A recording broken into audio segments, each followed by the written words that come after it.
Hello everyone, and welcome back to Final Fantasy XIV Endwalker. Today we're starting the raids. Hope everyone's doing well. Good morning, good evening, wherever you are. Bright and early, 7 a.m. Ready to check out the raid content for Endwalker's expansion. We have two that we're going to be looking at today if things go well. The first section of the normal raids and the first section of the alliance raids. This is going to be the first time that we do something like this, which is kind of trying to play the content with the raids and match it, as it came out, instead of doing the raid series then do the alliance series in one go. So we're going to try and do it a little bit differently. It's probably how we'll do it for Dawn Trail as well. Play it how people experienced it when it was released, in bite-sized pieces. But we'll see how much time that takes us for those first two parts, and then we'll figure out where we go from there in regards to what we do after. But thank you so much for joining, everybody. I appreciate each and every one of you coming in for the Final Fantasy XIV streams. I think we're talking with Nemgigi first. This is the Crystal from Beyond. I think that this is normal raid. And then on the inside is the Alliance raid. That's what Kryl wants some help with. Correct? And I think it was normal raid first, then Alliance raid second. Is that correct? 0.0 was the raid. And then they alternate. I think we're starting with this. Yeah. Okay. We're starting with the Crystal from Beyond, which is a cheeky little thumbnail here. MGG nods at you as if she was expecting your arrival. It appears my calculations were correct. I knew that at this very spot I would encounter none other than Omega, the hero who saw us through the final days. So certain was I of my math that I stood here for, well, let's not concern ourselves with that. I am Nemgigi, assistant to one Professor Claudian. We work with the Aisha scope to observe the ethereal sea and delve into its myriad mysteries. Some mysteries, though, are beyond our capabilities to unravel. The strange crystal we but recently discovered, for instance, defies our very conjecture. You've been to the center of the star and far beyond it, however, so we hope that you may see something in this crystal that we academics do not. I beg you lend us your well-traveled eye at Aporia. Professor Claudian will be eagerly awaiting your arrival.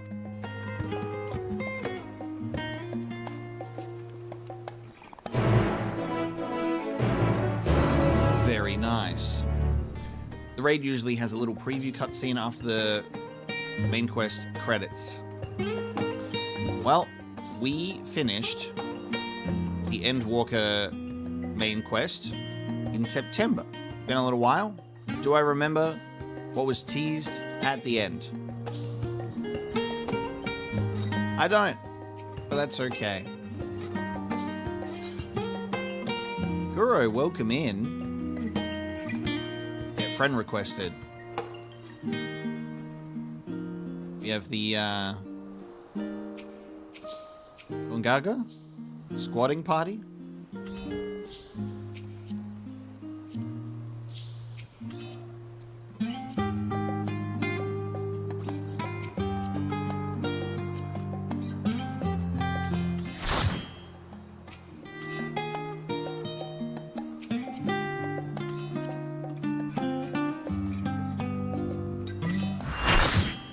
Alright, we have a full party for now. Obviously, Alliance raid, we'll see if we can assemble many more. Hopefully. We're going to have to do that over many, many streams. But the Crystal from Beyond is what we'll do today. To Aporia.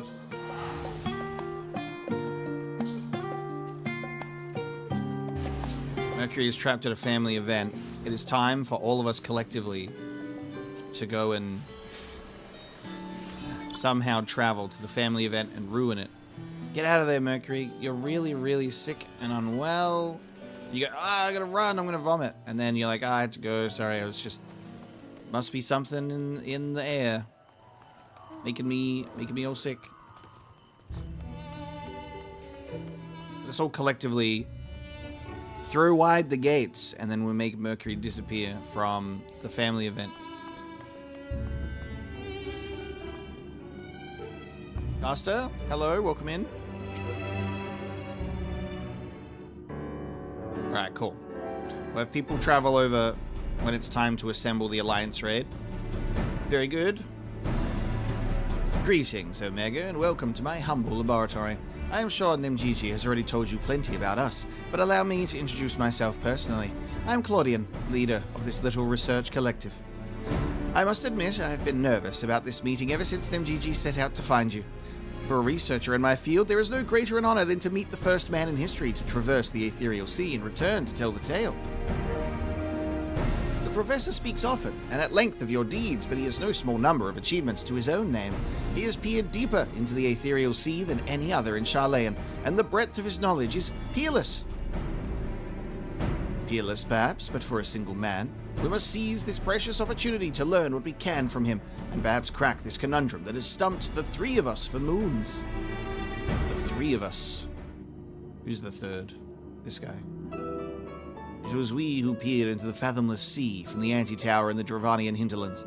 There we spoke with Heidelin and learned of the fate that would befall this star, the final days. Soon thereafter, all research was moved to Labyrinthos, and through the Aeschascope did we continue our vigil. As impressive a work as this device is, however, it can glimpse but a fraction of the sea's infinite depths. Which brings us to the matter at hand. Not long after the Exodus was declared, we recovered an unusual crystal shard during a routine observation. It appeared before us suddenly, as if propelled to the surface by some unknown force.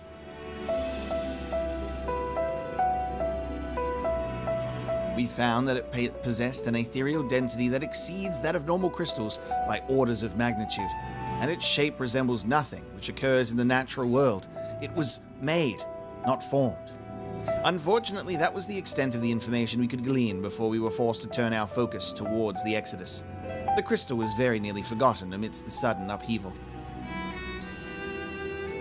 Thanks to the efforts of a certain someone, that crisis is now behind us, and we are free to resume our research.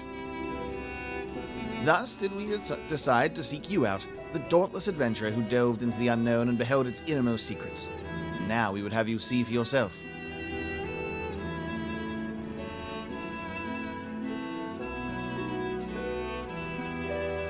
What does it look like? Here is the crystal in question. If it resembles aught you have encountered before, even by the smallest degree, please say so.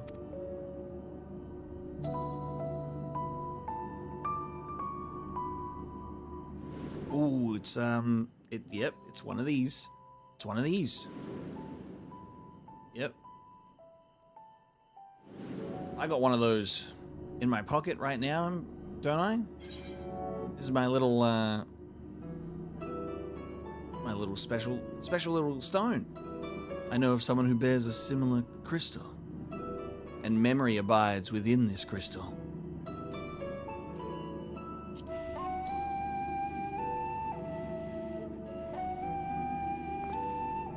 As I thought you do know what it is, please, tell me everything.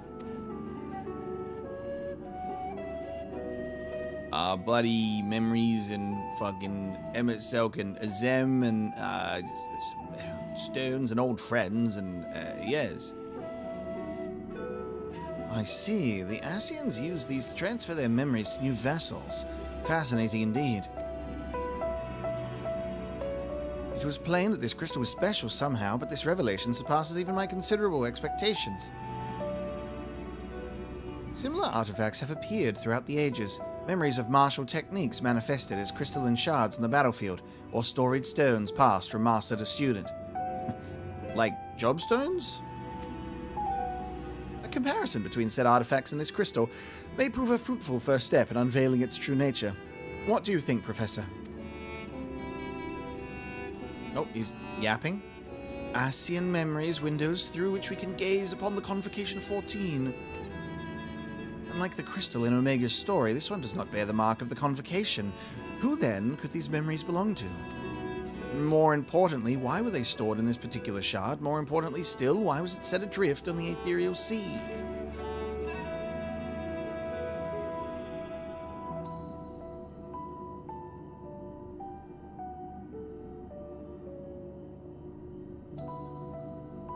character that has no dialogue and just shrugs. Professor Claudian. Yes?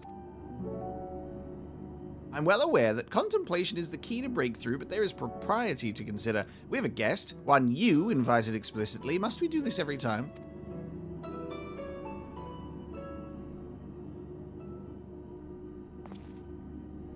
What? Ah, yes, of course, our guest. Terribly sorry, I do find myself easily unmoored by the tides of rumination.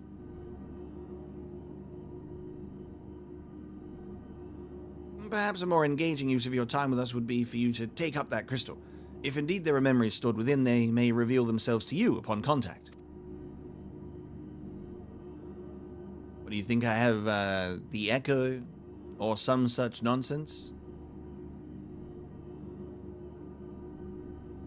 Boogity boo crystal. Hey, it's working. If anyone. Message. Come. Pandæmonium. Please. Faces. Grave threat. Star. In danger. Distress signal crystal. That expression does not bode well. What did you see?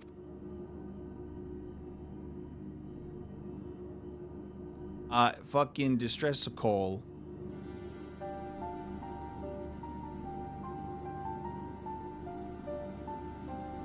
Pandæmonium. It is not a word I have heard before. If my knowledge of the ancient tongue serves me, it means all demons. Not a name that inspires optimism, all things considered. I don't know if because it's got the A and the E that we will pronounce it as like Pandaemonium, or just straight up just call it Pandæmonium.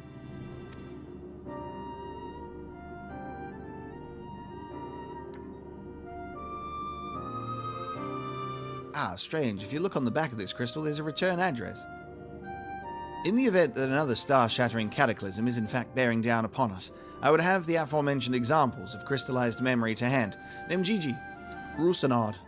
Rusino. No. Rusinod. I entrust their procurement to you. If there are more memories to be extracted from this crystal, we will find them.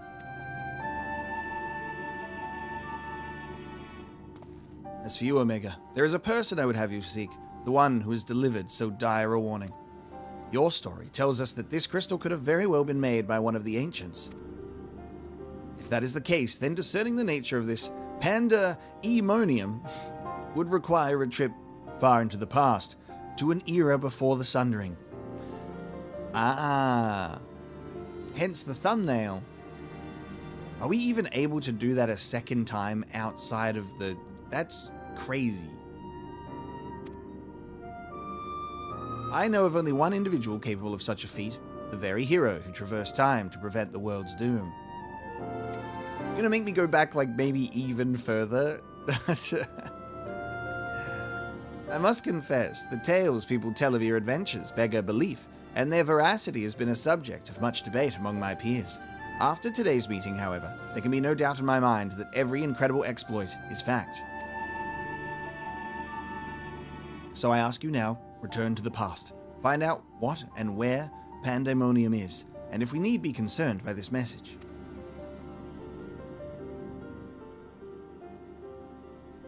Thank you. For the time being, you should keep the crystal in your possession. I do not think you have seen the last of its memories, and more may be drawn out as you approach their source. Safe travels, and may we meet again soon to share our findings. Taking the crystal into the past where the crystal comes from. Okay. I don't know about this. Ray journey to the past and ascertain the severity of the threat. For Professor Claudian, I would burn the candle on both ends, or rather, I will. First, I must find the historical documents he requested, and then... What was I meant to do again? Okay.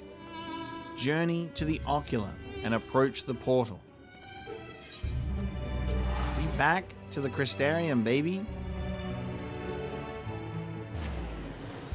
713, welcome in. Thank you for joining. Hope you're well.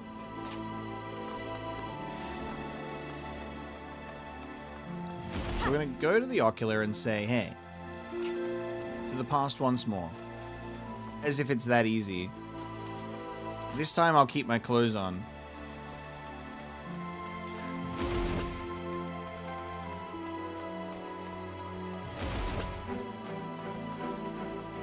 I'm being harassed? I'm having my butt slapped in public by a tiny creature.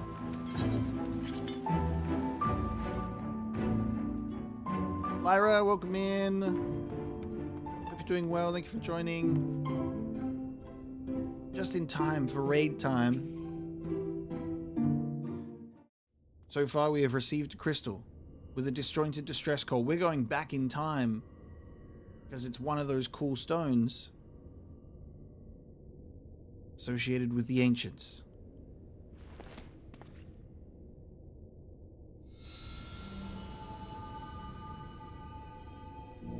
If receives this message,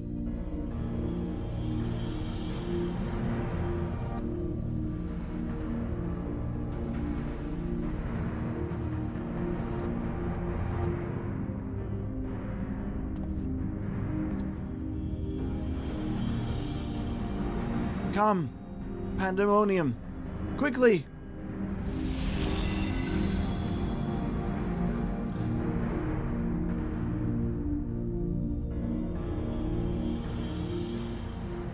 All demons.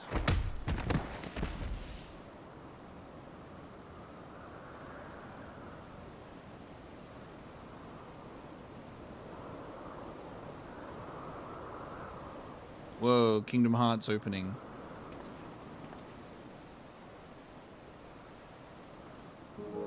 Kingdom Hearts opening.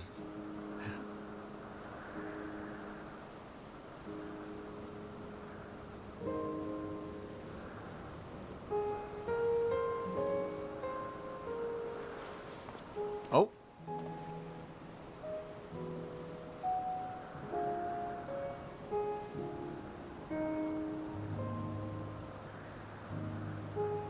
Confused boy.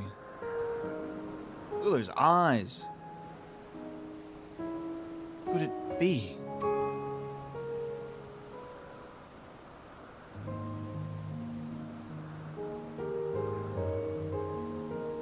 Oh.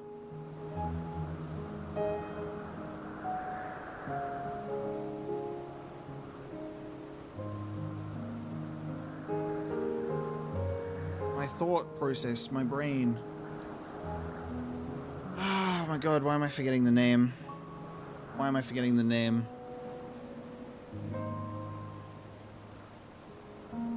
Why am I forgetting his name? Hold on a second.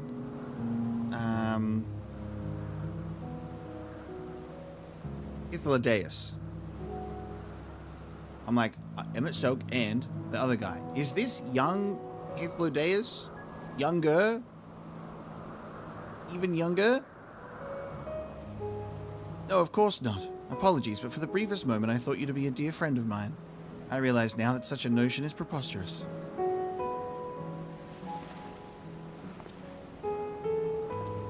Hythloy had purple hair. Hythloy could have dyed their hair. You told me a falling star would appear before me, and I suppose you must be it. Truth be told, I did not expect the expression to be so literal.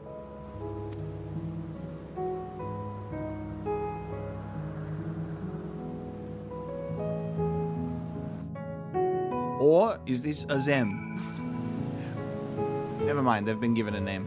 That's fine. I'll shut the fuck up. I was like, the recognition. I'm like, being like, you remind me of a friend of mine. Okay, so their name is Themis.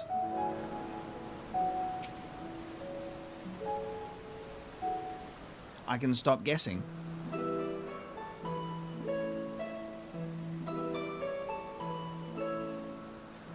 Apologies for not introducing myself properly. My name is Themis.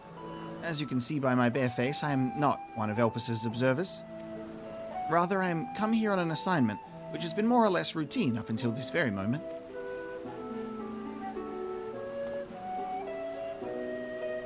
You certainly do know how to make an entrance. I must wonder what brought you here, for it is plain to see that you do not belong here, or any place I know for that matter.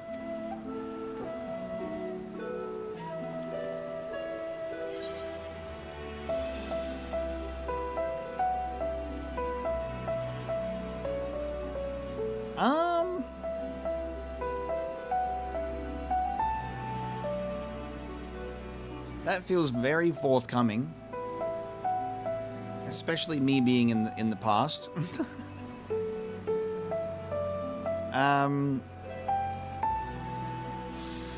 It's not the first time I've fucked around with being in the past and people being here aware of me being from the future, and, you know, how many butterflies must I step on? It's very tempting.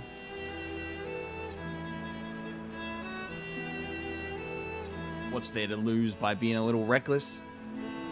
I'm Azem's familiar. Remember when I say, hey, he summoned me here and I'm here to walk around and look clueless? Just that Azem guy, you know? Nothing, no biggies. He's nobody special. He sends me around, and sometimes I, you know, feel like I'm invisible and I remove all my clothes and run around. You may have heard of me. Or at least Azem. It appears my initial impression was not so preposterous after all. I did not know my friend had such a unique familiar at his disposal. As soon as he's like, you remind me of a friend, I'm like, there's probably some form of Azem connection here. There we go.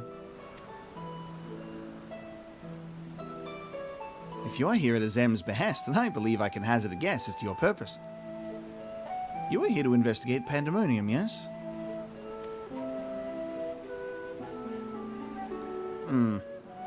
If so, we may be able to help one another, but first might I trouble you to explain how you came to collide with my skull?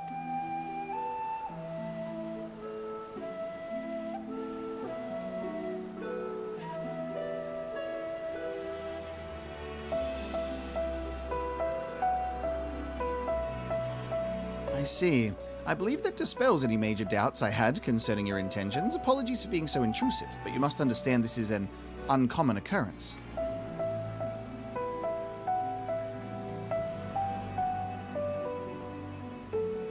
I shall pry no further, for I am well aware that we all have secrets we must keep. However, if I may, I would very much like to take a look at this crystal of yours. Yeah, hey, I'm from the future, and, distress signal maybe, so maybe Pandæmonium is in danger right now, or maybe not yet, or maybe I'm gonna indirectly cause it by being here. Because we're messing with time again? Fascinating. While I cannot say as to what it contains, it is clear that there are memories stirring within.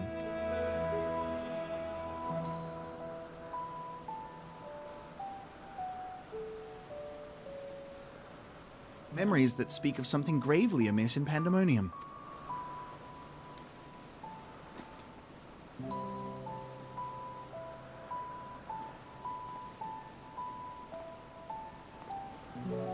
Kind of funny to come back to this game now with this being, you know, the location called Elpis, and then I've just recently finished playing Resident Evil Requiem, which also uses the same term, and it's cool to see something that you just, you know, you've never seen before. And we know that the word means hope.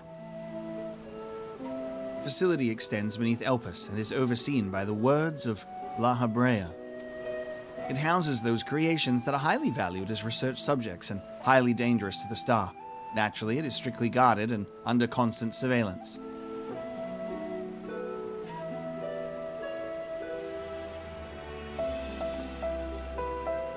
Several days ago, however, an unnatural shift in the flow of its surrounding ether was detected.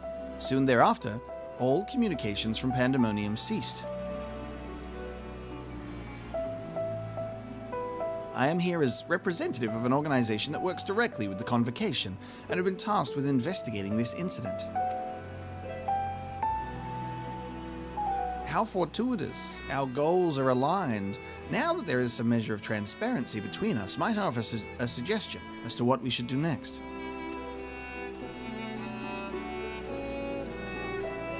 So Themis, on behalf of the Convocation, has come to investigate Pandæmonium. And we're here to do the same thing. How interesting.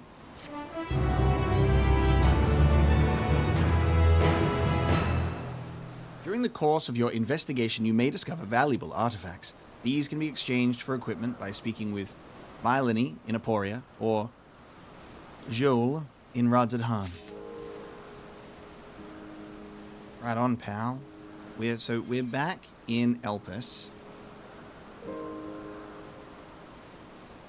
And obviously, because this is an area we can come back to, and there's 6,000 billion side quests,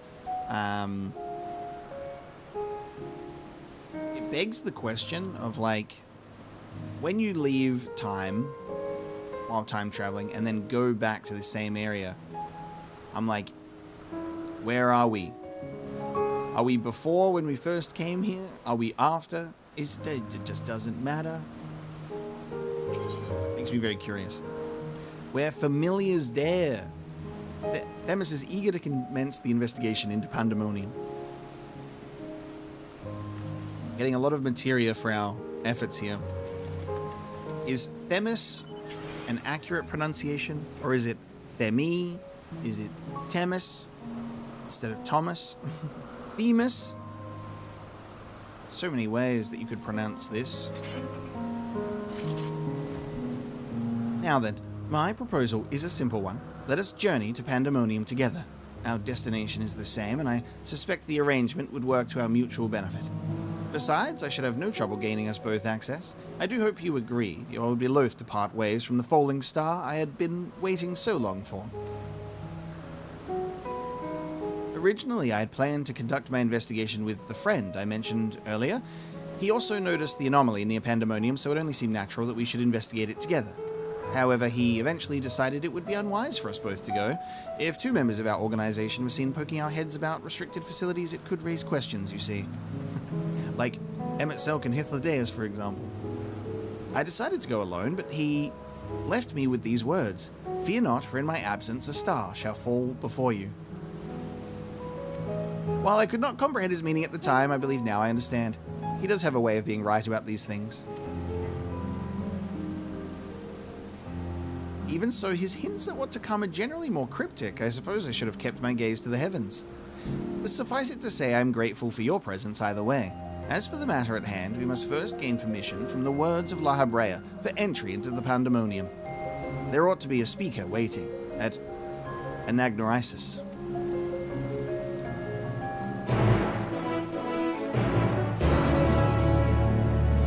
Yeah, not a part of Organization 14, but also neither is Themis.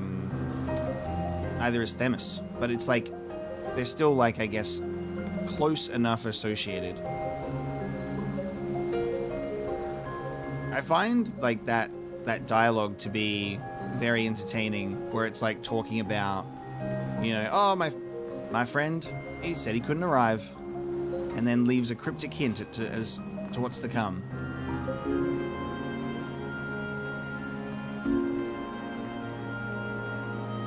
They're all-knowing, and they know exactly their own future and all of the potential futures of Azem.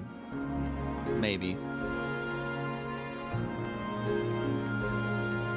Themis in Greek mythology is the goddess of justice.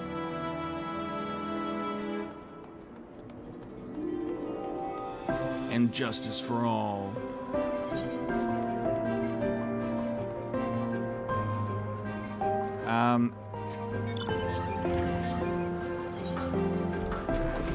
I can fly here because I already put in the hard yards.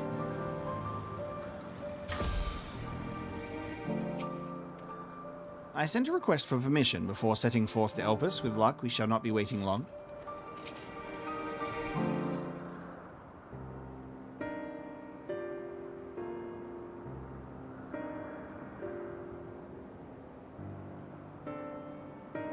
It's Xehanort. It's Xehanort. Ah, the eyes. The words of La Habrea speaker has been noted. What a fascinating etheric signature. In accordance with the Convocation's request, the two of you have been granted leave to observe Pandæmonium. I shall register your ether for the records. From this point on, you may freely come and go from the Pandaemonium as you please. Now, that was a painless process. I take this as a sign we were meant to conduct our investigations together.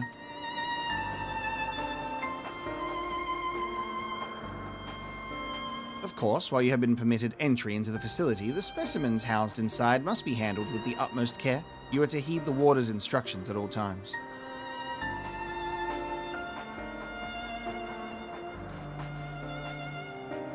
Those who conduct their work within Pandaemonium are called warders for their role with respect to the creatures within.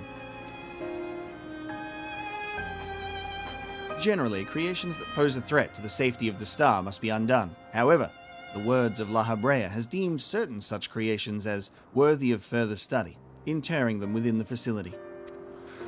Those who spend their days in Pandaemonium are not merely researchers. They must work tirelessly to ensure that none of their subjects slip their shackles.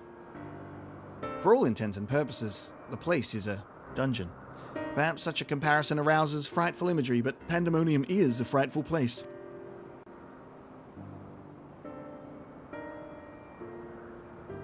I know not the purpose of your investigation, but if you discover aught that merits a report, pray do so with utmost haste. Master La Habrea shall guide us upon the proper course of action from there.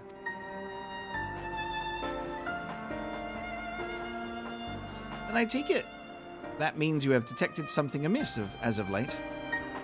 The warders have reported nothing that would cause alarm. Minor fluctuations in ether have been observed, but surely Master La Habrea would have acted if they were anything worth worrying about. It's all part of the plan. I see. It appears La Habrea is kept well abreast of the goings-ons here, then.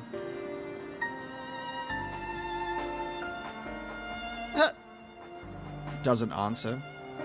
I hope I am not overstepping my boundaries by asking, but you seem to be quite familiar with Master La Habrea. Do you know him? Oh, yeah, we know him, all right. Punk ass. Oh, the stories I could tell you.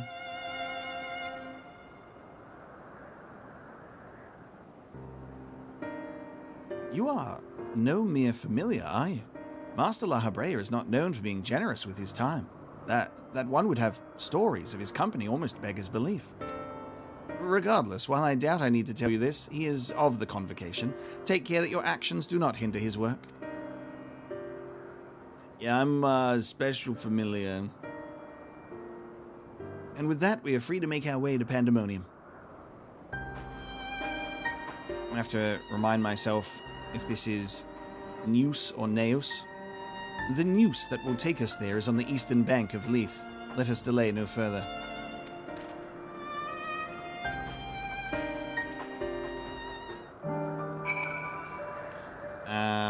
Okay, so we will...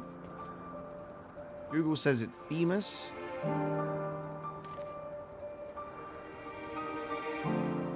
In Japanese, it's written Temisu. Tiramisu. Okay. Tiramisu it is. How did we get there?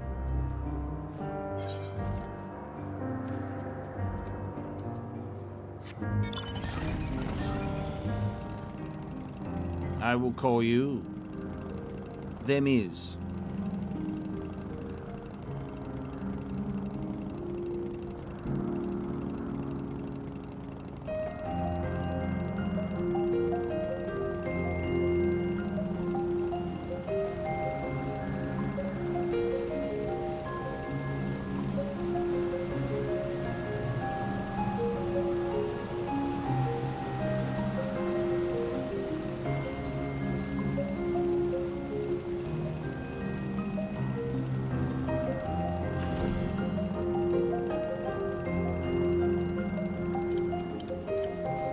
I forget that they have, like, aetherite, but not aetherite at certain sections. I can't teleport here. I had to contain my surprise for the sake of appearances, but is it true that you two have met La Habrea in the flesh? I find you more fascinating by the moment. Still, I shall refrain from asking too many questions. Secrets will make our journey all the more intriguing. We shall come to know each other in time, I wager. Or else, why would fate have orchestrated our meeting? In any case, let us be off. Truth be told, this will be my first time beholding the fabled Pandæmonium with my own eyes. Here's to a new adventure, huh? Let's go! Background music is always at 100. It's on.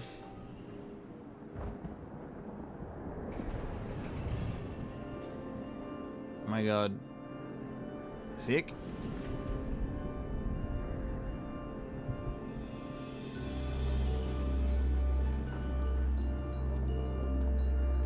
It is much as I feared.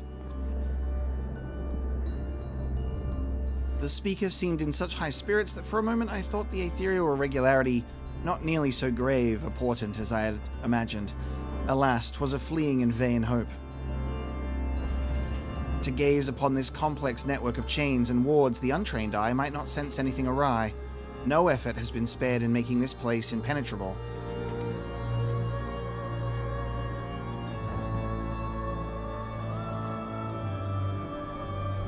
We're in fucking Bloodborne raid, dude. Welcome back, Nightmare of Mensis.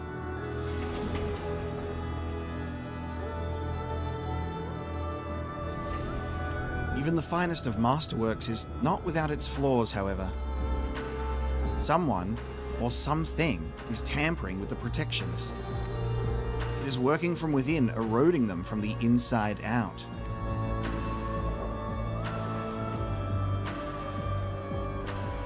The demon within is trying to escape. Fear not, there is no immediate danger. I reinforced what protections I could the moment we arrived. This will not put an end to whatever is occurring, but it shall at least serve to slow its progress. One small victory, though the road ahead of us is yet long. Yes, powerful forces are at work here.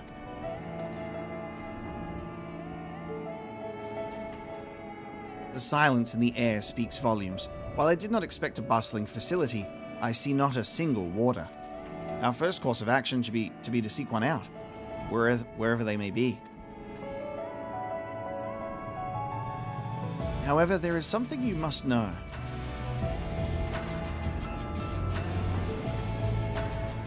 The magic I wove upon entering requires my constant awareness. That is to say, if we are forced to fight, I cannot risk joining you in battle.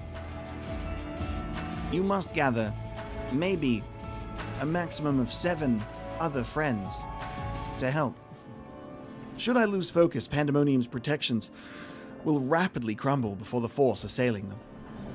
Okay, I'm sorry, so you came here, noticed that, the protections were being eroded slowly, and you reinforced those, but you say that if you lose focus, but for a moment, the protections will rapidly crumble? Okay. I guess they were on the verge then. You'd be making this sound a bit more stressful now. Were there any other way, I would gladly choose it, but let us at least be grateful that neither of us is here alone, trapped in hopeless circumstances. If we should fail to find a peaceable solution, then I hope I can rely on your strength to see us through.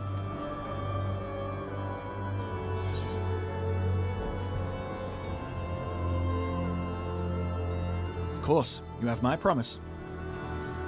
The promise of a familiar. Of course. Thank you for offering your help so willingly. If weapons are drawn, I hope to be able to at least lend a touch of magical support.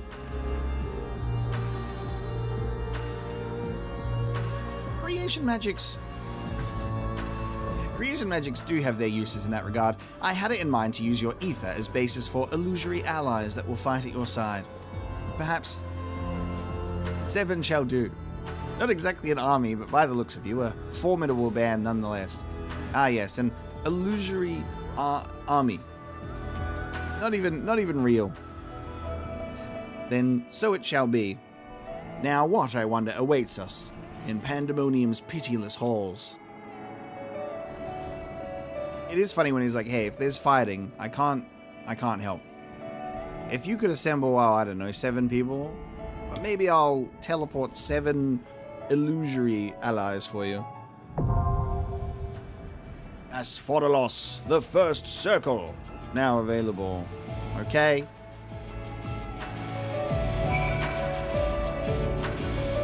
Well, Themis, it's a good thing I've got 7 allies prepared. Asphodelos, the first circle.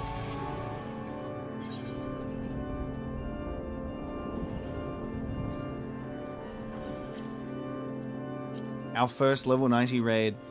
The discovery of a crystal born from the far reaches of the ethereal sea and the desperate plea contained leads you once more to Elpis, where your trajectory quite literally collides with that of a young man named Themis. Like you, he is here for answers, seeking the source of an etheric disturbance culminating in loss of contact with the jail housing the ancients' most dangerous creations. It is this place, this Pandaemonium, into which you now descend.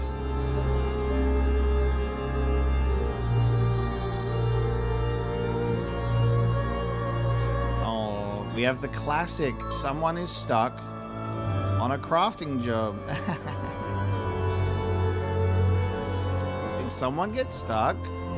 Alright, so what is the plan? Because I saw some mention, I did see some mention at the beginning of the stream in the chat about minimum level.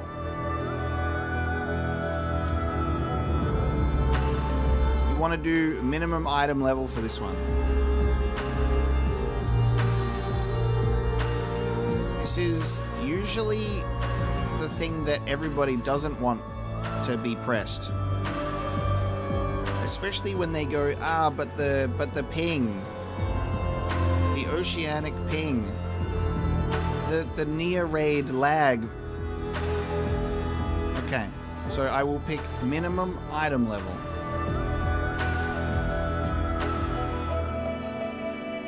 And then hopefully I'm not being trolled. Okay. Phoenix down, not allowed. Are we ready? We're ready. The first circle, let's commence. Let's see what awaits us in Pandaemonium. I have no expectations. Like, I can't even think about what could possibly be here. The world unsundered. It just looks cool as fuck. So I'll be very curious to see how this develops. We found a water.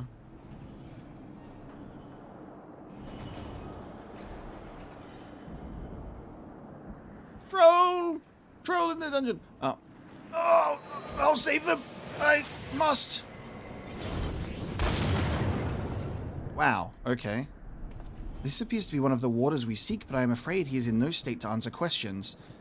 Oh, it's different dialogue where I have to read it really quickly. No, I don't have it. There's no dialogue. Shit. Why did we have to do this?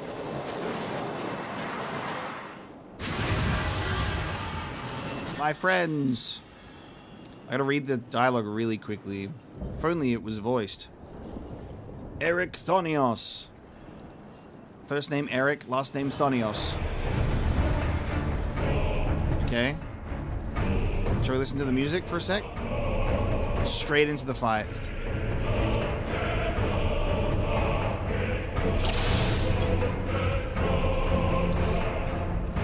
Oh, wait. Okay, I get this wrong every time. Hold on. What is it? ICAM, but I have to, like, do a command. Is it T? ICAM? For target? What's the ICAM?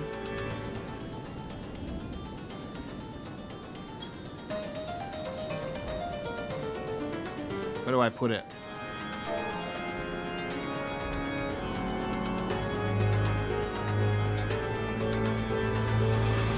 Okay, I needed to do a space. Listening to the music.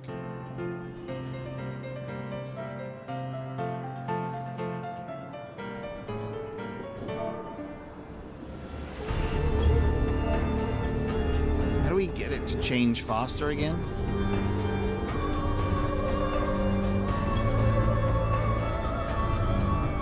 how to cycle through the camera angles faster.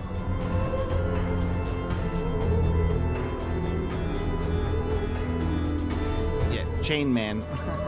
Chain Man is right. How do I cycle through the things faster? Arrow keys. It's not working. It's not working.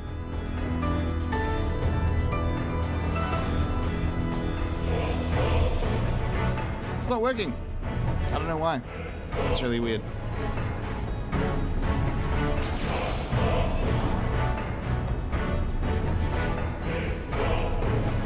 Alright, let's take on Eric Thonios, shall we?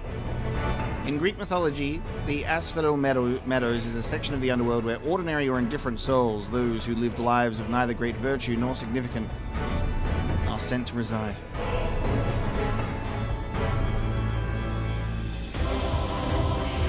Attack, Chain Man.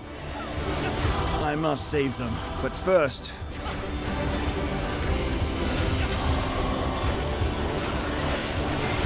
Run all you like, but my chains will catch you. Jailer's Flail. Okay, cool.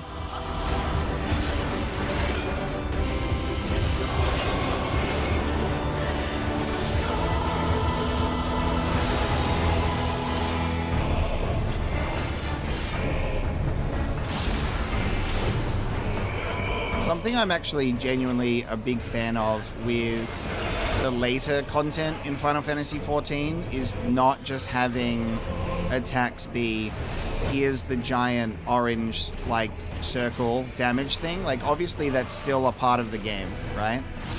It's not going to go anywhere. But what I do really like is the element of, like, you need to watch what he's doing more as well. Like, there's, like, a specific attack, like this one, where he's going to attack that side of the arena. I like that there's attacks that require you to pay attention like that.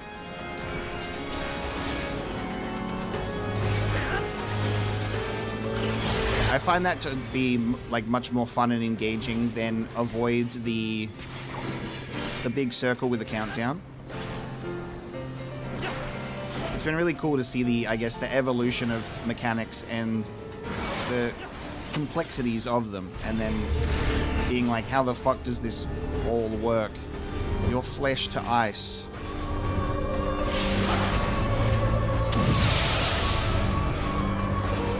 Okay.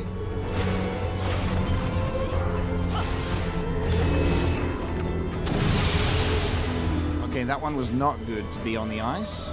Oh, is it because I'm iced now? So do I want to be on fire? I don't... Okay.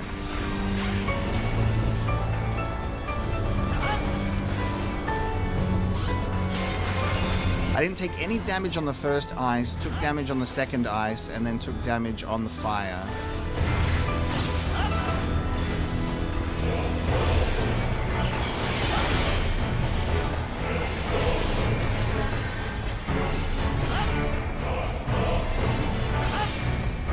Leave me no choice.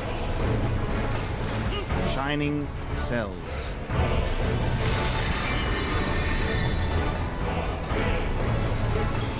I cannot allow you to run free.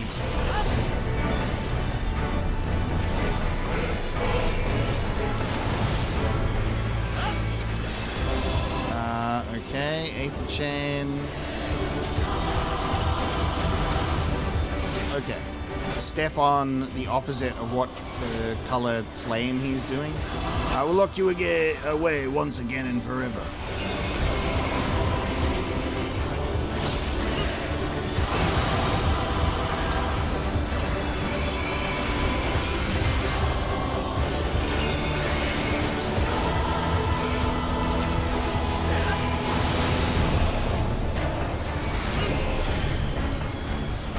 Chains to bind you.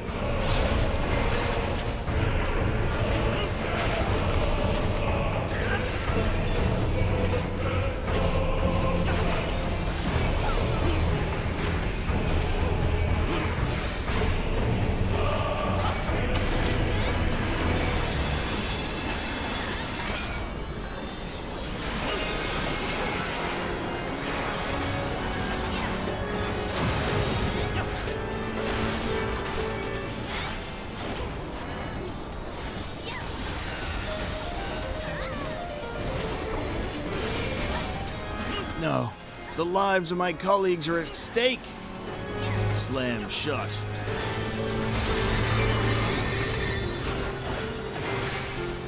Should it cost me my life, I will triumph.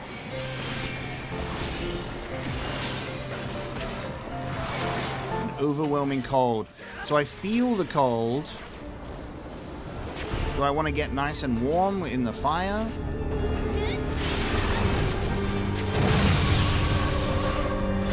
Overwhelmed by the power of fire? I mean...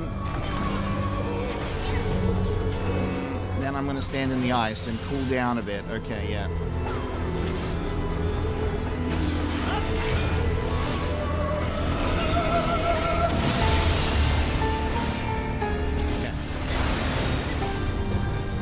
Stand in the opposite element that you did before.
Level 3 limit break.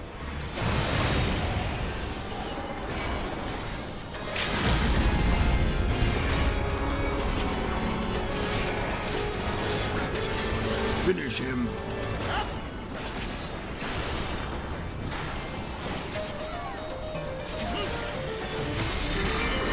Level 3 always does less damage than I think it should.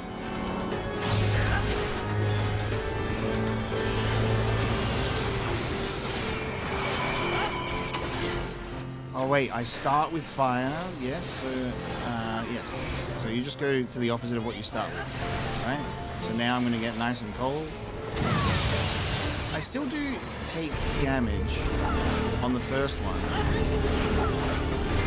Now it should be 0. Or not.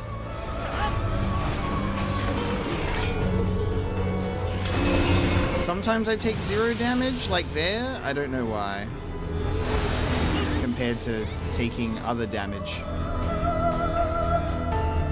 I think I'm doing that kind of right. We got the Asian mask on the top.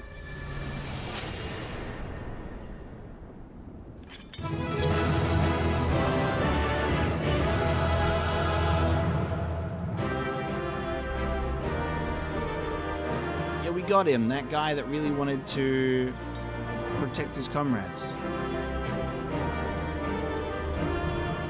Ooh, cool. 2 helms can be traded for special headgear. 4 pairs can be traded. Okay, so we get pairs of the armor that we can then trade. I want cool armor. I'll say I need all of it. And I'll see how much I can get of it.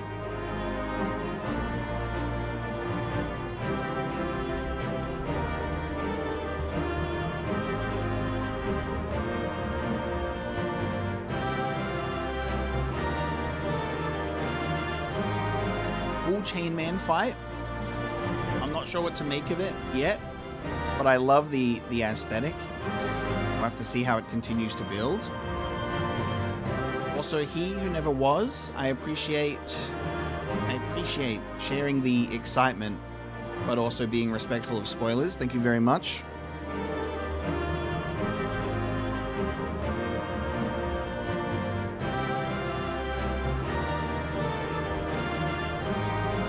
You want the armor from Savage so you can dye it. True, it's yeah. You have to they make you do the harder content to change the color of it.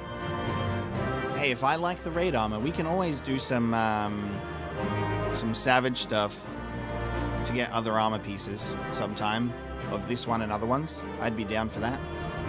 While people cast their lot on the loot, I'm just going to fill up my water, so I will be right back, chat.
Did I get? Hey, nice. I can get special headgear. Sweet.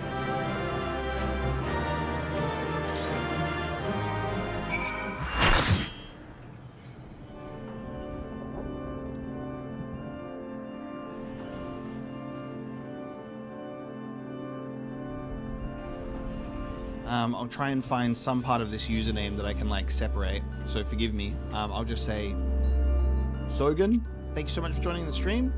Hello. You can do a lot of the content in this game on your own, like a surprising amount of it for an MMO. It does have that level of a single player feeling if you want to, you know, not engage with people around you. But that being said,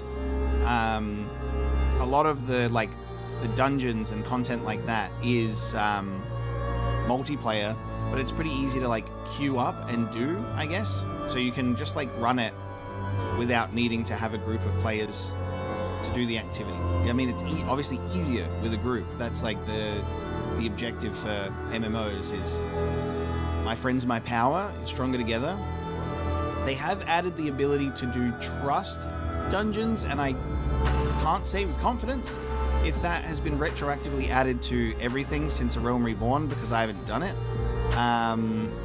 But you can run dungeons with NPC characters from the game. It's just obviously a lot slower as a result. But then like optional content like the raids, like we're doing right now, you'll need to try and assemble a group. Every main story dungeon you can run with NPCs. Cool. Yeah, that's cool. But the game has a very, very good community. Very, very friendly community. It also comes with, like, the built-in multiplayer stuff I think is really good in terms of, like, Party Finder and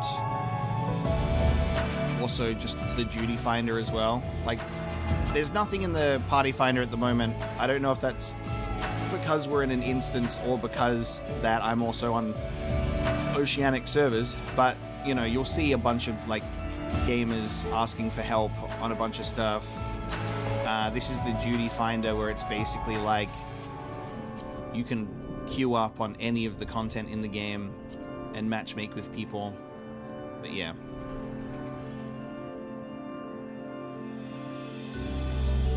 And that was my kind of thing as well, Sogan, in regards to Final Fantasy. Like, I'm a big Final Fantasy guy, but I was like, I don't know about playing an MMO.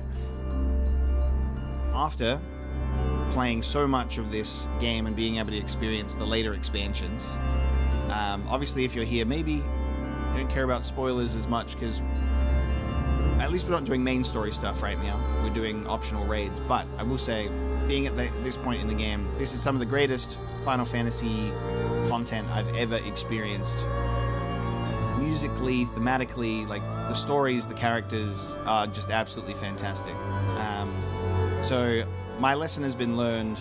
A multiplayer Final Fantasy does not take away from the quality of the Final Fantasy experience whatsoever. I mean, yeah, it is funny when I pull up the party finder on one of my streams, because I will say my streams don't reflect this server properly at all. You know what I mean? Like, it's 8 in the morning on a Monday. People are going to work. People are asleep. I'm not playing at peak Australian hours. I stream at different peak hours for other people. That was a thrilling display, and if I may be so vaunting, the warriors I spun from your ether fought even more splendidly than I had anticipated. I suppose they were cut from excellent cloth, after all. We should wait until this man regains his senses. He wears the robes of a warder, and I would be very curious to know what drove him to attack us, sight unseen.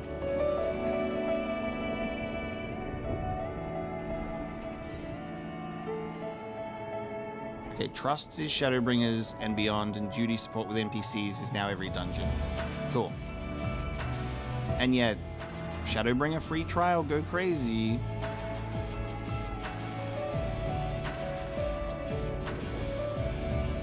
Omega, he stirs. Hey, I don't recall giving you my name. I said I'm as M's familiar. I didn't say that I had an actual name.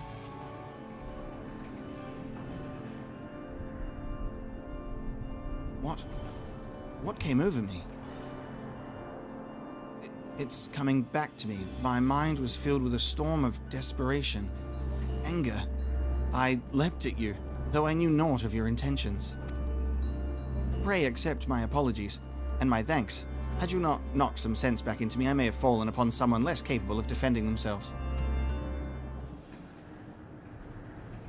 You're all good, mate. Now tell me, what are you doing? What are you doing?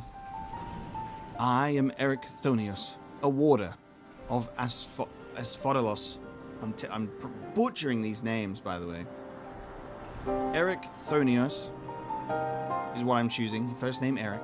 A warder of Asphodelos, Pandæmonium's highest layer, and the place we're in now. One must wonder why you were so desperate to keep us out. What is happening in Pandaemonium?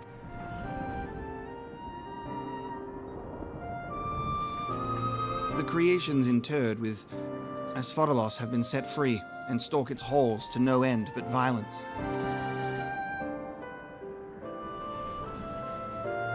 That is not good, to say the least. Has this ever happened before? No, never. Each level of the Pandaemonium is under the charge of a key ward who keeps strict control over the most minute aspects of their domain. They're selected with great care, and their loyalty to Master La Habrea is absolute. Yet something has gone terribly wrong. Try as we might to hold the line, the chaos within is overwhelming. I hardly realized that I had become separated from my colleagues. I remember a chorus of whispers assailing my senses, and afterwards only flashes of rage and fury, then blackness, from which I awoke to find that whatever had overcome me was gone. I see. Your senses may have been muddled by magics that affect the mind, perhaps the selfsame ones that saw you separated from the other warders. Whatever had taken hold of me, thank you for releasing me from its clutches. That you've come here from the surface must mean some word of our plight has reached the outside world. If you know anything that may help, pray tell. We just think this place is sus, and we got a distress call signal crystal thing.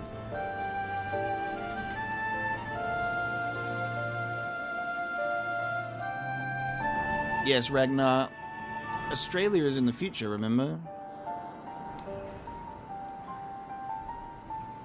So I pick Monday, so it's still technically like a weekend for some people, in the evening, and then another stream in the middle of the week.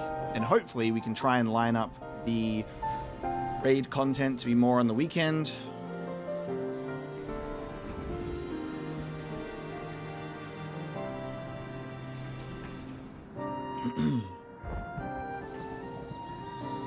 No worries, Sogan. Enjoy Resident Evil 9.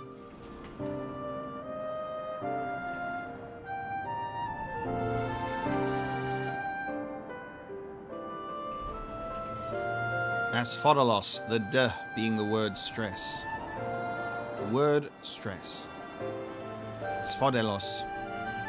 Horror among horrors, so Pandemonium's protections are indeed being dismantled from within. By the same individual, or individuals that released its captives and set them upon you, no doubt. Such knowledge avails us little, however, if we cannot ascertain their identity.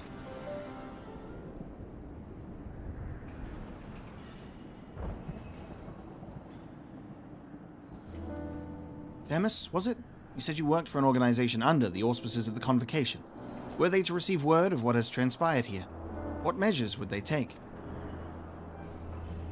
They would press Control-Alt-Delete end task on this place.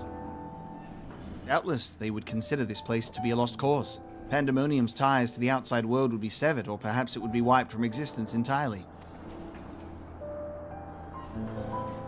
They say, delete. As I thought, were the creatures to escape into the outside world, there would be untold carnage.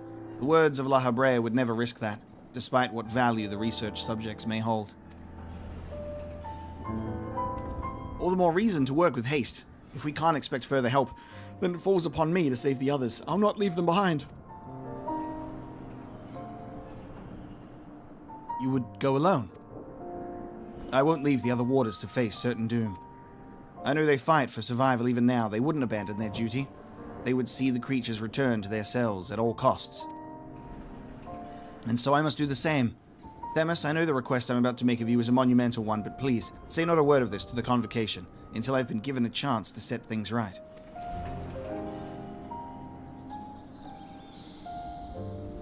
Forgive my rudeness, Ericthonios, but my decision cannot be swayed by emotion.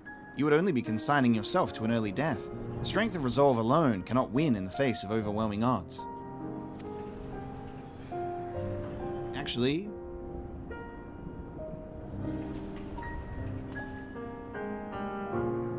That being said, our investigation has only just begun, and we would be remiss to turn back ere we've made an exhaustive survey, so for the time being there is slightly more than resolve to rely upon.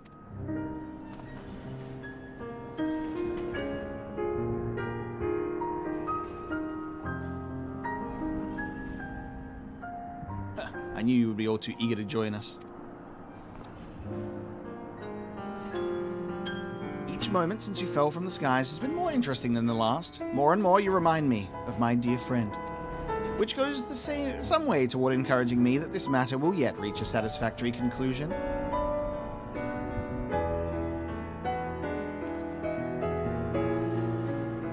So you agree to help? For the moment, our goals align. The protective magics of Pandemonium yet hold, so for the moment, time is in our favor. Let us proceed upon the course you and Omega have set us upon. And yeah, feel free to help with those protection magics. It stresses out my friend here. Themis and Omega, yes? Thank you.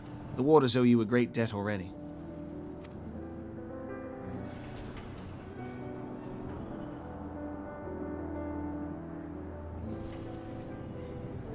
We should be glad to have someone familiar with Pandemonium's halls by our side. A party of 3 is ever so much more entertaining than a party of 2.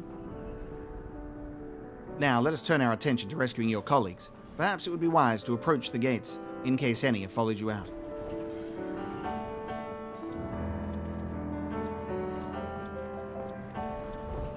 Keaton, welcome in, you're late. I try my best to ping people, to get them in. I say assemble.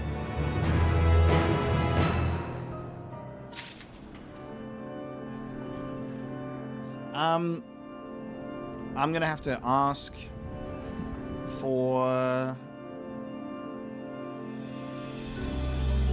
advice in the sense of like with the raid, because I need to remember, because it takes a while and then I go, huh? What happens again? So this raid series, right? So for 0.0, it's four things.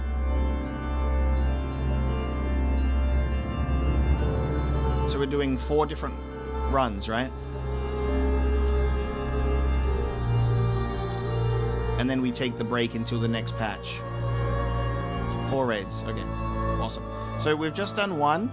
I'm happy to, like, while we're doing the raid series, like, whoever is here and around, like, we can definitely rotate through teams if people would like a shot to either be in my group or to run it with, like, a B team. How many people do we have online that are here? We have 12, so we got 8 and 4. We don't have 16, sadly. But I can definitely rotate some members if you'd like to run the raid with me. It seems our investigation will be quite the ordeal after all. Still, I find it hard to believe that La Habrea knows naught of what has transpired here. Whoever the mastermind of this crisis is, they do not lack for power and cunning.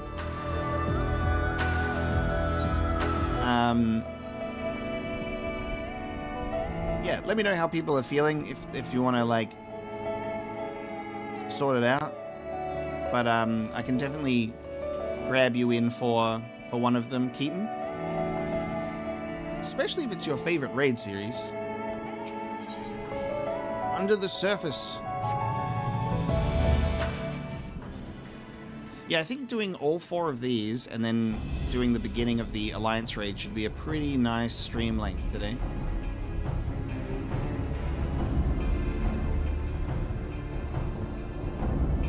Not a sound can be heard from within, which means neither creature nor water has made it this far.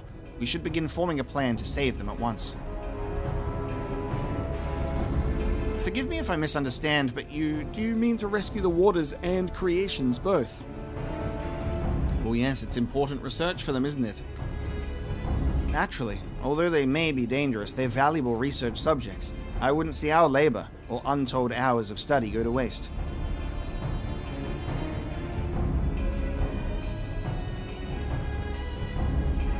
I dare say La Habrea would smile to hear you say such a thing. That is, if we had cause to report this incident to him.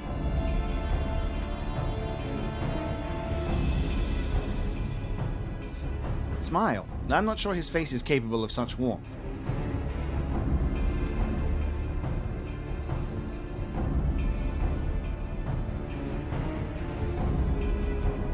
Ah, so you have met him before. I was under the impression he rarely visits Pandæmonium. I have, yes. My mentor was the previous head of this facility, that is to say, La Habrea's predecessor in the position of Chief Keyward. Her name was Athena, and she was a researcher with the words, "'Twas she who appointed me to this position, in fact." I love that we're just in a Greek mythology raid. I see. I did not know there was a Chief Keyward before La Habrea. Your motivation to save your research subjects is not entirely driven by duty to the words, then. You wish also to preserve the work of your mentor. You've the right of it. I'm lacking in ideas of how to go about that, however. I'm a mere warder, and cannot wield interment magics.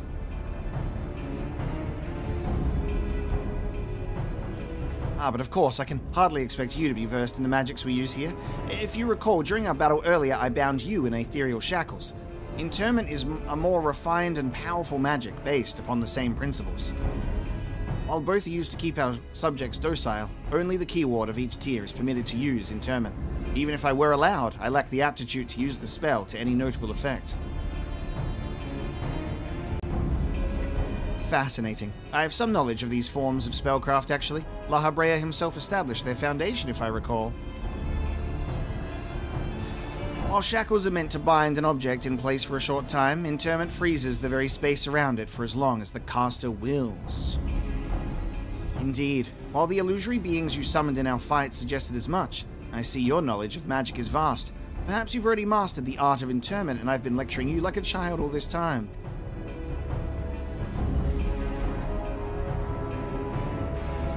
I'm afraid my knowledge ends there. I have not the precise understanding of how the invocations interact with natural laws that would be needed to cast said spells with any consistency. While I consider myself well versed in various magics, I would be ill-advised to assume the duties of Keyward without instruction. That being said, if I were to learn more of interment and its inner workings, perhaps.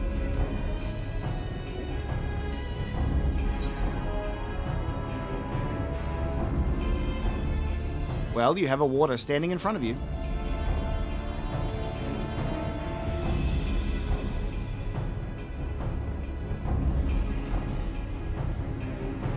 Well, the solution is obvious when you put it like that. Ericthonios, you implied that what prevented you from performing interment was a lack of magical capacity. What if I supplemented your power with my own? Would the spell succeed then? I can't say for certain. I've never heard of such a thing being done. I believe it may be our best recourse. That is, of course, assuming you can perform the initial rites and incantations flawlessly. Even the smallest misstep and we would have to start over.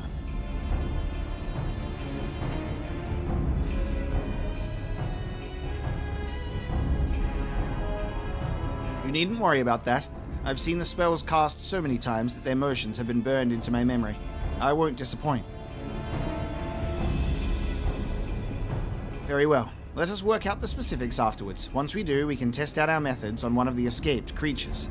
Though I suppose there is the matter of finding one. It would be foolish to rush in blindly, lest we find ourselves surrounded with naught but an untested stratagem at our disposal. Nay, I would prefer to engage a single creature that Omega could dispatch on his own if the spell were to go awry. I agree, and I may have an idea in that regard. I recall seeing the Hippocampos wandering the waterways during my flight. Perhaps it's still there. Few of the subjects housed within Asphodelos are fond of water, and I believe we'll be able to engage the beast without fear of unwanted guests.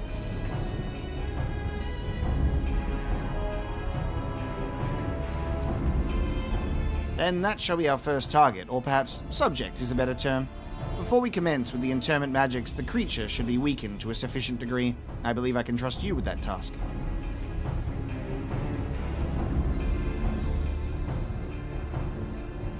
As dependable as ever. Once you have given it a thorough trouncing, we shall bind this Hippocampos with the Keyword's magic. Until then, my illusions shall fight by your side. The Hippocampos will be alone, but it's a daunting opponent nonetheless. Its magic warps the environment around it, and it will be at home amidst the waterways. Steel yourself for a fight. Alright, the second part of the raid.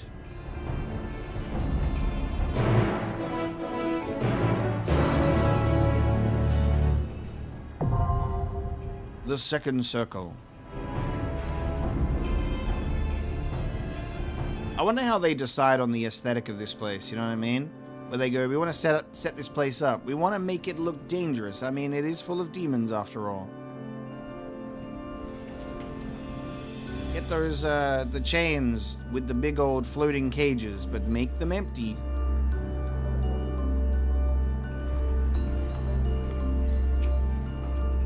Athena ever drove home the fact that our subjects should be treated with the utmost care. It would be best if we could see them confined once again rather than disposed of.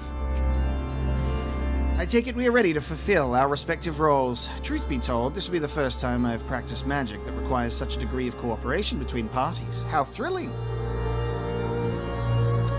Alright, I might play around with our party arrangement, but I also can't see everybody's, can't see everybody's job that they currently are. I can see it here. Shall we swap a couple people out to rotate into the next one?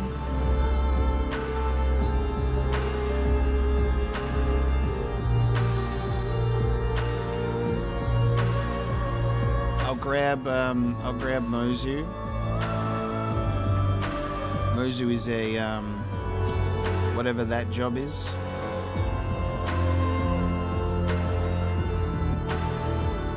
Sorry, I'm just gonna expose your adventurer plate on Steam. I don't know all of the icons.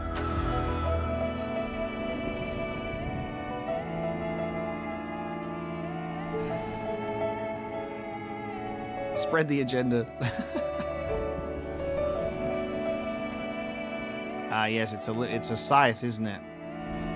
Okay. Does one of our DPS wish to swap with Ambrose? I'll come outside. Okay. Do I go to Elpis? Is everyone hanging out in Elpis? Where is everybody? Where is everybody at? Haha.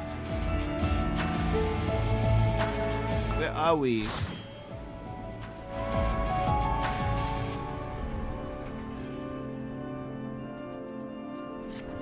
There's an exit to the room you're in. Okay. I run back through these. Am I allowed? I am.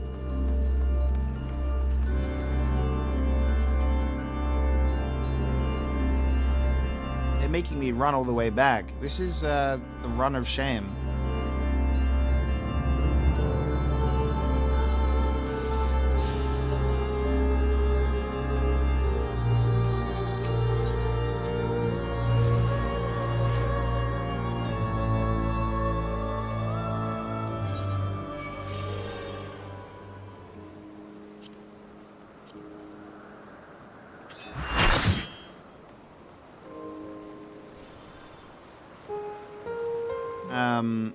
Yeah, it's just like, did the gamers who were not in the raid, did you guys run the raid as well?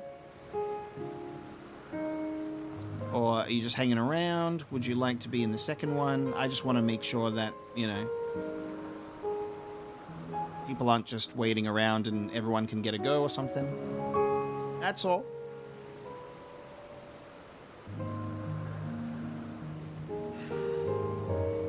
Take some turns and all that.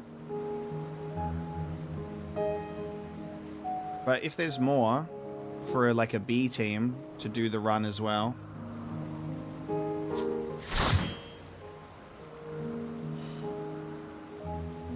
Yeah.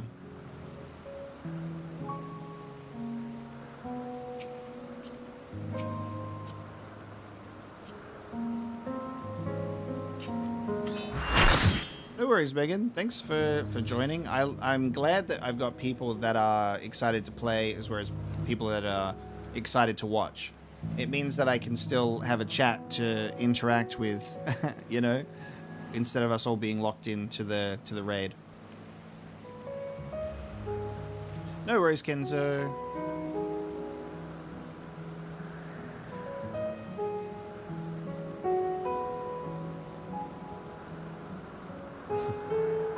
We're gonna have three black mages.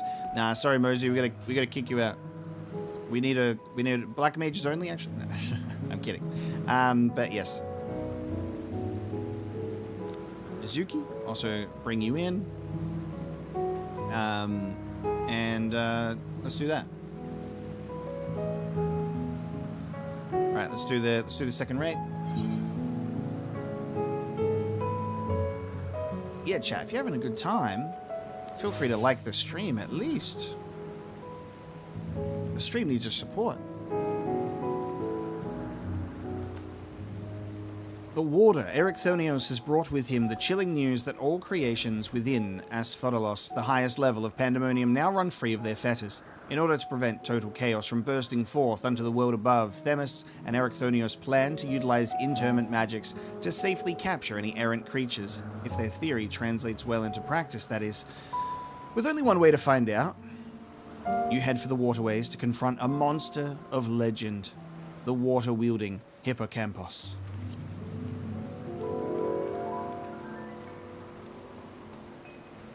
Okay. I'm joining if we're all ready to run. Oh, hang on. Minimum item level. Did I do that? Did I? Yeah, I still picked it. It's still selected. Yeah. Minimum item level is still selected.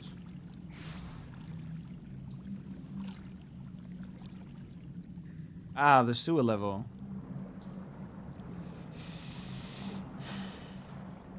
But yeah, that went pretty well with MIL.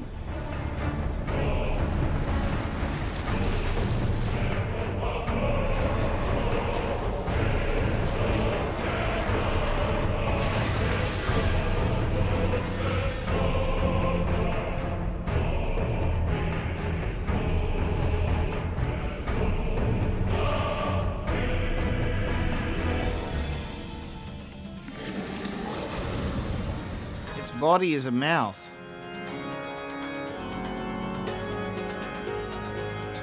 It has a head with a mouth and then a body that is also like a mouth.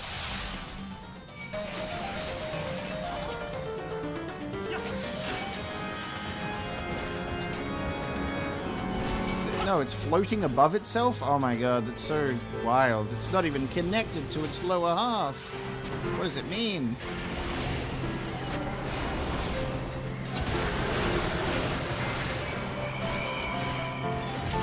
Let us slay the beast.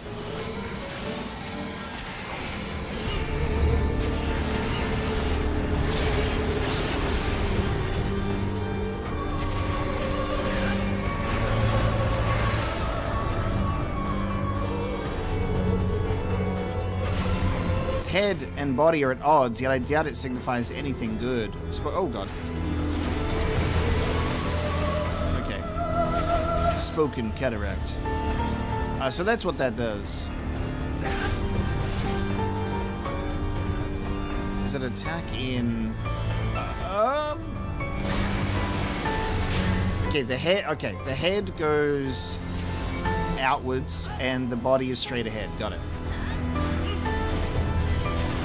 Head attack is in front of it, left to right, and the body is whatever it's facing. I understand.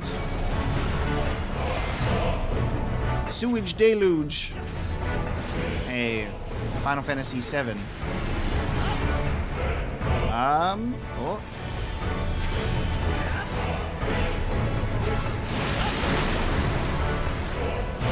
Ah.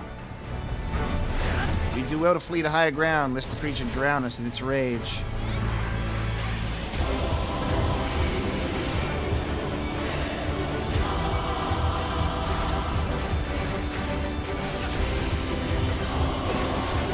Getting cooked.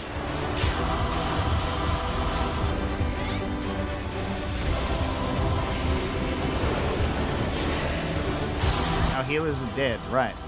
That makes sense. Red mage. Where's the red mage? Of course.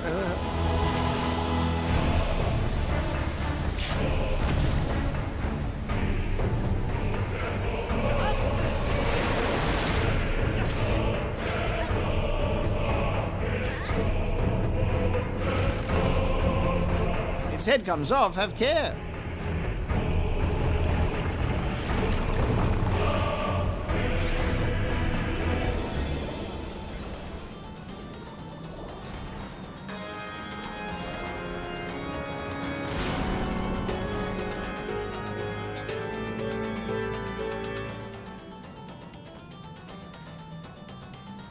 Yeah, as soon as I saw all of those, you know, the pink circles, and then everybody ran to the same location, I said, people are about to get exploded. Alright, practice run complete.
it up.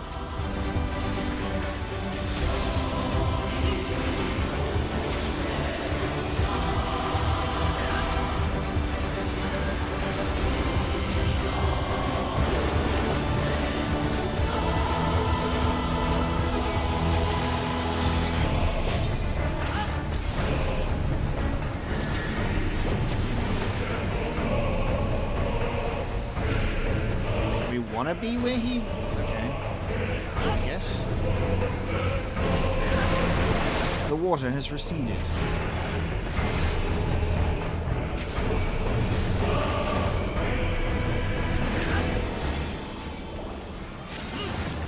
Okay, so the head goes in a straight line forwards when it detaches.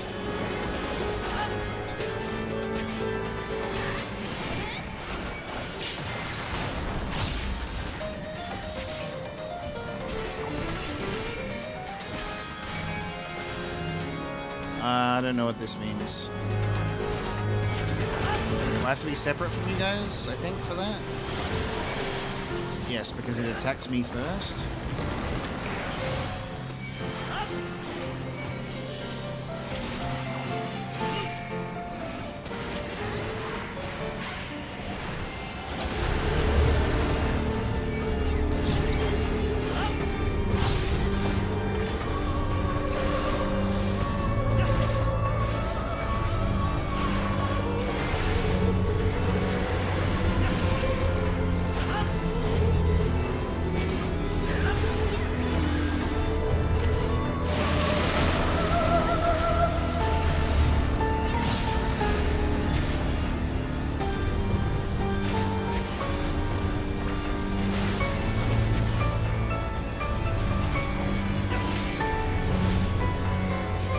Oh god, I wasn't looking. It's my bad.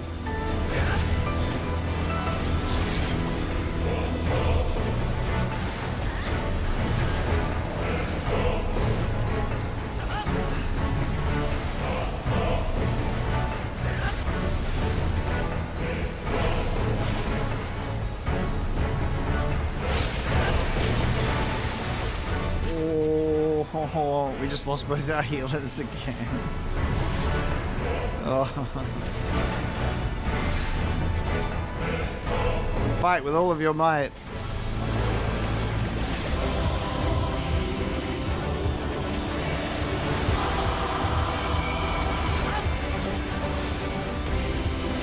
Hey, quick, Phoenix down.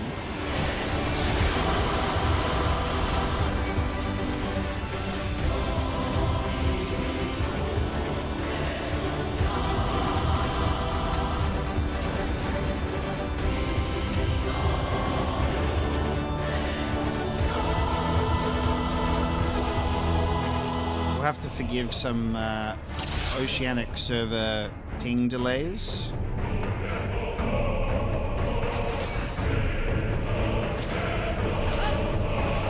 It's tough to get caught on like the very edge of an attack.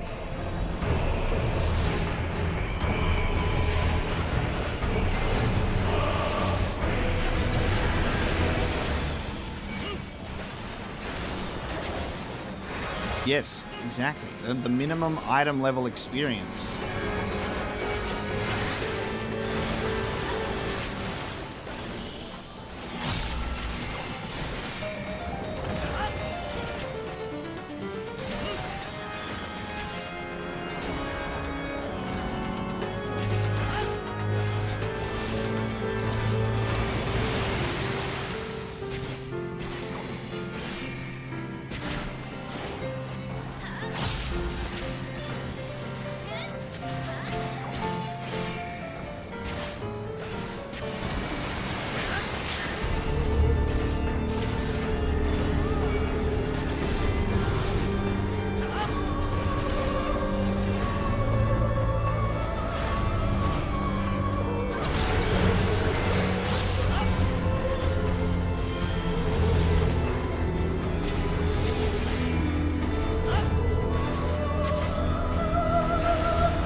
not super sure on what the deal is with that one.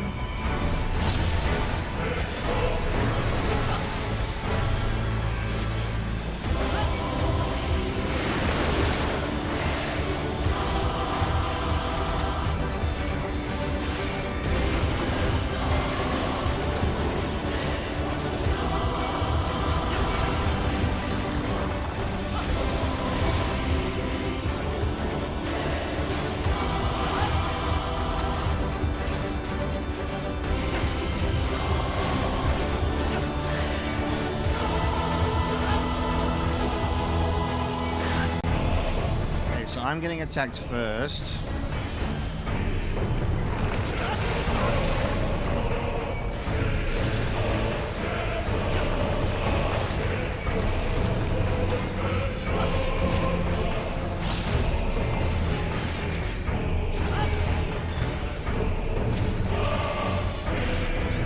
That red arrow is stacked together at least 2. Okay, yeah, it seems like people were stacking together when that happened.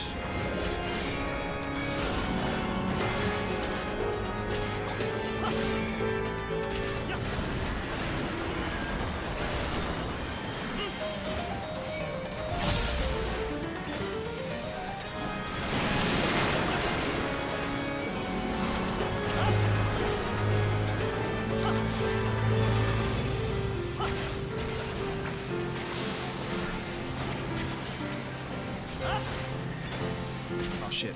Ah, fuck's sake. That's my bad.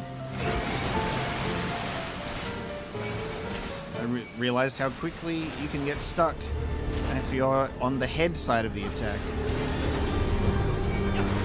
I need to run to his butt instead. Okay, here.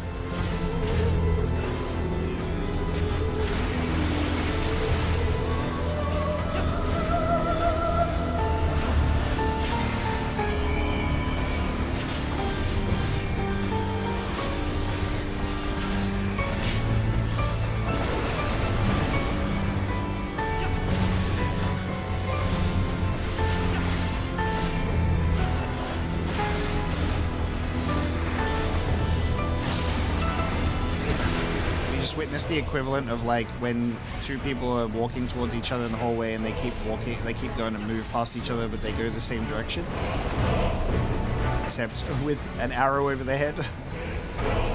Like, I'll go this way. No, I'm going this way.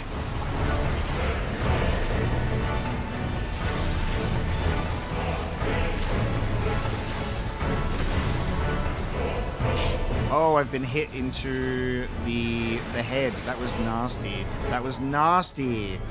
Oh my god. I wasn't paying attention to where the head was placed with the shockwave. This is so nasty.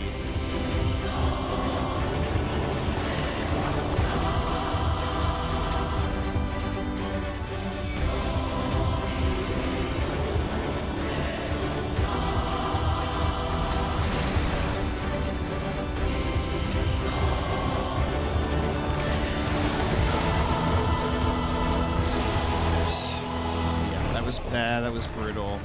Not enough people alive for the stack. That's wild.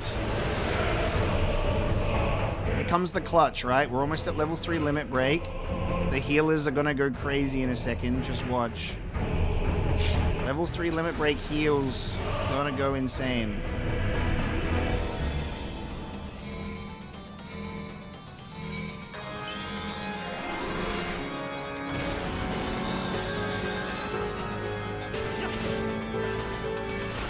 Level 3 limit break. Fucking go, healer. Go. Go.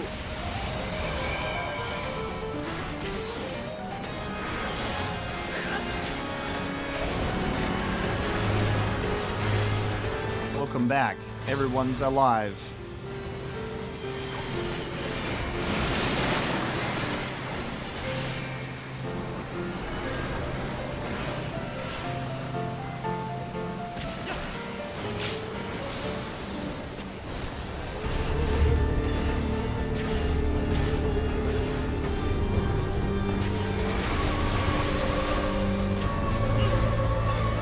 nobody saw that.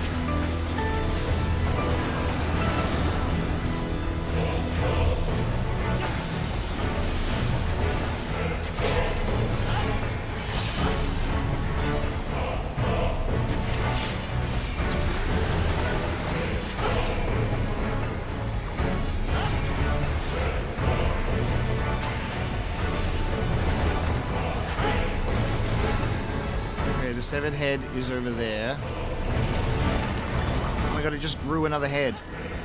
Okay, so it's gonna hit us over here.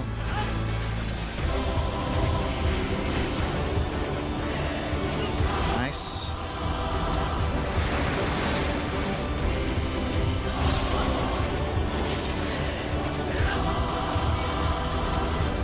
I think that's why I missed it the first time. I didn't realize it grew another head and I was looking at it. And then, yeah, there you go. So it's going to grow the head. Oh, don't go over that side. And then everybody get together really quickly. Oh my god, dude. What the fuck? This dude is insane.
Me and not paying attention to this specific attack. I don't know what it is. I think I'm too busy looking at my buttons, and that's my bad. I like forget about that head attack. And that's my one thing that keeps getting me in this fight. There we go.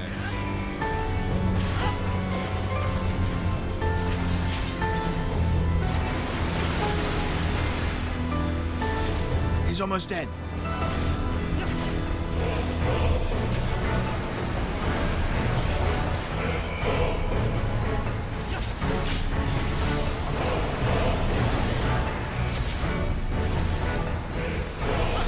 Well done, chat. Third time's the charm. Great job, team. That's a mean beast. That was a mean beast.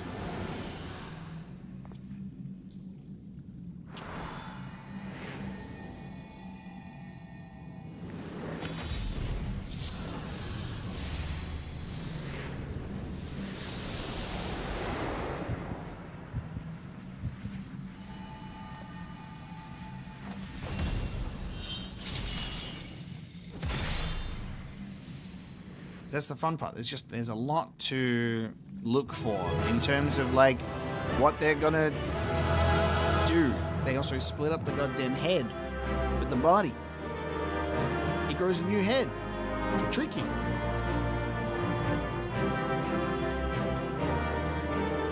And that's minimum item level for you.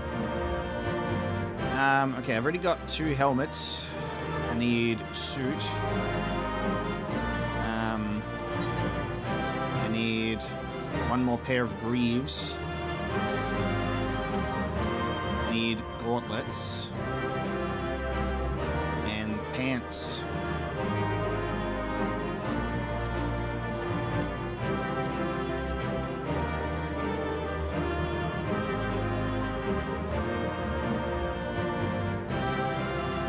I assume that the second raid stuff, because it usually goes up, doesn't it? There's different stuff in the next 4 raids.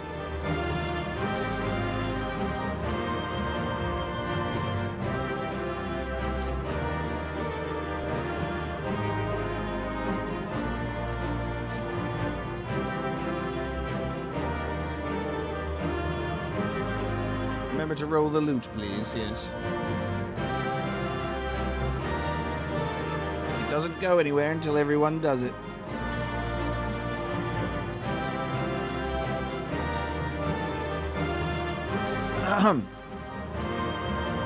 Maybe I should take my own advice.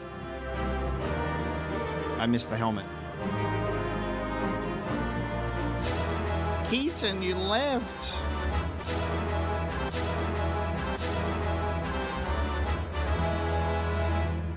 Doesn't even get to be in the photo.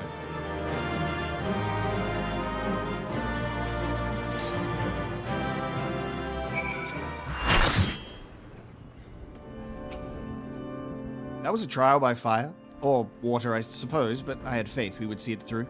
So long as we had your stout arm, of course.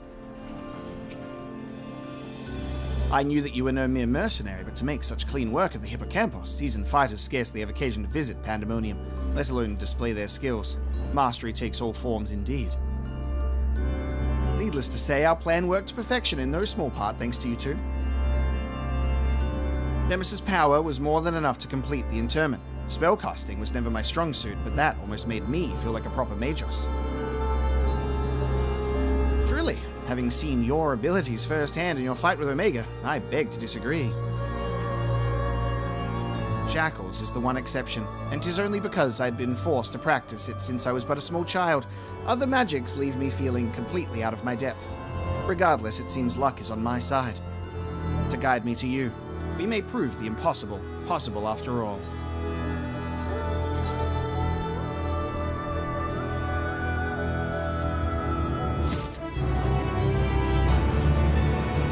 After witnessing the Hippocampos' capabilities, I should not blame you for wishing to avoid engaging any further creations in the place of their choosing. Alas, I doubt we will have the luxury. The fires of creation.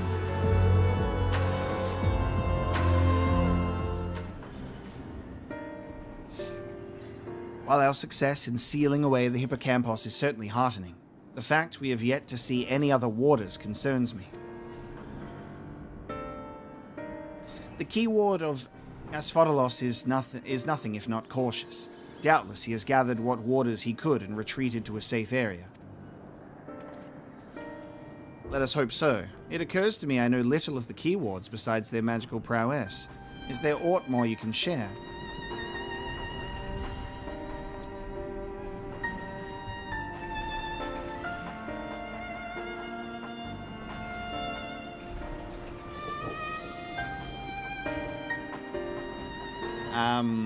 What's this, give me one sec, I want to see who this instantly reminded me of, to see if I'm imagining it.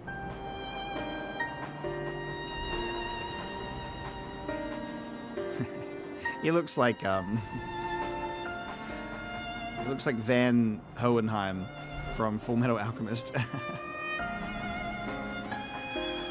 Full Metal Alchemist. Full Metal Alchemist. My mind was immediate, like, Full Metal Alchemist? Of course, a man named Hesperos is in charge of Asphodelos. Not only does he have thorough knowledge of the creatures here, but he takes great pains to be a mentor to each of the warders under his charge. He's done much to ensure that I flourished here, in spite of my ineptitude at magic, and I've always known him to be the sort of man who faces difficult decisions with unwavering composure. Furthermore, key wards are not only masters of interment, they can also bend the hallways of Pandemonium to their will with creation magics. With all this in mind, I am certain that so long as Hesperos guides them, the other warders are safe.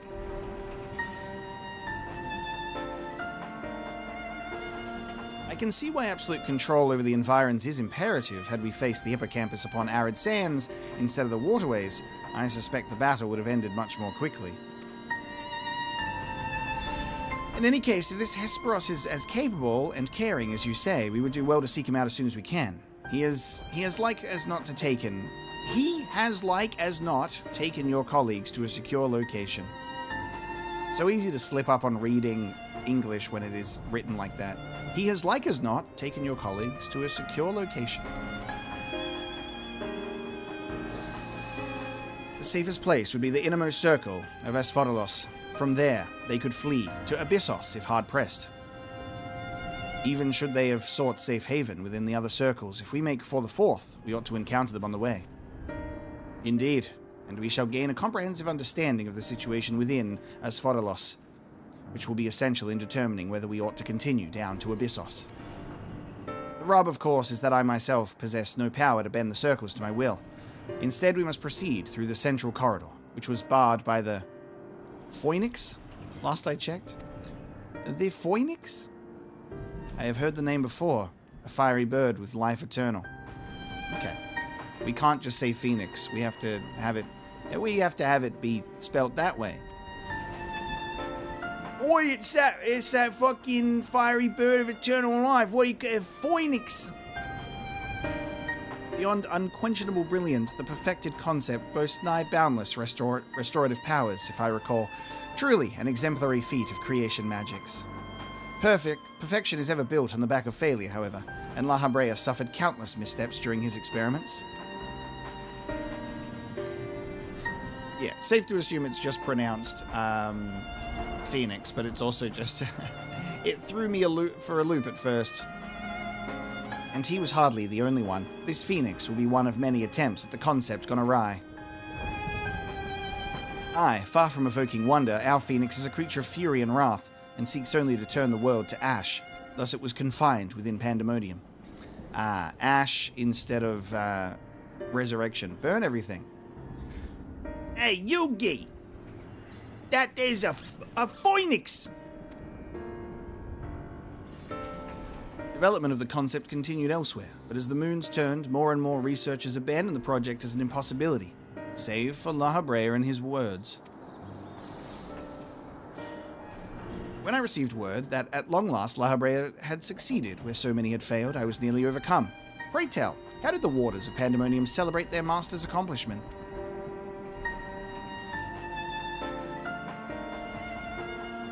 I don't believe we did. The research of the words of La Habrea has little consequence to our work here, save for those rare times it charges us with a new specimen. Truth be told, I don't remember anyone making note of the occasion.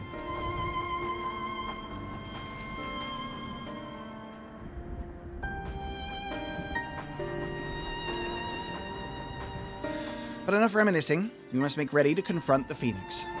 While it's possible that it flew off to some other wing of Pandemonium, we would make that assumption at our own peril.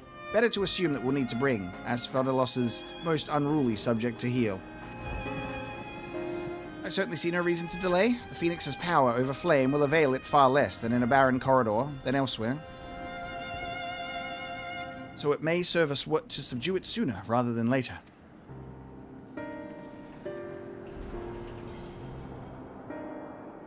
How many more classic anime references are we going to be able to implement? We shall see.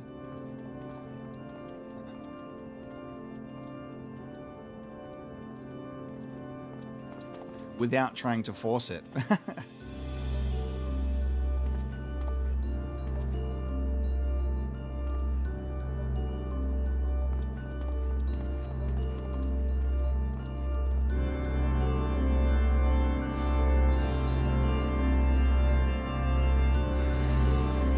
Oh, there it is.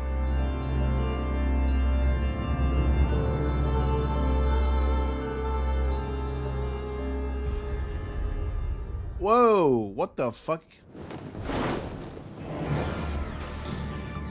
Hey. Hey, pal, I think the main guy, I think something's wrong. What?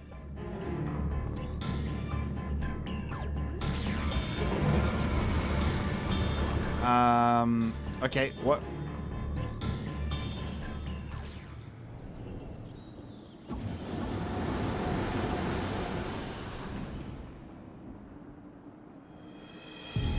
Okay, so we went in and we pulled ourselves out because the environment shifted. It seems whoever is behind this can alter the space around us at will. We face an uphill battle. Well, that's what they just explained in regards to the creation magics and being able to, like, change the space. You guys should be able to put 2 and 2 together now, right? Impossible. If those were creation magics at work, then that means... Let us confront that reality after we have conquered the enemy in front of us. Every drop of our focus shall be required if we are to inter the Phoenix.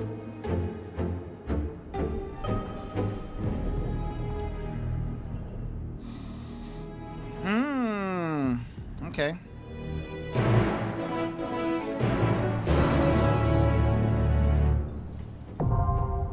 The third circle.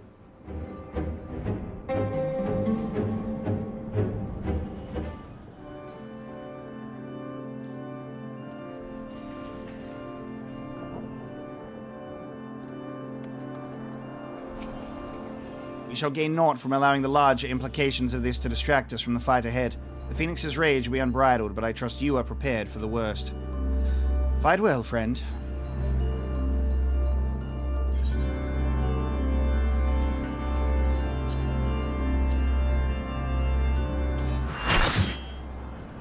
Alright, another has been swapped out.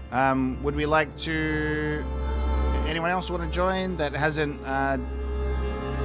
played yet in the group?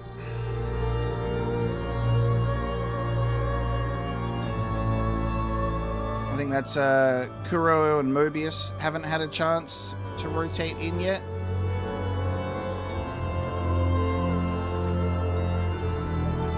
Yeah. Hey, any red mages for no reason?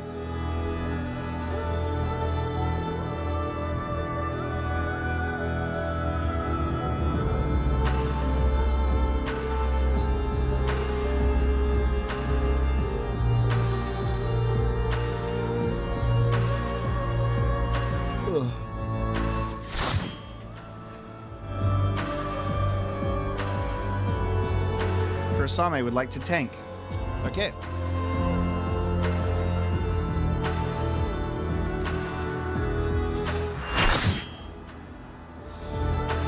Mobius, you want in? Or maybe Mobius, you want to join for the final one? And then I think everybody that's on has had a shot. Hopefully.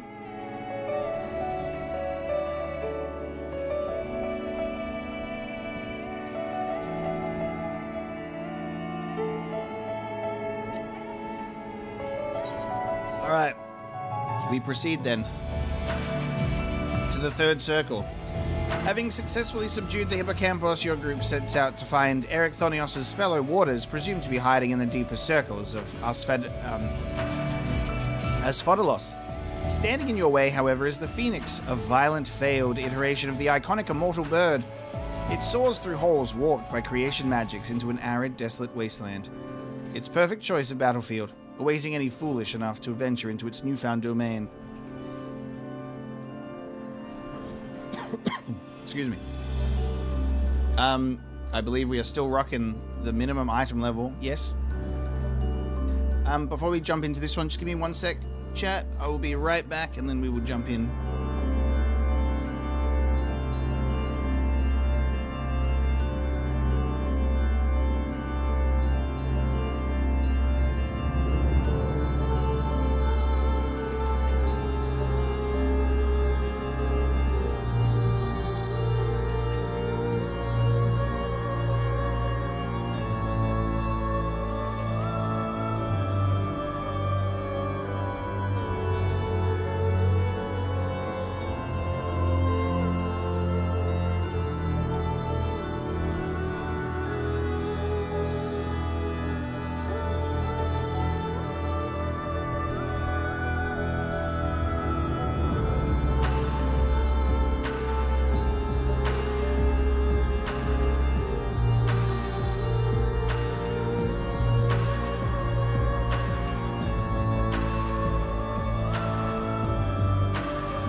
Alright, let's rock.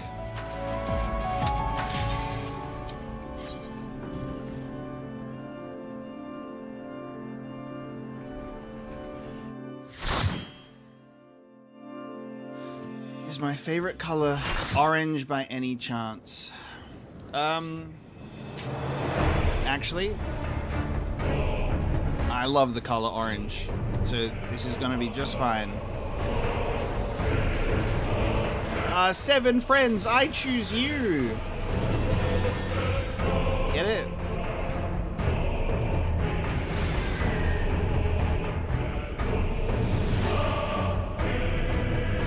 Mythic creation.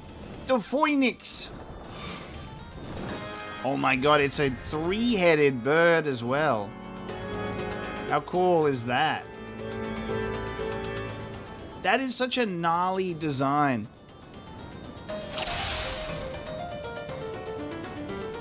They were really like, how do we make an evil phoenix? The classic 4 wings and then 3 heads. Cerberus bird.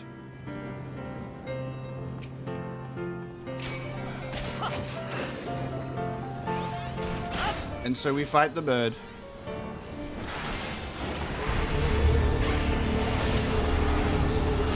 Experimental fire plume.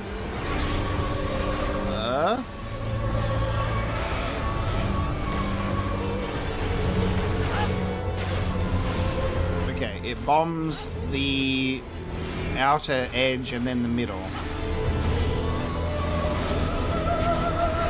And now that's going to be the middle?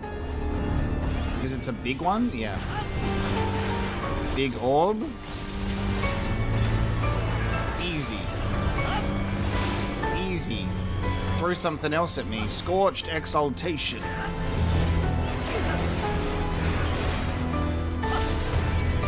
Okay, just wiped 3 people.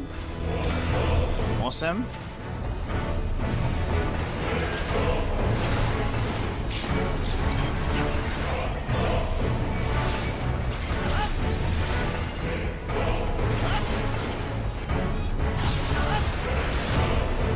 Darkened fire. Okay, I see darkened fire. Can we hurt it or no? No? Okay. He's attacking them in sequence.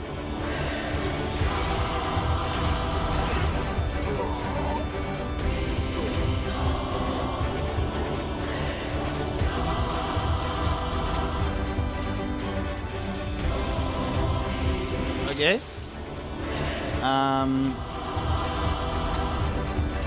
It summoned 4 things of dark fire, then proceeded to bomb the ground, and then the dark fire explodes and everyone dies.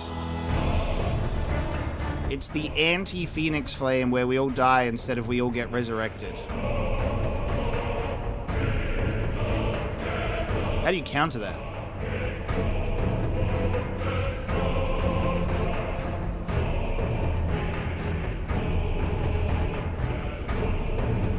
Let's run it again.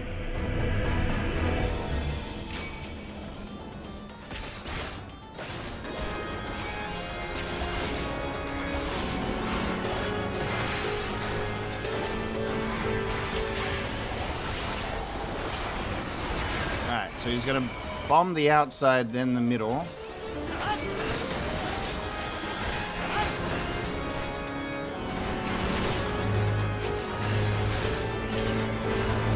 Now he's going to bomb the middle. Oh, I activated the wrong move.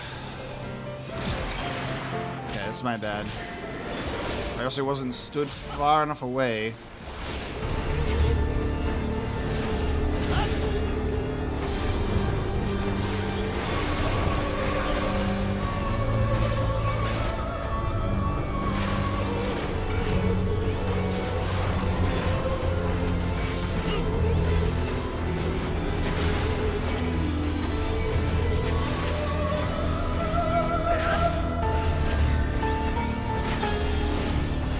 Darkened fire.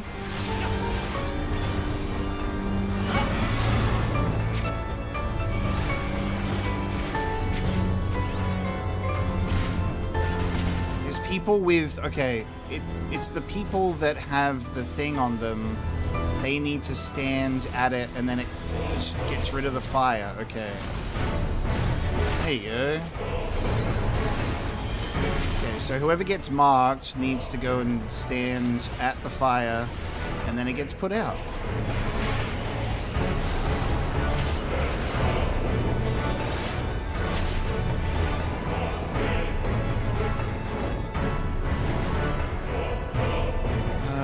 Middle...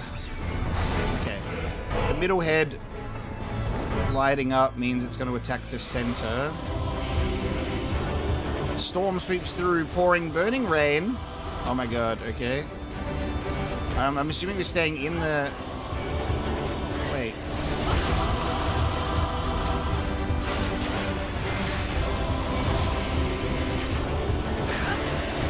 Green communicates that it feels kind of nice, but it's associated to the sunbird.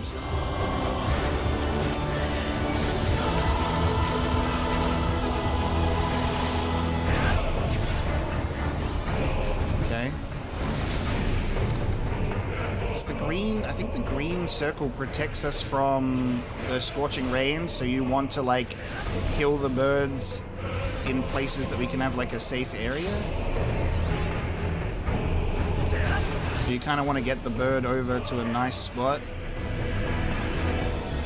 Okay, come over the... Okay, they're both together though. I can't get the attention of one to come over here. There we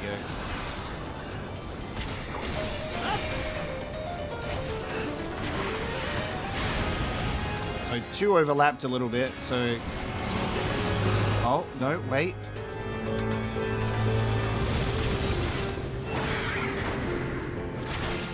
Oh. What? Birds catch fire? I'm scared. Hold me.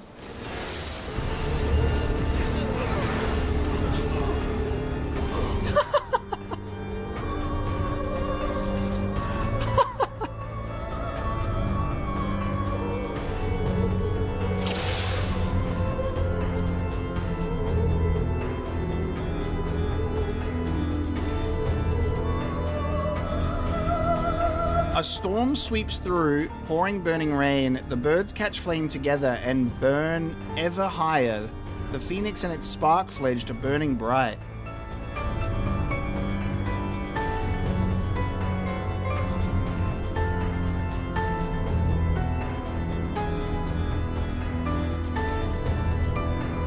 Was I, like, correct that, like, when the bird is there... We're trying, like, the green circle is like we're trying to spread them out?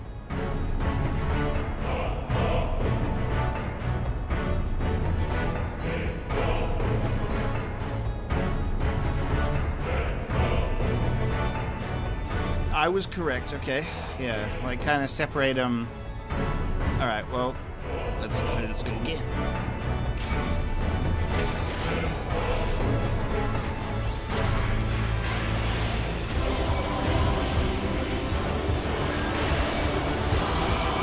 How good is a character? How good is an? Oh, he's starting with the middle one. Ah! Chicken chaser, no. How good is a enemy having multiple full team wipe attacks?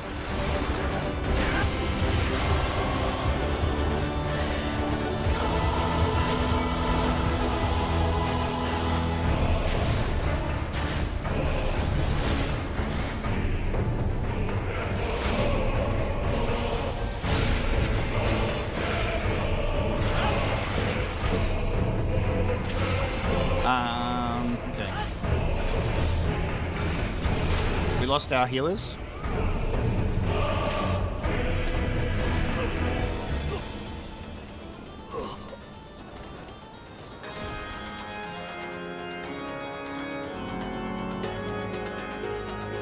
Yeah, I'll provoke one of the birds when it pops up. For some reason, like, even though it said I had enmity, but it didn't care. So yeah, I'll provoke it next time.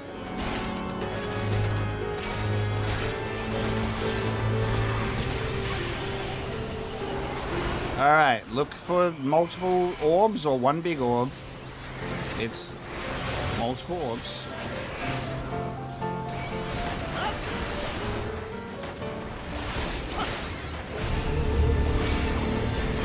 And now it's going to be big orb.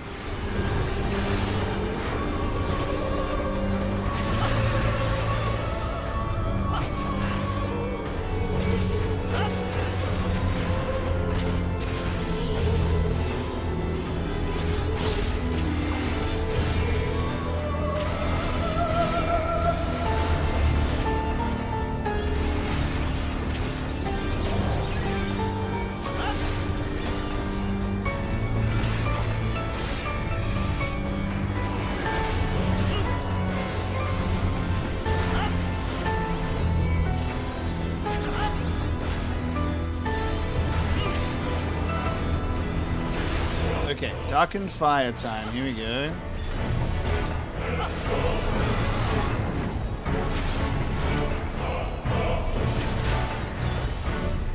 Everybody go to your little spots with the fire. Nice. No flame.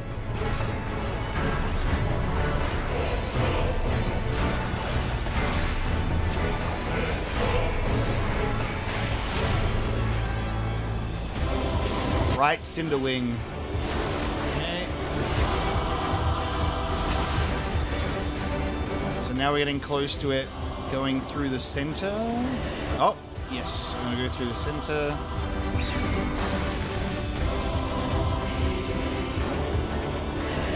And now it's like burning rain. All right, so let me provoke a sunbird.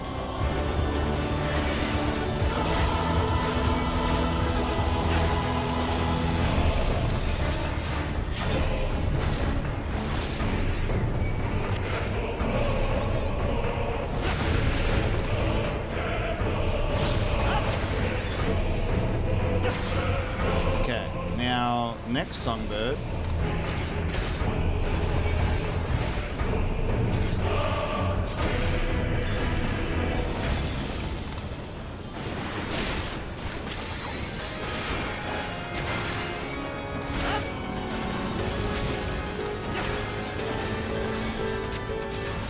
Okay, done. So now do we have to hit these things? No. Look how cool these things look, though. Look how cool they are. Okay, now... Are we gonna survive? I'm doing all of my shit. Okay, we lived because they were separated. Right Cinderwing. Oh my god, look how cool those things are. Fledgling flight. The design on these little guys is so cool. Okay. Oh, they're going in order. Okay.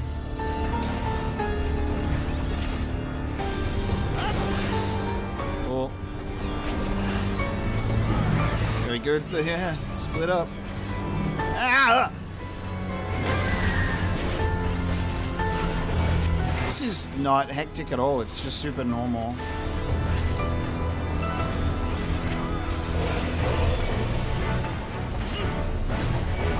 This is an average Tuesday.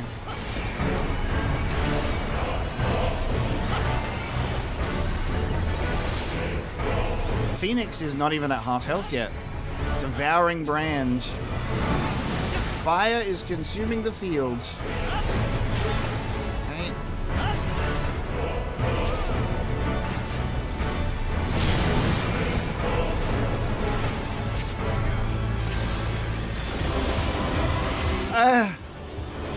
Ew.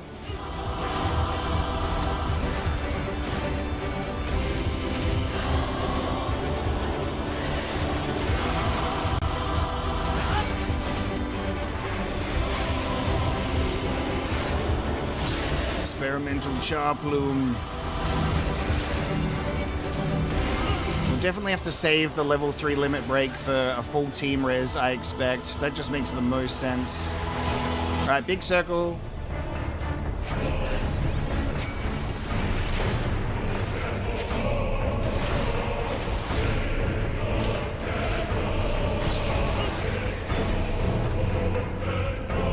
Would make so much sense that we would have to have a level 3 limit break against the Phoenix fight for the healer.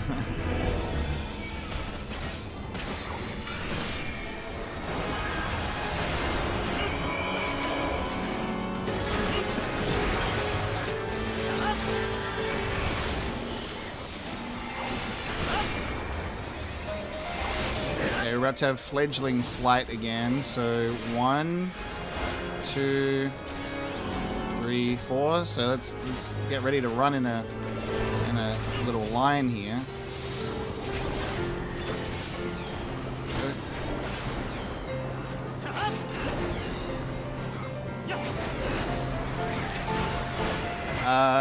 On the outside with the flames. On the inside.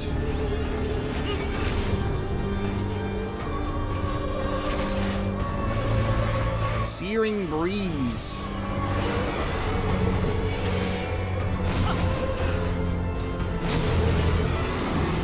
Fire is consuming the field once again.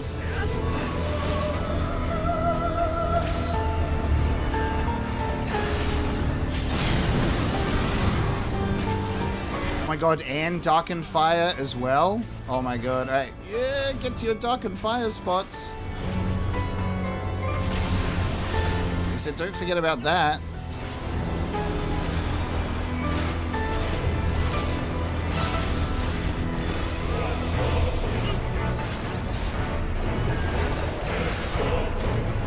Left Cinder Wing. Rest in peace to the half of the squad.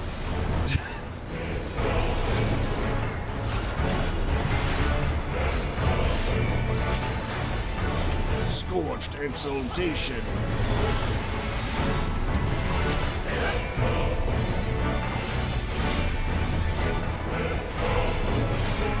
Alright, experimental sharp plume. Oh my god, wait, it's dark now? Oh god, it's dark fire?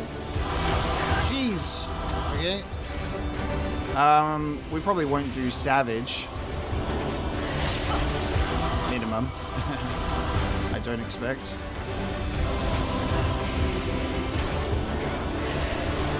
.5.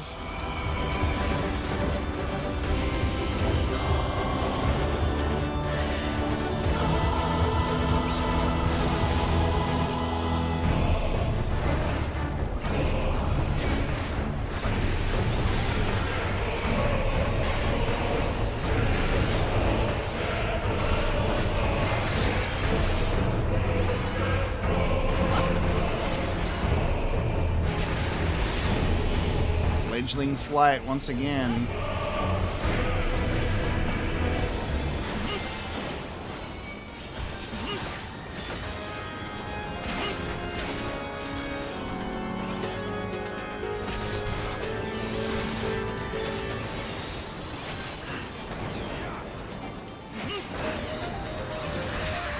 Big orb, big orb.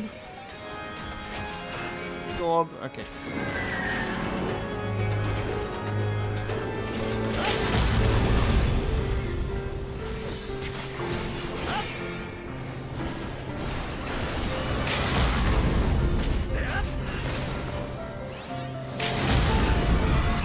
How many limit breaks are we popping right now?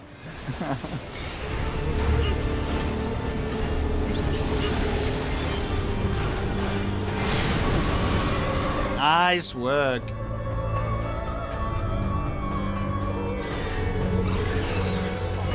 There's a lot going on. What a fight.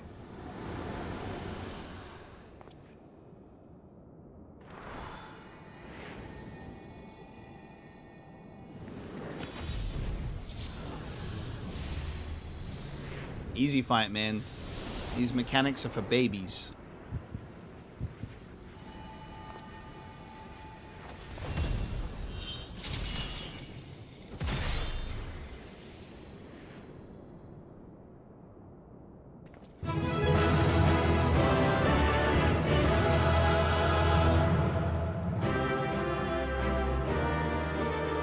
fucking good.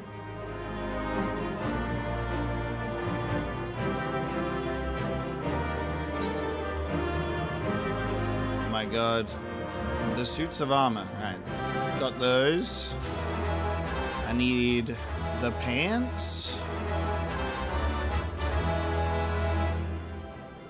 And then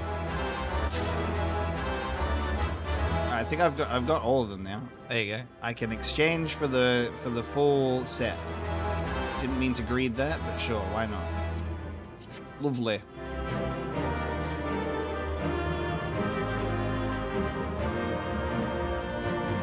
So, third try. Once again, so we've been able to do both of them on the second try. I mean, first try. No, that was sick. Experiencing a full party wipe is always a fun time, I think. Phoenix is the mount from the Savage tier. Well, we got to run it. We're probably not going to run it minimum item level on the Savage, though. Whence did this hellscape arise?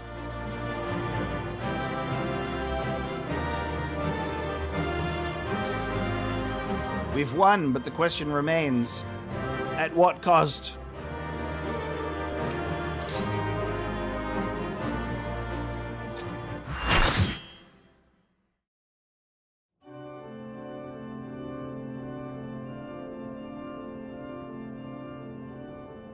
With that, the Phoenix shackled once more. However, there is yet the matter of this arena. We're in the fires of hell. Hades! They've already done that. As you've told us, there is but one person in Asphodelos with the ability and authority to wield such magics. Though fortunately it appears he has saved us the trouble of finding him. Reveal? A contemptible display, as befits an inferior specimen.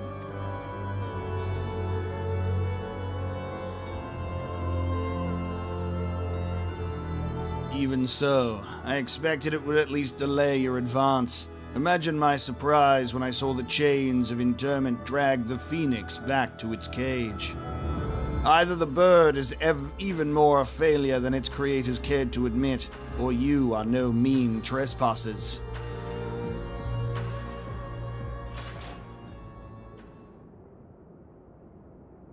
I had hoped our suspicions were misplaced, but alas.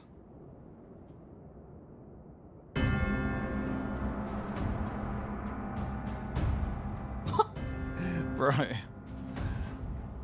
Okay. He would... Hesperos, why? Why have you brought such chaos to your beloved Pandæmonium? Pandæmonium. Pitiless, impenetrable, and utterly steadfast. Unlike those charged with its keeping. What has possessed you? I don't understand. Oh, Ericthonios. Oh my god, he's quite literally a vampire. Wow. It's just straight up. Wait. It's just straight up. On like, oh yeah, the teeth. Okay, cool. Yeah, sure. Oh, Ericthonios, must you pester me with these inane questions? Think for yourself. Surely you can muster a theory or two with that dim wit of yours. Then again, you have never been one for insight. Why Master La Habrea suffers your mediocrity, I shall never understand.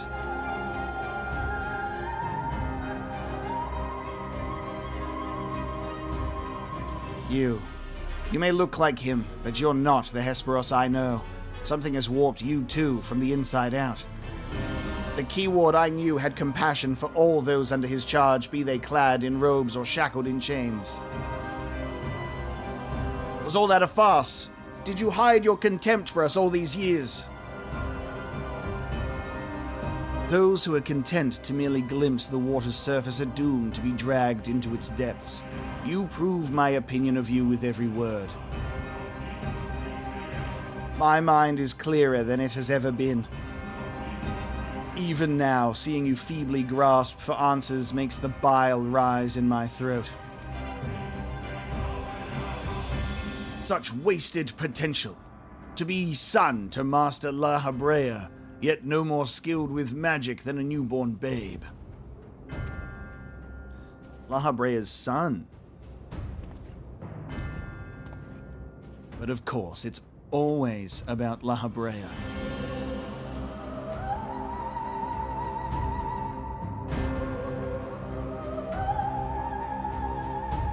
Silence! You are not worthy to utter his name.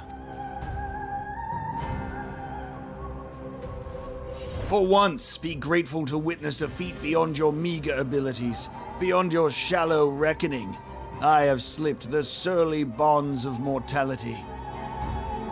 I have become one with our mythic creations and rid myself of imperfections. I stand upon the threshold of godhood.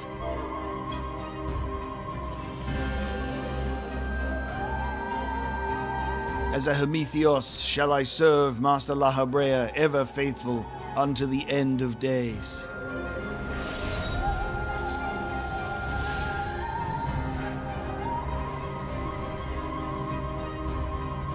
And he shall require no other.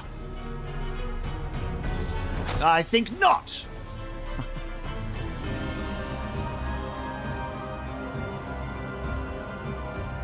Are you so blinded by arrogance that you have lost sight of what it means to serve? Erechthonios is more capable than you could ever know. It was thanks to his instruction that I was able to master the art of interment, both how to wield it and how to break free of it.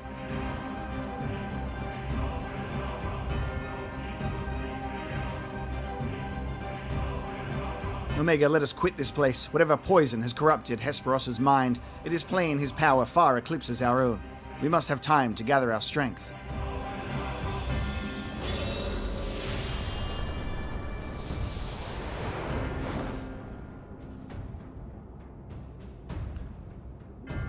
Flashbang.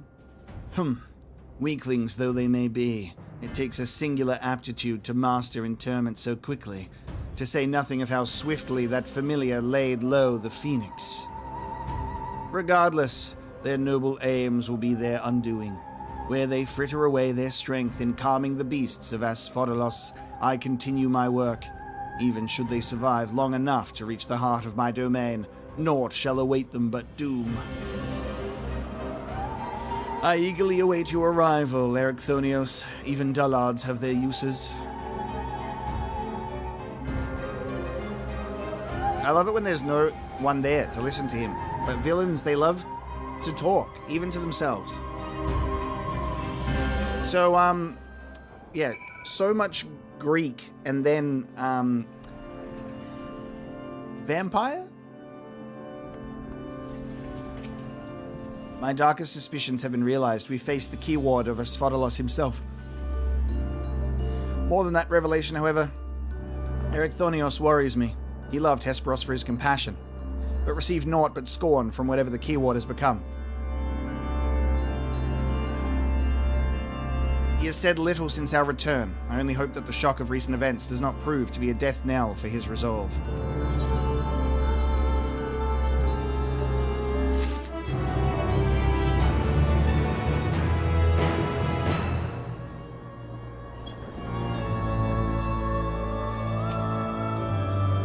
Please, leave me be. Who wards the waters?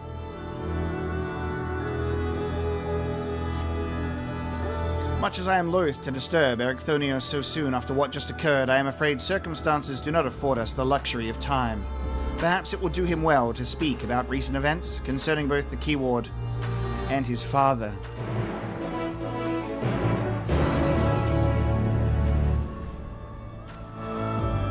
Hey, your papa's La Habrea?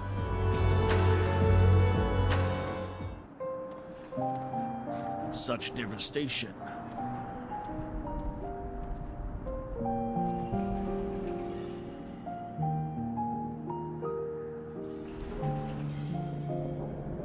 The creation of the ward which surrounds Pandæmonium was an astounding feat of magical prowess. A feat accomplished by none other than Aglaia. That both my father and I can bind others in chains is perhaps the only thing that we have in common. Ah, so it is true. I'm Aglaïa's son, bereft of his talent for magics or his brilliant mind, but his son, nonetheless. Surely this doesn't come entirely as a surprise to you. Nay, I had an inkling when you said you had practiced ethereal shackles since childhood. Assuming you haven't been employed here quite that long, it had to indicate some long-held connection with Aglaia. It was Aglaia that taught me how to cast ethereal shackles, but that was it. My further education was overseen by the words of Aglaia, more specifically my mother, who was a researcher there. I see.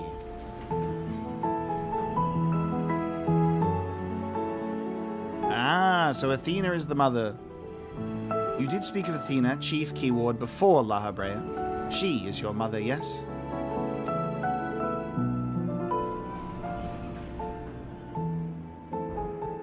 How astute. I can see why you were chosen to lead this investigation. You've the right of it. Athena was my mother, and it was she who invited me to join her here. Aglaia had nothing to do with it.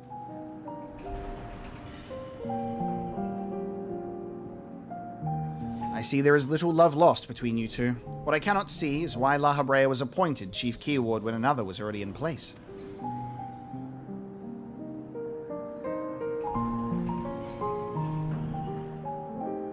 Was in place. My mother is no longer with us.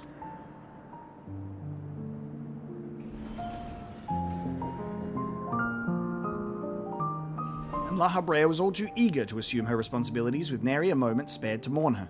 What love do I owe him now when he offered not one drop of compassion then? Ah, I see. She is no longer with us. An expression to convey the end of her life. I have known only the public face of Aglaia. While he is lauded for his ability to maintain composure in the face of unnerving circumstances, I must admit that oft he comes across as cold. Apologies, but can we speak of something else? This topic isn't an easy one for me to discuss.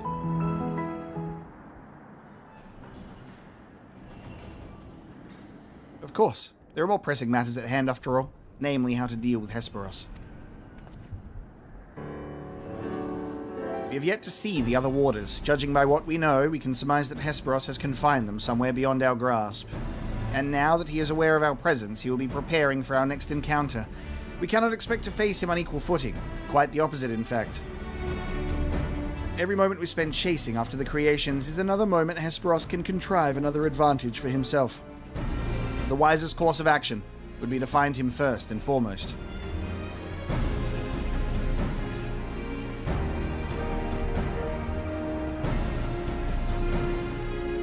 He said that he has become one with the creations. Perhaps that means he is vulnerable to interment? He got bitten by a vampire monster. In theory, that should be possible. However, is it enough merely to confine him after all he has done? I need to know why. I need to know what drove him to forsake everything he's worked for. Was it all truly so he could serve his own master? Was it all truly so that he could serve his master? To my mind, he's merely put Aglaïa's own work at risk in trade for some nebulous power. Aglaia is the chief keyword of Pandaemonium. How would throwing it into disarray win his favor? Doesn't make any sense.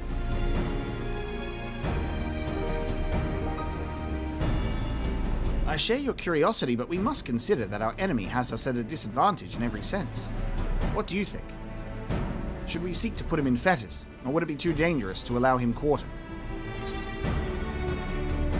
I want answers too.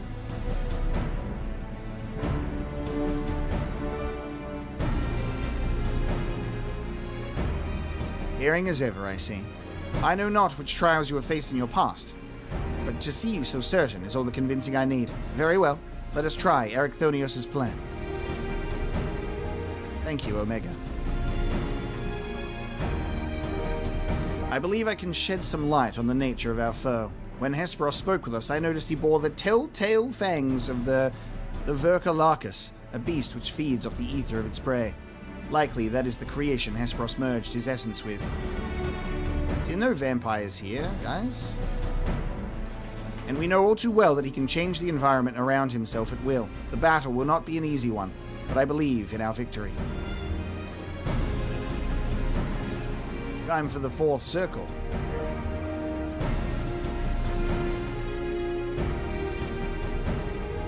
DJ Flick, welcome in to the stream. Thanks so much for joining. Any chance I might play System Shock 2? I'm going to have to play System Shock 1 first. But yes, they are both on my list. I will play them one of these days.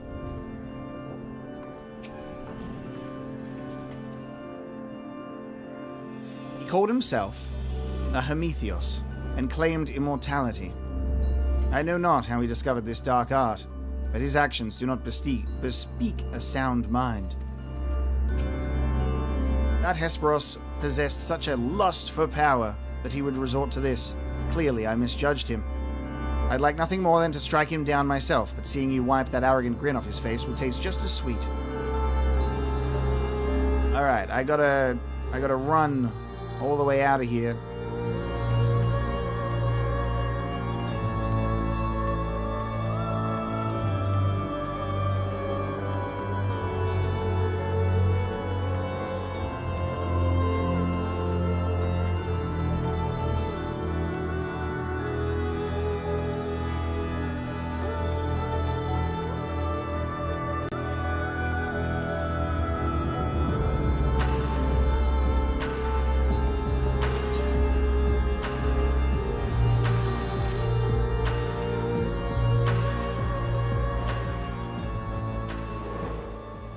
Ah, yes, everybody has to show off their birds. Ah!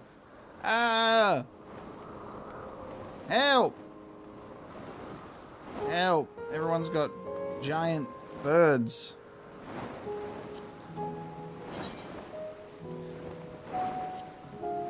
Everyone wants to show off their cool giant birds. Yeah, well, take that. Rising Phoenix gamers, rise up.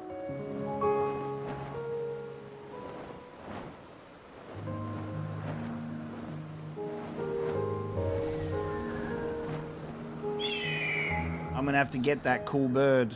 I'm gonna have to get the Savage Phoenix. Alright, am I keeping the same team? Should we just run it back right into the fourth circle? Perpetrator of the chaos in Asphodelos is revealed to be none other than its keyword, Hesperos. Once known for his kindness to both warders and captives alike, he now appears before you as an amalgamation of mythic beast and man. A Hermethios, drunk with devotion to La Habrea and dripping venom for Erechthonios, Asphodelos' keeper may too be its most fearsome creation.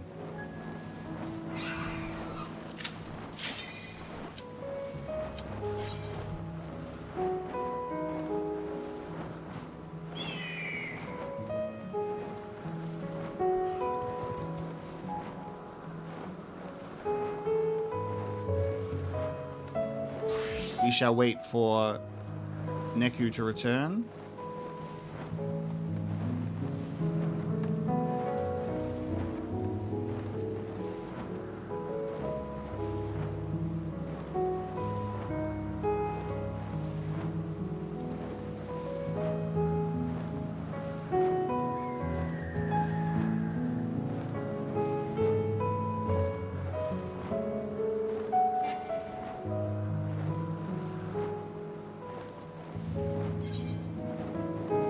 Got BGM at 100 always, chat. Except for that one time it wasn't, and we increased it through the chat. Any casters want to jump in, or just a DPS in general? Any DPS?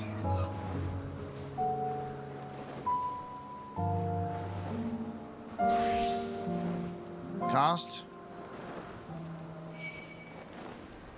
Past has decided to red mage it up.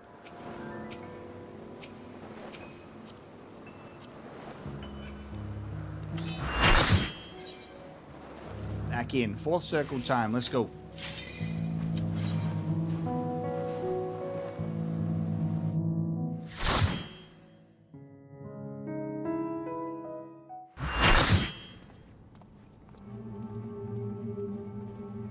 Oh my god, there it is. Sorry, Luffy. Luffy. That always happens. It's like whenever something starts, it's like, hey, I'm back. Oh, shit. But no worries, guys. Remember, we're doing the Alliance raid, so everyone that's hanging around, I do need 24 people.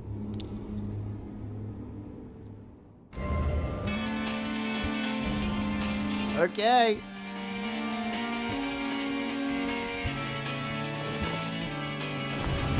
Okay.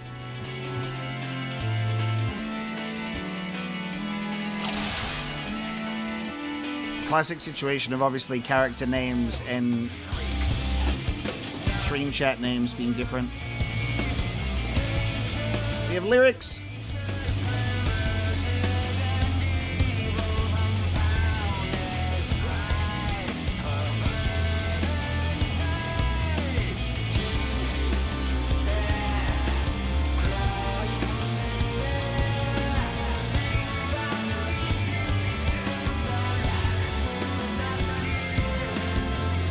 I can't believe they got Ozzy Osbourne to do a Final Fantasy XIV song. I have awaited this moment, witness the full measure of Prometheus's power. Alright, let's fucking go. Elegant evisceration.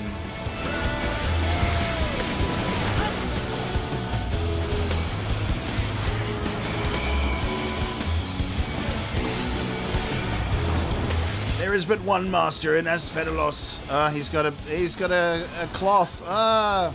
Setting the scene. Oh my god! What are we doing? These halls are my domain. The concept of creation magics being used in the fight, though, crazy.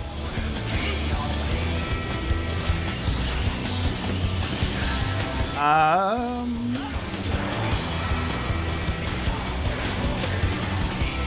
can't kill me.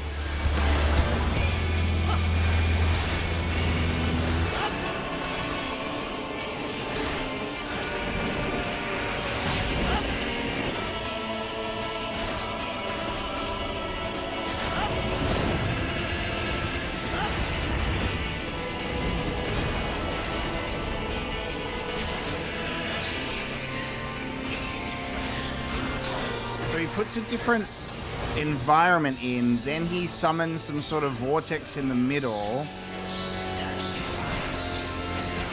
Do we want to be in the middle? Oh, and then you don't want to get pushed out into that corner?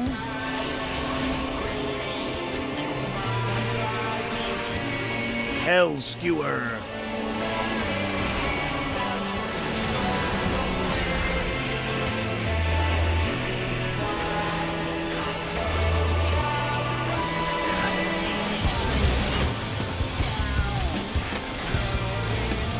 If you insist upon this folly, you must face the full extent of my authority.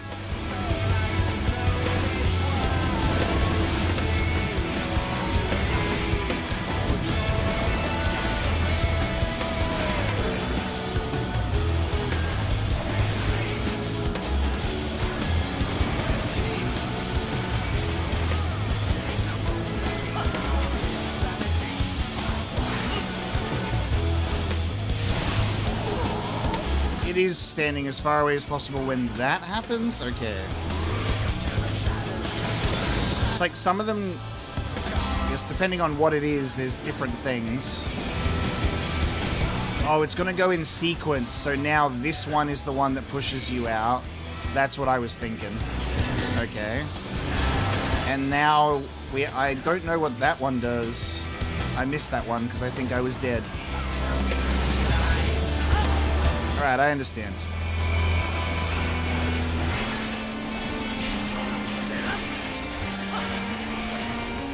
Different types of floor, different type of attack in the middle. Absorbing ether. Your ether turns, and by it shall you be undone.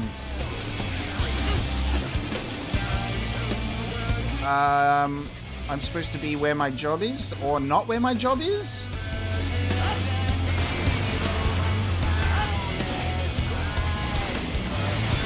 I'm like tank symbol, but scribble is in there, so maybe not my job.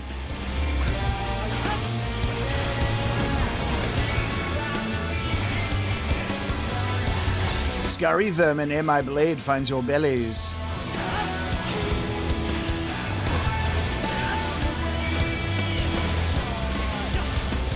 Don't worry, Aphix, because we're... Oh god, I'm dead.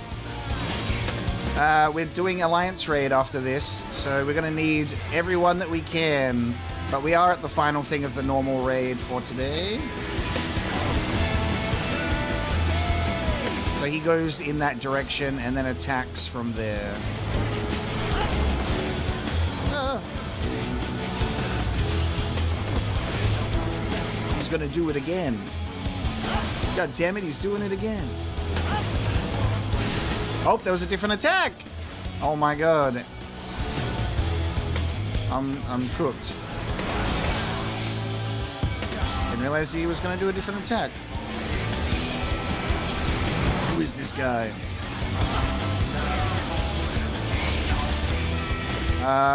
Explosive ether. Oh god, and it's like a thing about... Oh, people have to break up the... line?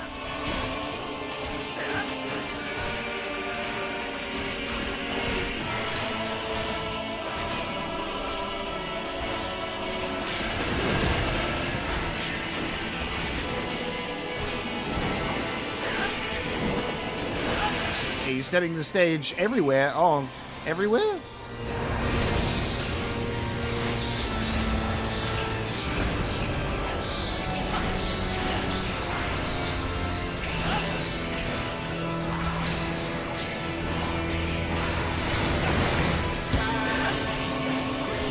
I don't know what the fire one does, because I haven't seen it yet.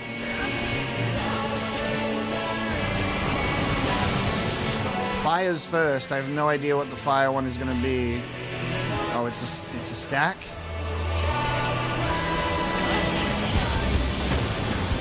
Okay. Now it's the knockback.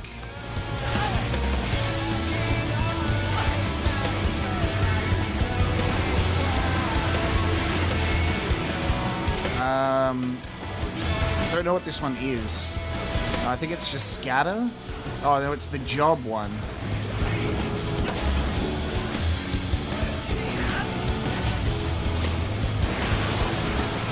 And now this one is get as far the fuck away as possible. Oh no, I was just activating Living Dead. I was just activating it. We can't do level 3 limit break because we're dead.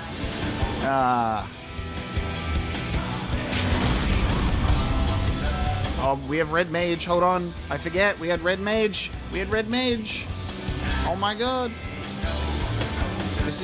We're so back. Watch.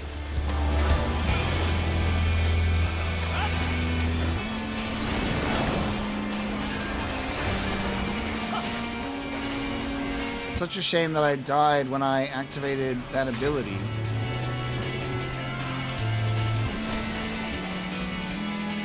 So people just have to take the job that isn't theirs. They gotta cut them off from it. And then he's gonna go over here. What? Oh, okay.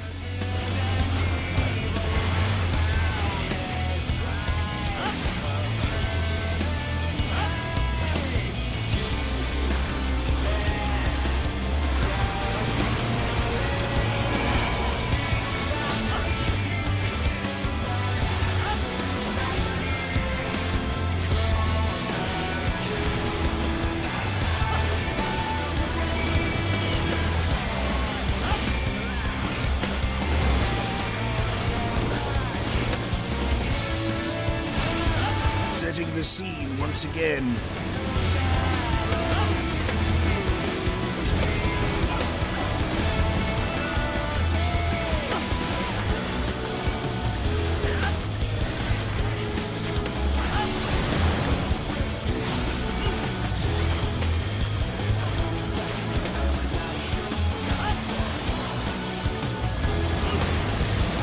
Starting off with acid.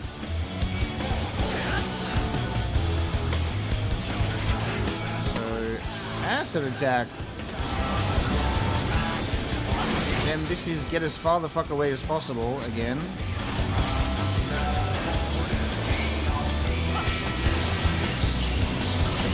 Then fire.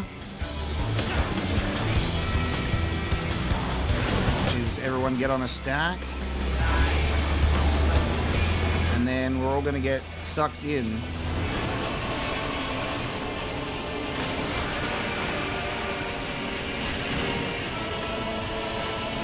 Or pushed out, sorry, I meant to say. Nice. I lived! And now he's northerly shifting.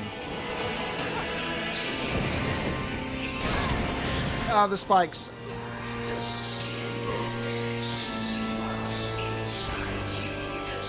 Ah, the spikes. They hurt.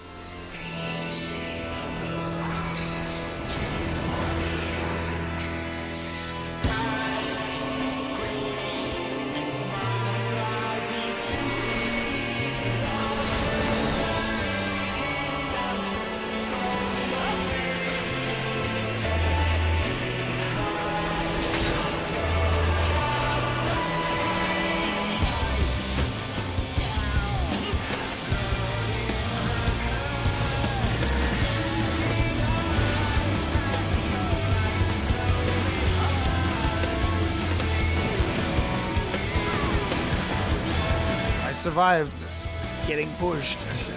No spikes today.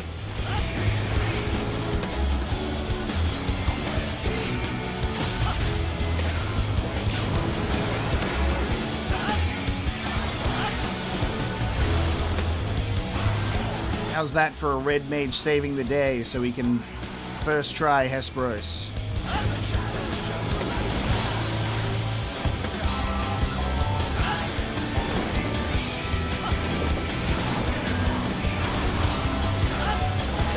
Vampire creature.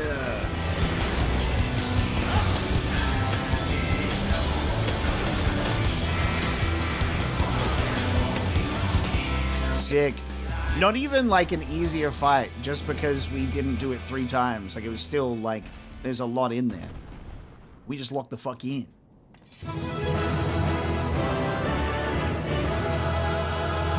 With a nice little red mage, then to level 3 limit break resurrection. Let's go. Very well done. Nosferatu minion. Nosferatu minion. Let's go. See, we don't need any of this Dracula stuff. We got the cooler one. We're on Nosferatu minion. Hell yeah.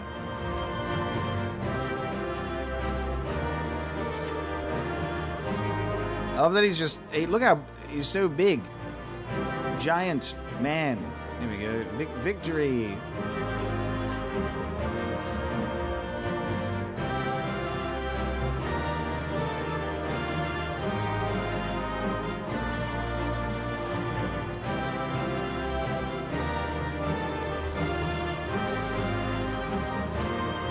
It's always the sweeping emote when they've died.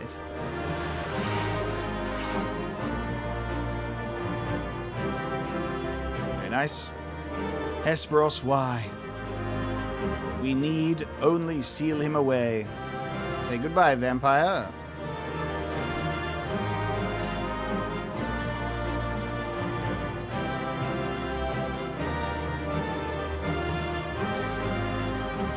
I guess if you leave the instance, then it automatically passes the loot, right?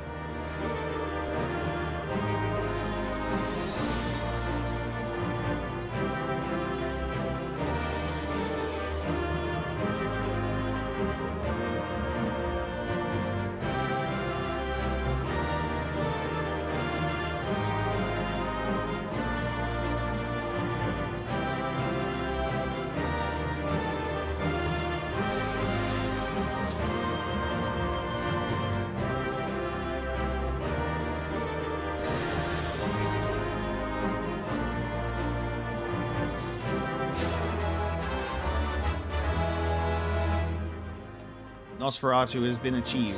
Everything is right in the world. I'm out of here.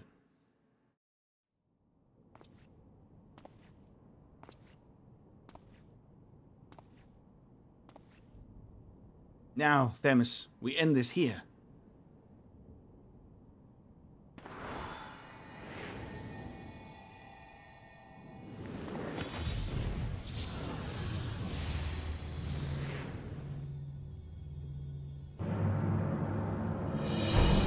Fools, I will not be put in chains.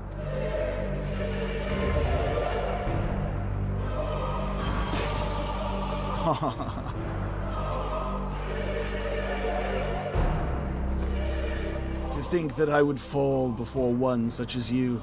Perhaps I should have treated you as more than a mere nuisance.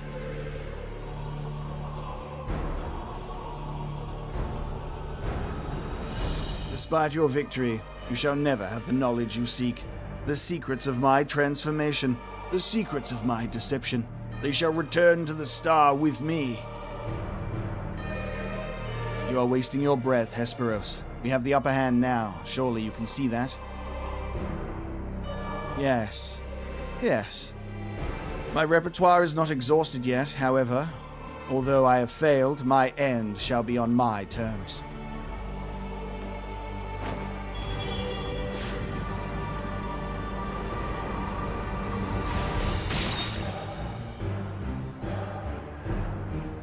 Stakes himself, I remain loyal to my very last. Come what may, I die with dignity. He's like, I will not be imprisoned. I go out on my own terms. Stakes self. He says, you ain't learning shit from me. How did your ambition lead you so astray, Hesperos? You were better than that. Your star shone more brightly than any other in Pandæmonium. You had La Brea's respect, his trust. What more did you seek? That you would forsake all that and sully your legacy besides.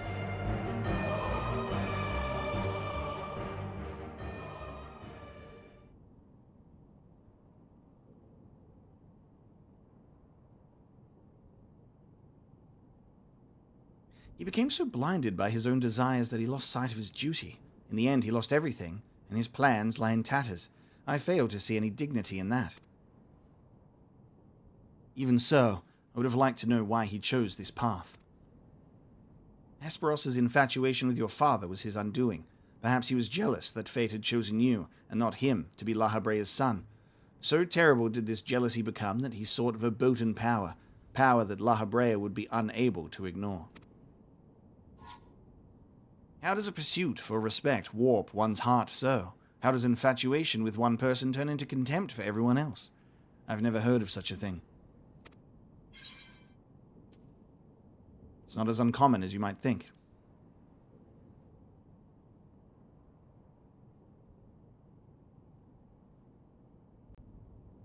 I see. I admit I cannot but find it vexing, but perhaps that signifies naught but my own capacity for bitterness. I do understand what it is to have a beacon to follow in dark times, a person you trust to guide you true, how it is to desperately wish their light would fall upon you again.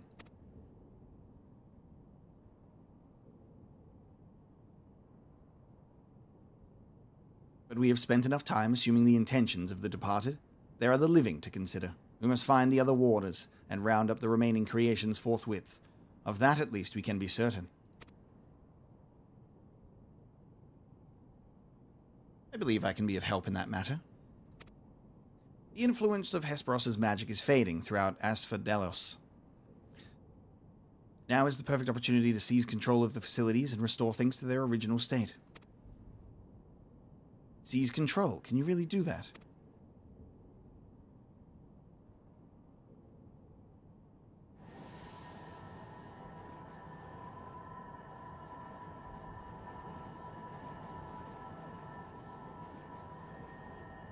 Domain expansion. Control building. What? What is this presence? Ericthonios, what lies beyond that threshold? That's the passage which connects Asphodelos to Abyssos. Why? Be on your guard, you two. Now that Asphodelos is free of obstructions, I can more easily sense disturbances in the lower levels. Something stirs in Abyssos.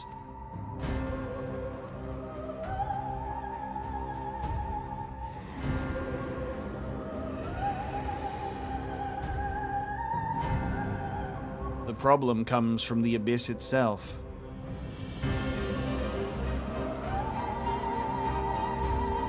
A warding sigil? How? Let us return to the gates for now. I should like to appraise the situation from there. Needless to say, our investigation is far from over.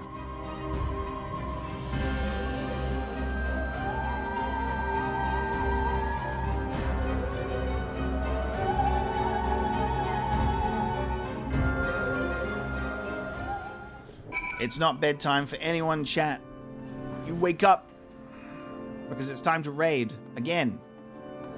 I guess I leave this for now because this is the next one. Oh no, wait, no, we're still in the same. Hold on, we're still in the same quest. Let me finish it.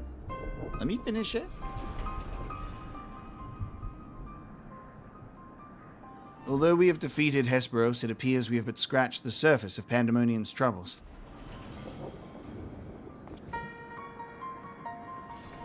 My head is still swimming with questions, but could this mean that Hesperos wasn't actually behind this? It is a stark possibility, yes. The root of this crisis may lie somewhere much deeper than even Abyssos. When we first encountered you, you said the memories of your escape were vague and that your senses were muddled. I believe this was more than the result of a panicked mind. You were made to feel this way by a powerful magical influence. It is possible that this same magic could have poisoned Hesperos's heart, twisting his affection for La Habrea into a burning obsession. Then, in his altered state, he was made an offer of power he could not refuse. Wait, are you suggesting that someone else turned Hesperos into that thing? If so, it stands to reason that they wouldn't stop at him. Indeed, our mysterious mastermind does not lack for subjects for his experiments. For more potential. Metheoi.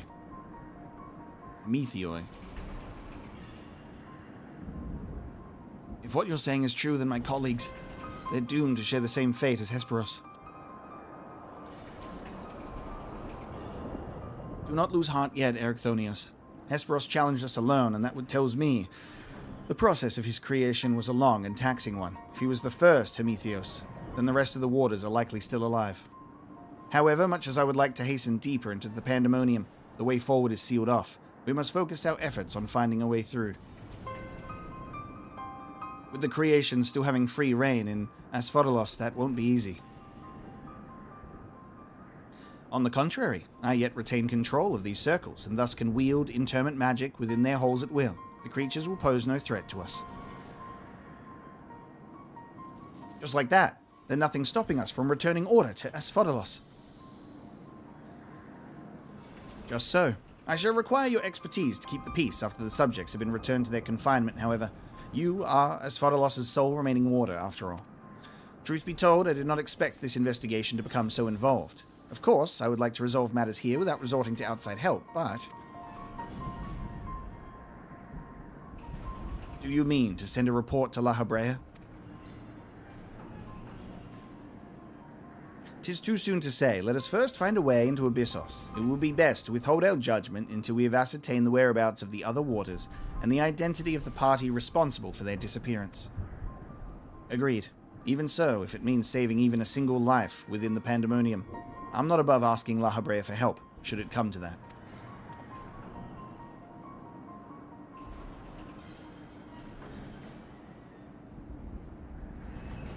Recent discoveries certainly paint Hesperos' actions in a new light. The number of unknown elements in this investigation grows, and we must proceed forward with the utmost caution.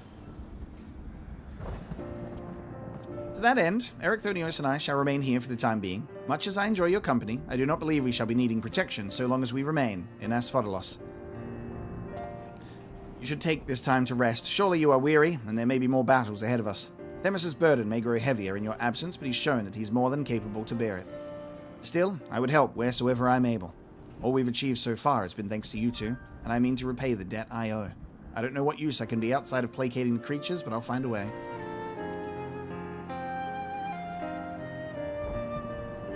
Nonsense. You owe us nothing. It was thanks to your knowledge of the magics which govern this place that we were able to come this far. Elsewise, we would have likely succumbed to the Hippocampos' assault.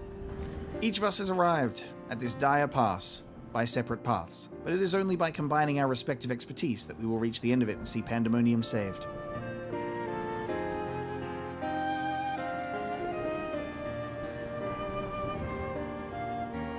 Thank you, Themis. Hesperos' words seem to have affected me more than I realize. Together we've come this far, and together we'll reach the end. I have no doubt we will. Even so, let us allow Omega his rest.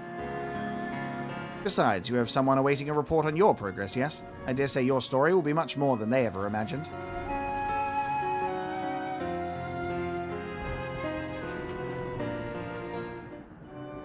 Off I go. We go back to Aporia.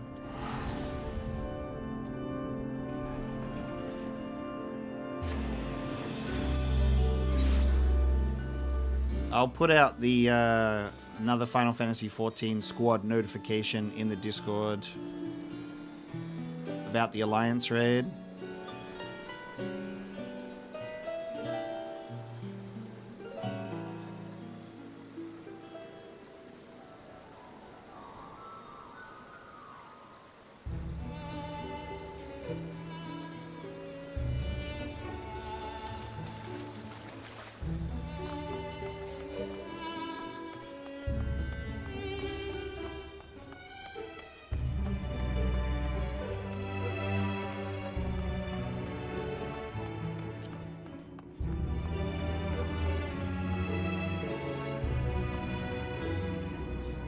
Yeah, I'll just be getting... Now that like, glam isn't restricted, I usually just go for stuff that looks cool now.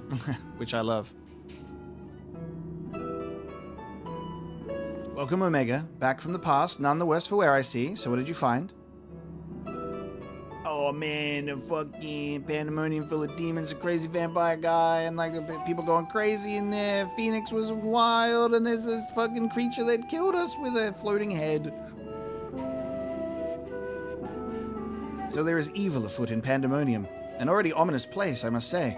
Mythic beasts and missing waters. Truly we are fortunate to see you return to us in one piece. It appears the voice Omega heard from the crystal spoke the truth. As for who left it behind and why, those are yet questions to be answered. Indeed, it could be someone who lived among the ancients, or it could be someone trying to avert a tragedy from the future. Much remains shrouded in mystery. Yet ilm by ilm we shall unveil that mystery, with the help of Omega, of course. By his actions was the fabric of the past reshaped, yet he returns to the same present he left. Which can only mean one thing, that his intervention in Pandemonium's crisis is but one of the countless building blocks of history upon which our present has been built. I was always meant to go there.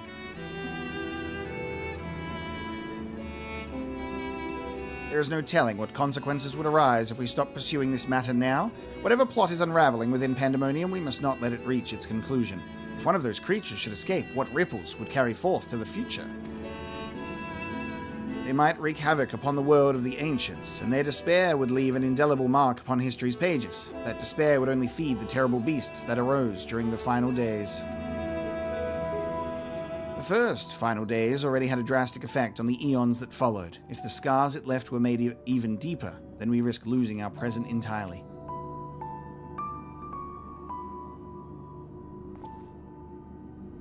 Whatever the cost, our connection with the future of Elpis must be preserved. I know I've asked much of you already, but can I count on you to continue your work in Pandemonium?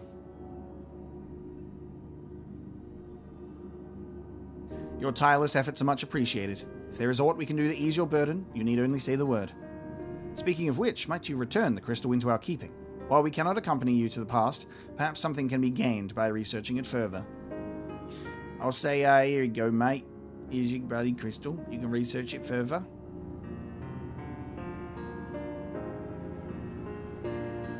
Ah, it shines just as splendidly as the day we met. We shall begin work right away, but I cannot promise any meaningful results for some time. And as matters in Elpis seem to be in a similar state, I must ask that you rest. But before that, allow me to make an introduction. As our research moves into its critical stage, I found it only suitable to recruit another assistant. Mylene? Yeah. Mylene is an expert on armaments from throughout history, be they from the far-flung past or made in the most modern forges. Should you find aught of interest in your adventures, bring it here and she will be glad to offer her services. So that's what we read before when they spoke about who you can exchange stuff with. We know researchers in numerous fields that would love to get their hands on artifacts from bygone eras and would give you goods in return that should aid you in trials ahead. Furthermore, if you ever wish to peruse the records of events you have reported here, Nemgigi has been taking faithful and thorough notes. She is at your complete disposal. Yes, while the main quest seems to be where the Codex entries are, we know that the Raid series has always had like its own version of that within the event itself. I sense we have embarked upon something monumental, something that will dwarf all else I have accomplished in my many years of research. I can think of no greater honor, nor reassurance than to have your capable assistance in this endeavor. If there is anything to be found that will contribute to your success, we shall find it. We shall not rest until we have unlocked the mysteries of the crystal, and you will be the first to know when we do.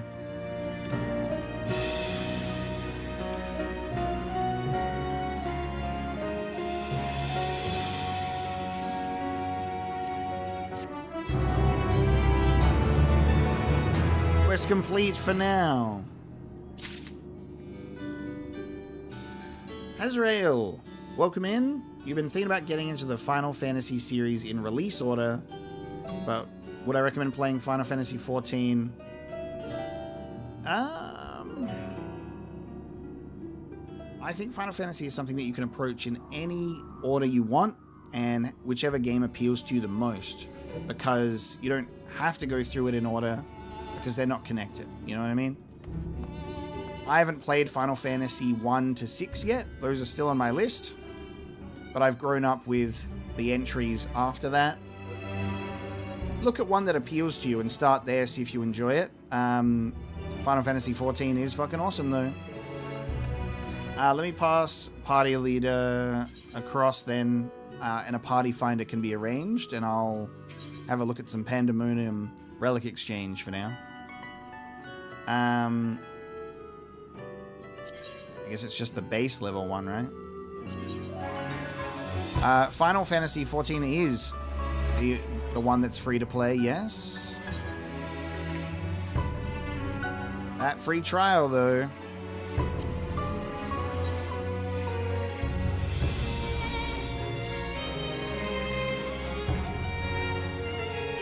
So, I can't tie these ones, so I'd have to accept that these are in the white.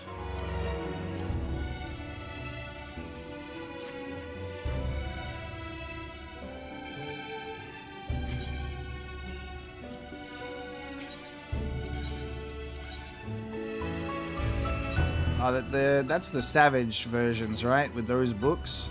So I think I'm only up to these at the moment. What's the one for Sage?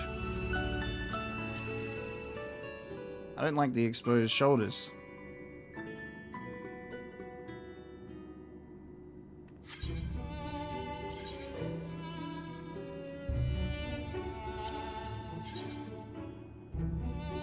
This is a darker one at least. This one's pretty cool. I like the striking one.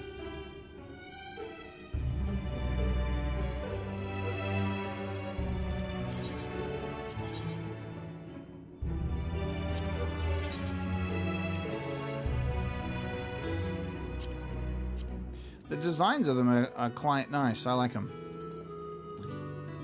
Alright, let me get the striking one for that.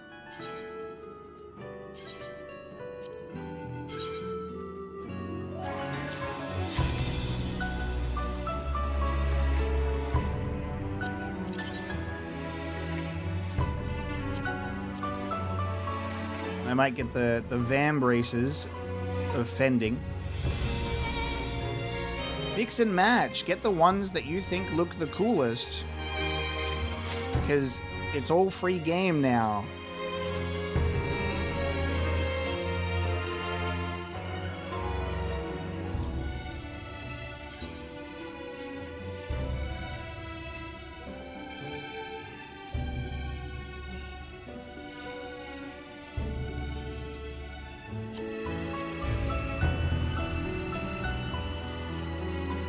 God, this page is annoying me. Why won't this go over the other side?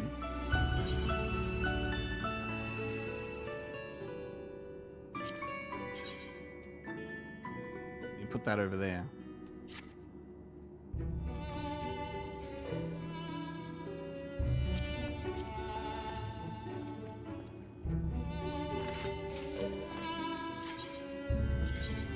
Just getting dressed at the moment. You know how it is.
Here's we'll get a couple of these out of here.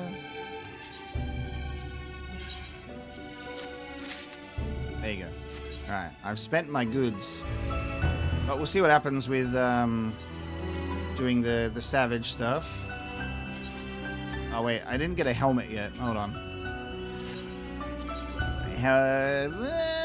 Let me see. Do I even like any of them? They're all circlets. They're all circlets and headgear. There's nothing that's like a mask or an actual helmet.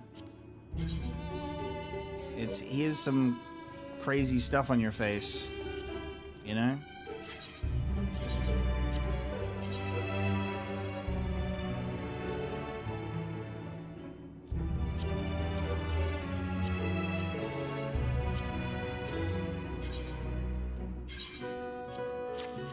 I don't really like any of them. But I'll spend it nonetheless.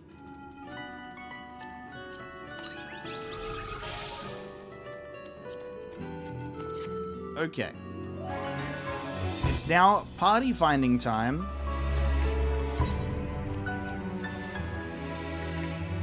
I have to go and unlock the thing first. It's currently a locked duty for me, so give me a sec. I gotta go to the thing.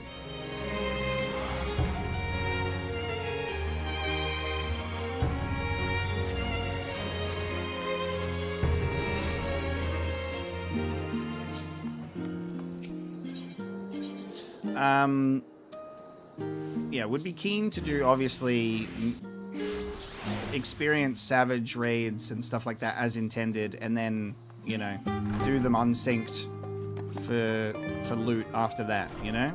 That would probably be what I would do. Because, what have I done so far, raid-wise? Like, I've got, I've got savage raids for Heaven's Ward. Are there savages for Bahamut that I haven't unlocked those yet? I got savage for Alphascape. Or like just, you know, the scapes. Shadowbringers, I have. So I've unlocked them. Have I ran them? Or did I just unlock them?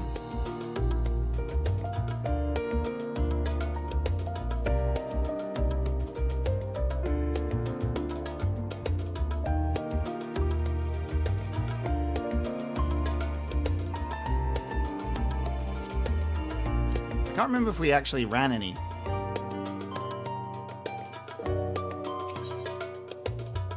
A mission in Mordona.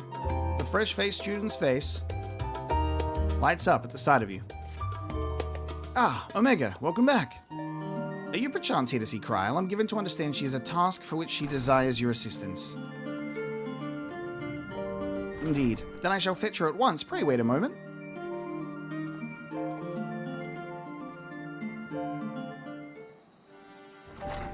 'Tis alliance time.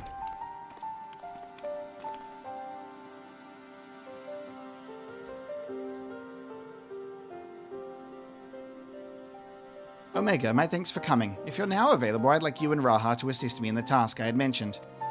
And Raha. For you to call an Omega, I assume the task in question is somewhat more exciting than sorting through paperwork, which, I am pleased to add, I have finished.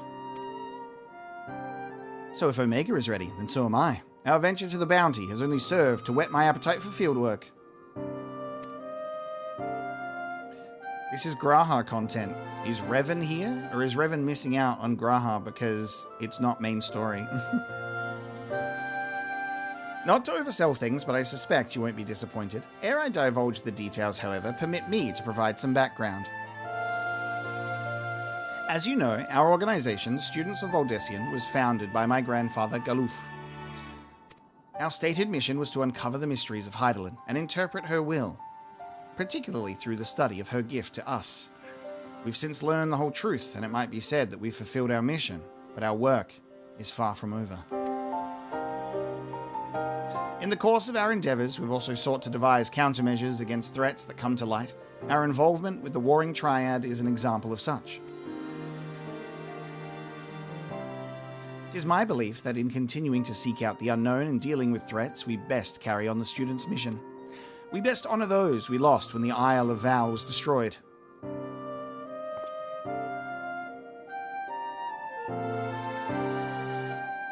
Forgive me, I didn't mean to darken the mood. In saying all this, I simply wanted to clarify our organization's purpose for a new age. In line with said purpose, I've been reviewing new requests, and one in particular jumped out at me. It comes from none other than Rambros, of the Sons of St. Koinak. Truly, has something happened in Mordona then? So it would seem, and he wishes to entrust the matter to us. While in his missive is sparse on details, he writes that it lies beyond the Sons of expertise. Uncharted territory are the exact words he used.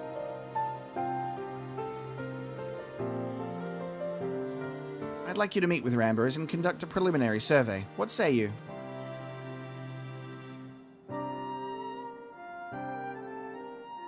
Wonderful. When you are ready, pray make your way to Revenant's Toll. I shall let Rambros know to receive you there. I must remain here to oversee our operations, but should it transpire that more hands are needed, don't hesitate to send word. Well, there's no time like the present. If you could go on ahead to Revenant's Toll, I shall make ready and then be on my way.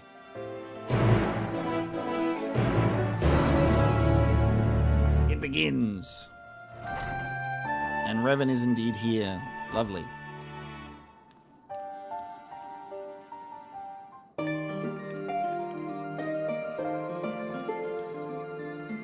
Wait at the designated location. Again, I still think I have to unlock the activity first, so I'll have to wait until I can join the party finder. Also, just gonna have a quick little toilet break while we're here after finishing the first raid. So I'll be right back.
back.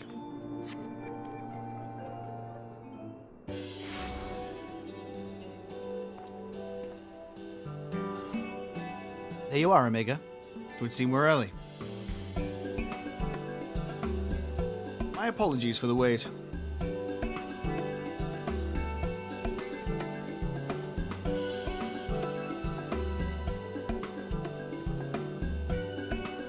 Rambros, what a pleasure to see you again. How have you been? The pleasure is all mine, my friend. I've been well, and it gladdens me to see you are too. Now I know you have many demands upon your time, so I shall explain the particulars of our request at once.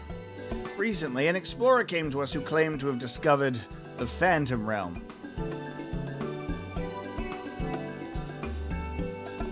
What? The Phantom Realm? So this is what you meant by uncharted territory. You're not familiar. Perhaps unsurprising, given that it is a lesser-known legend.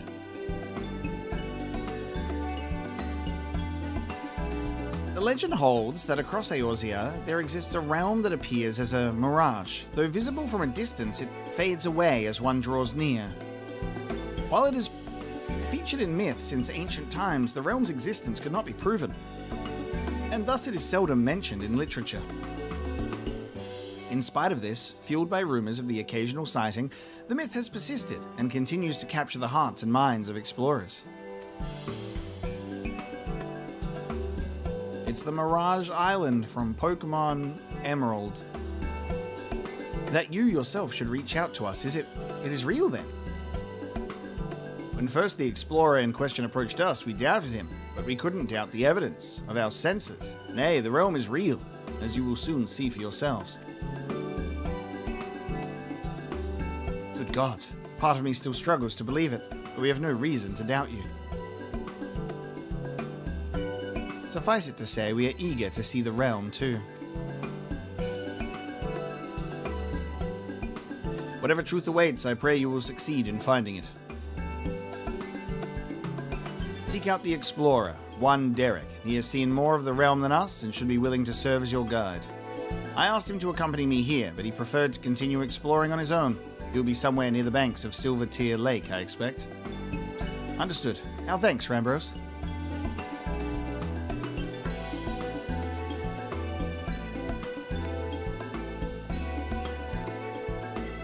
Come, let us split up and look for our explorer. Alright. Ozone, the Stranger Than Heaven showcase. There's a lot of game showcases that happen that I simply miss. Usually they take place while I am asleep. That's kind of the main reason why. There are some that, obviously, the big ones that I might wake up super early for or make exceptions for because they're big events on the channel. For Stranger Than Heaven, I'm definitely interested in the game. I'm just not sure how much of it I really want to see, especially as I'm early on in the Yakuza series as well. I've kind of voiced thoughts about it could be fun to play a brand new RGG game, kind of hoping that it's separate from the Yakuza series and stuff like that. Maybe. I'm unsure yet, so I just haven't watched it. I have heard good things though. But it's not due to lack of interest. The explorer doesn't appear to be in the area. I gotta keep going.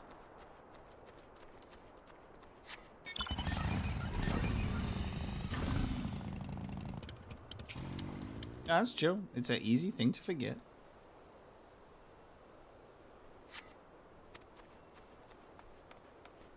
A lot of showcases take place like super early in the morning when I'm asleep. And sometimes they're a little bit later. Like there's some... Like the PlayStation State of Plays tend to take place at a decent hour, but I still have to wake up in the morning. What's that fucking baby thing? What's this baby thing? What is this?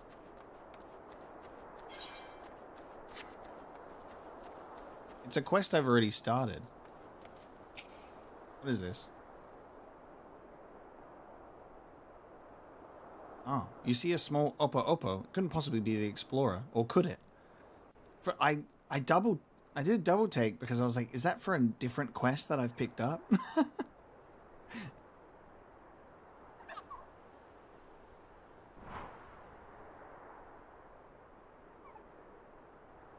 Monkey.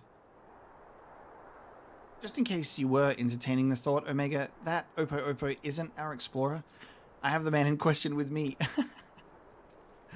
Like, yes, could it be this delightful little monkey creature?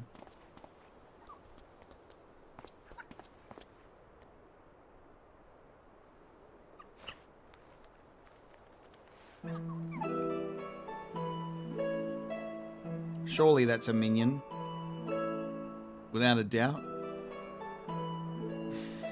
I love that it's like, my name is Derek, but we do live in a fantasy world, so it's Derek with a Y. Nonetheless, you are still called Derek, the one who discovered the Phantom Realm. My apologies for making you search for me.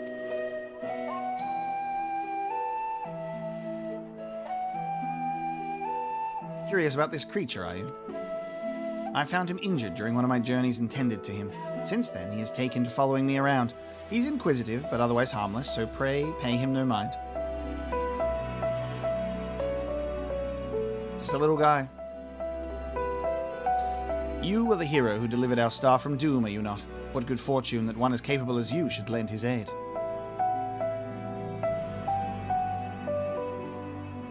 To be clear, our organization is yet to accept the commission. Before we can make the decision, we would conduct a preliminary survey. Will you guide us to the Phantom Realm?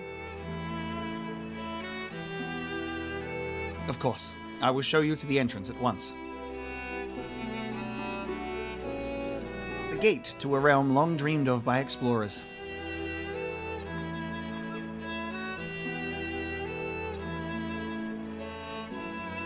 Off we go. Also, hell yeah, we got 24 players. Thank you so much, everybody. I'm glad for those that have showed up. Oh, the dialogue moved automatically. I was not paying attention. What are you... Impressive, isn't it? When the gate manifested, so too did this magic, allowing one to thus walk upon water.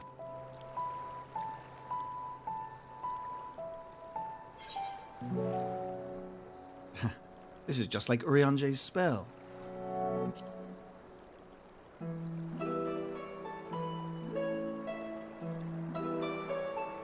Someone conceived the means to do this at will. An intriguing individual.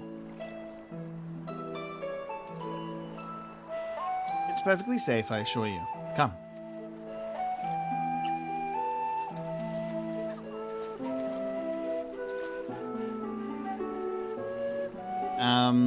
Is this Sekiro anime out? It looks cool as fuck. I didn't realize it was out, though. I haven't seen it yet.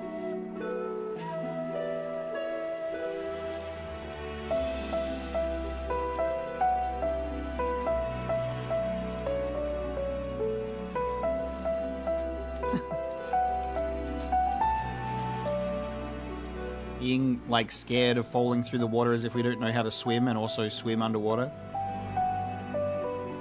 By the 12, you truly can walk here. What magic is this? By what means is it perpetuated? Forgive me, let us continue on.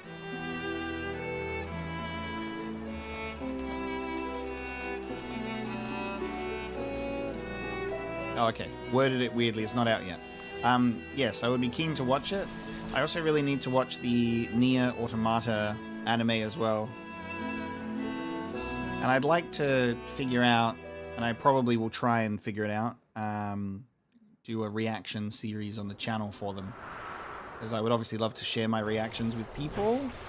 I just have to edit it properly.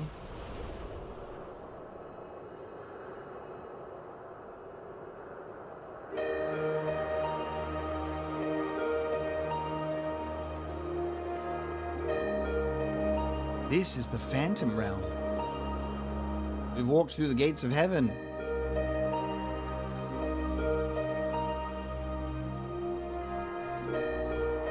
Okay.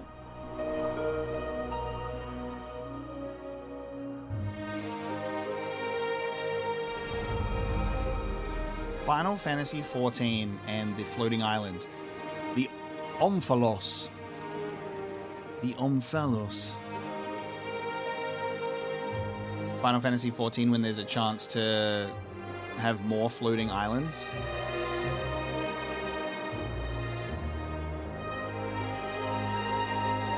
To think that the entrance would lie over Silvertear Lake.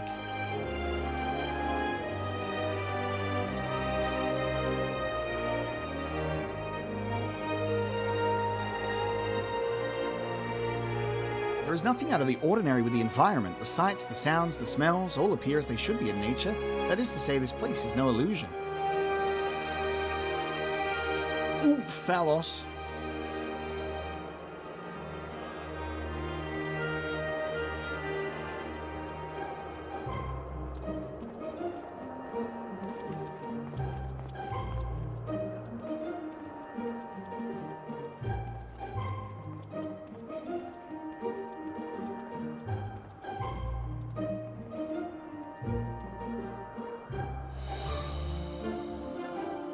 I bid you welcome to the navel of the Phantom Realm, the Omphalos. Is that how we say it? Is that how we pronounce it? Like, my brain thinks it's like Omphalos or Omphalos. Not ooh, because there's one O. What do you reckon? Omphalos. We'll have to figure that out. Whatever the widely... Oofies. This is why there should be voice acting in these. I'm going with Omphalos.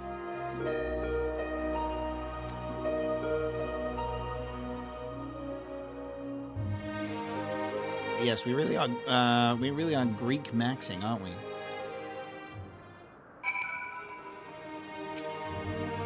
Well, is it what you're expecting? You hear Phantom Zone, you're like, creepy ghosts. No, but Phantom Zone does not really feel like it's going to be something like this. So shiny. The Omphalos, you say this place is called. A name of my own conception, I confess. I felt we needed something to call it by. Lest you wonder, the word means navel in an ancient tongue, an allusion to Mordona's location in the heart of Oldenart.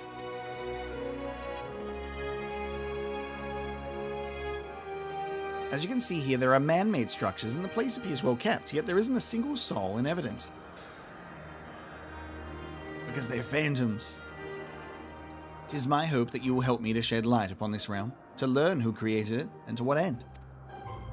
I should also like to know why it has revealed itself now. Was it simply chance that kept it hidden, or something more? In any case, let us begin by taking a look around.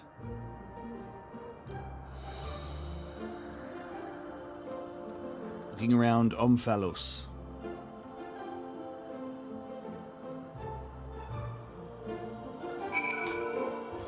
We're on Mount Olympus. We have a mysterious monument. A stone monument has been erected here, by whose hand you cannot say, but the motifs wrought into its base appear familiar. Are they like... They're job symbols. They're job symbols, right? Kind of. Not really, maybe. Are they job symbols?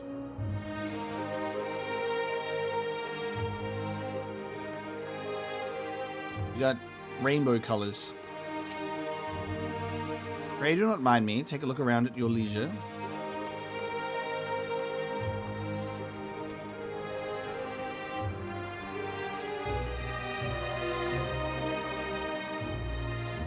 Oh yeah, maybe equivalent to like birth signs? Yeah, okay.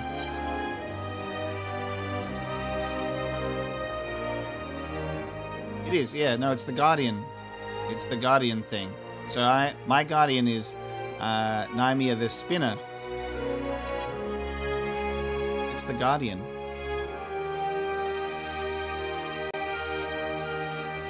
Alright, okay. A number of structures such as this can be seen in the area. What purpose could they possibly serve? The architecture is unlike anything seen in Eorzea. Truly exquisite stuff.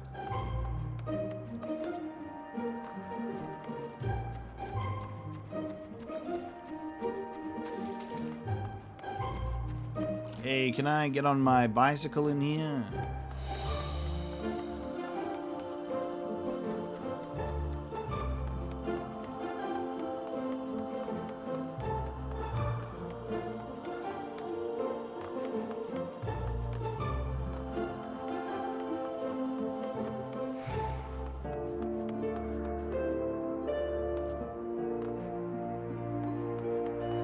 I'm almost surprised this isn't the third spot to explore.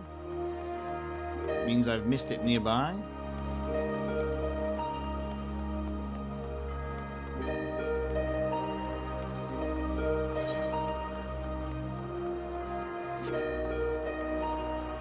Over the end. I don't remember if there was a... when I chose my Guardian, why I chose my Guardian. I expect that's probably in my very first stream, right? Pretty sure I created my character on stream.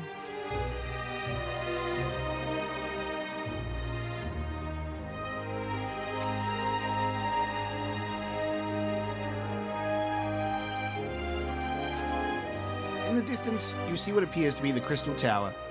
Though the clouds make it difficult to be sure, it would seem that you were in the sky above Silvertear Lake. Oh, no shit. Yeah. So we actually have a... we have a location. Ah, look. We have landmarks. No such isle could be seen from the outside, however. Cool.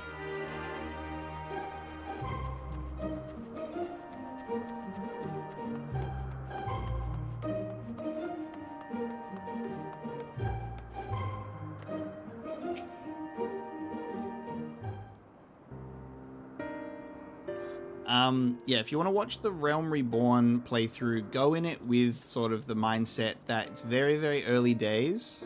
The stream setup is messy. It's not so good. They're Twitch VODs for like the first 20 streams, I think. Maybe like the first 19, 20 streams. It's pretty rough. Early days, I didn't really know what was going on with the game yet. I wasn't like voicing all of the unvoiced dialogue. Yeah, early MMO days, right? But I do give it an earnest try. And then I went on break for a couple of years. And then we came back partway through Heaven's Ward. And I think that's the 20th stream? No, or maybe the 20th stream in the playlist. That's when we return to Heaven's Ward. And the quality starts to pick up from there, I would say, because I start to get into reading a lot of the dialogue, and I think I grew as a creator on the channel over those years as well to kind of improve it.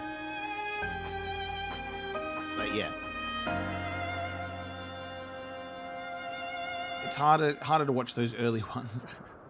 And then once we get like partway through Heaven's Ward, we lock in. So it's probably a good thing that I locked in the second expansion and not like much later. But yes, early Apocalypse. You have to be very brave to go through it, I think. But also I'm much more critical of myself than others are, as we all are. So I just picked the Guardian that matched my birth month. Well, there you go. Checks out, doesn't it?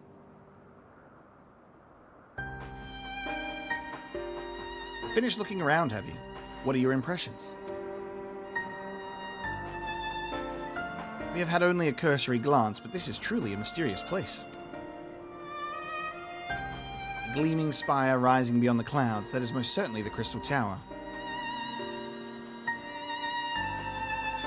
And judging by its aspect, we are a considerable distance above Silvertear Lake, which I would suggest the gate we entered is a teleporter.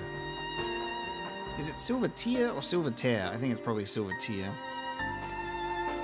However, if this isle lies where it appears to lie, then I couldn't have escaped the battle of Silvertear skies unscathed. Which is to say, we are in Mordona, and yet we are not. 'Tis as if we are displaced from our world, if only slightly. Displaced is an apt way to put it. Was there aught else you noticed? Aye, the motifs upon yonder structure. They are unmistakably the marks of the 12.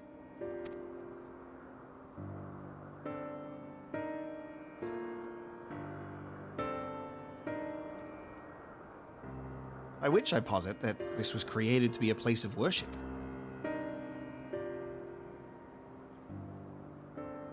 But by whom? I cannot think of any who could have possibly built such grand premises, never mind magically conceal it, at least not in the wake of the Battle of Silvertear Skies. Aye, this is a mysterious place indeed.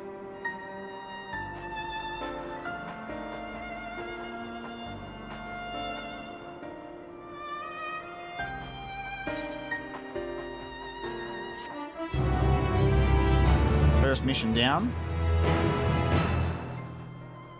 Yeah, look, my motivation in the early Resident Evil games to, like, pick the lower difficulty was just straight up due to an acknowledgement that I was like, hey, I'm bad at this type of game, and I want to complete the game and not embarrass myself and have a really, really difficult time.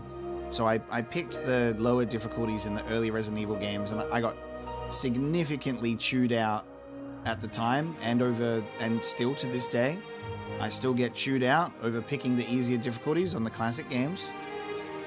And it was literally because I'm like, hey, I suck at this and I can recognize that, but I kind of want to experience the game and have fun, you know? And I did. I had enough fun to play through the whole series, even the spin-off games, and then to the point to play the new remakes on hardcore difficulty. And that's on growth. And then one day I'll go back and redeem myself and play the classic games on harder difficulties, because I have more experience now. The realm of the gods.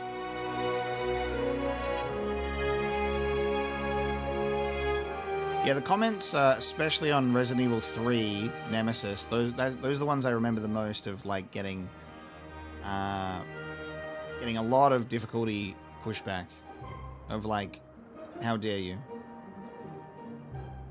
I'm like, can a guy not have a little fun? Can a guy not have a little fun in his life? Well, it seems there is but one solution for our ignorance: a thorough investigation. For this, we will require more manpower and supplies, among other things. With your permission, we will confer with our representative, Kryl, and make the necessary arrangements for a formal investigation.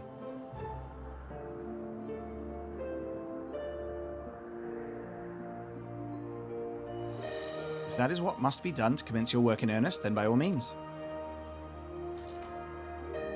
Without further ado, then, let us return to Charlayan.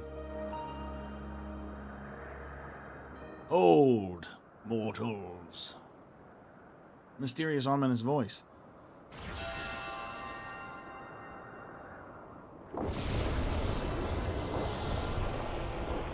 Whoa.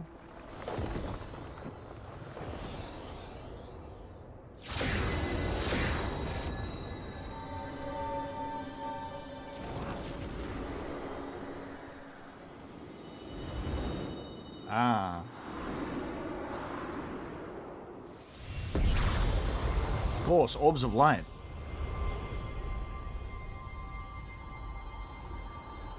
You profane this sacred realm with your very presence, and must answer for your irreverence.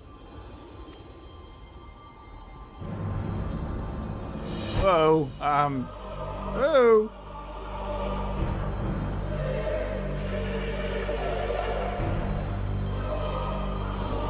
Does not skip leg day. Is this just gonna be straight up motherfucking Zeus? What are we doing? Is that Hercules? Or do we say Heracles? Look at this. I've just stepped into the realm of the gods of Olympus. I am Biragot, the builder. Biragot? Then the 12 are real. Oh my god, it's the realm of the 12?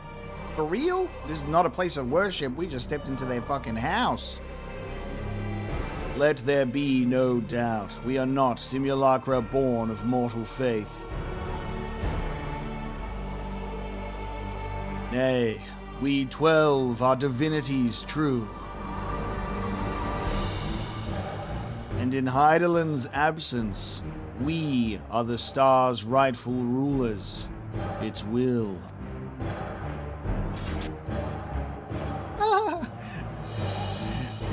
My straight up, response is to pull my sword out on the 12. Bro has the circle thing behind him. Remember how many times I have to point out, guy who has circle behind him has infinite aura? Closely have we watched mankind. And we have determined that you, champion of Heidelin, pose a threat to our ascension. You were foolish to wander into our realm. We could destroy you with ease here and now. But as divinities, we must demonstrate grace and forbearance. Oh yeah, okay. You're like, we could crush you like a bug, but we won't because we wish to ascend and you're in the way, but no one would witness it if we did flick you off of the platform, but we're going to give you a bit of grace. We're going to give you a chance to recover from the blinding light. There is but one path. We must weigh this mortal's worth. Of course, the measured man would say that we need to be weighed. Here, let there be a trial. While the mortal would invariably be destroyed, it would at least provide us with a diversion. What? You suddenly appear and expect us to simply comply with your whims? Protest if you wish, but mortal logic means naught to gods. You will abide by our laws. Lo, the gateway to our sanctums lies open.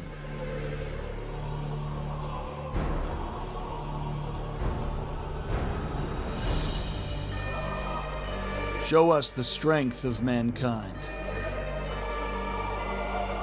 Show us the honor of mankind.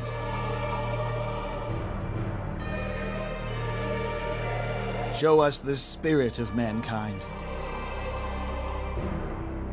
If man would remain the master of his own destiny, then assemble your comrades and come.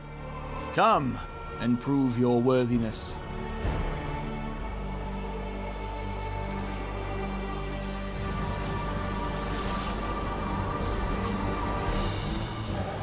I don't know what to say. I assume that given the Alliance raids are in sets of 3, we fight 4 gods in each one. And we're now going to take on the 12. By the 12! Just casually, by the way, the Endwalker Alliance raids decide, what if you fought the 12 themselves? My god. And they seek to fill the power vacuum with Heidelin gone. Hey, Heidelin said, hey, you gotta beat me just so I can be confident that you can do this thing. Let's make Heidelin proud. 7 hells, during my previous phrase, nothing like this ever happened. I encountered not a single soul, and certainly not gods. And by their own admission, they mean to take over the star. What are we to do? You see this giant sword in my hand? The situation has indeed taken an unexpected turn, but we must try to think clearly. The 12 have long been revered and worshipped in Eorzea, and myths about them abound. But to my knowledge, they have never thus appeared so openly before people.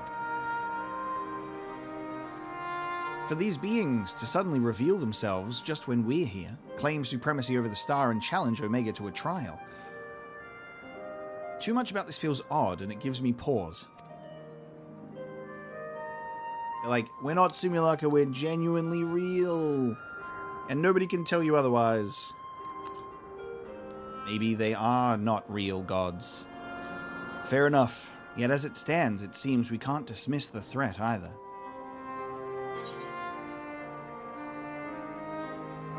Gaius van Beelsar once said that the 12 too were simply primals. Gaius van Beelsar. 'Tis true that even Heidelin and Zodiac were primals, and we cannot discount the possibility, but we know too little to draw conclusions. We'll give him a call then. Why don't you just call him up? Why don't you just call Gaius up? In any event, if these beings seek dominion over the star as they say, what happens here may have far-reaching implications. To that end, I believe we should take action. Suffice it to say you are with me? Oh, buddy, I'm with you. Then the students of Baldessian will officially tend to the situation. Aye, in the course of studying the star's mysteries, we have undertaken to deal with any threats that may arise. This is no different.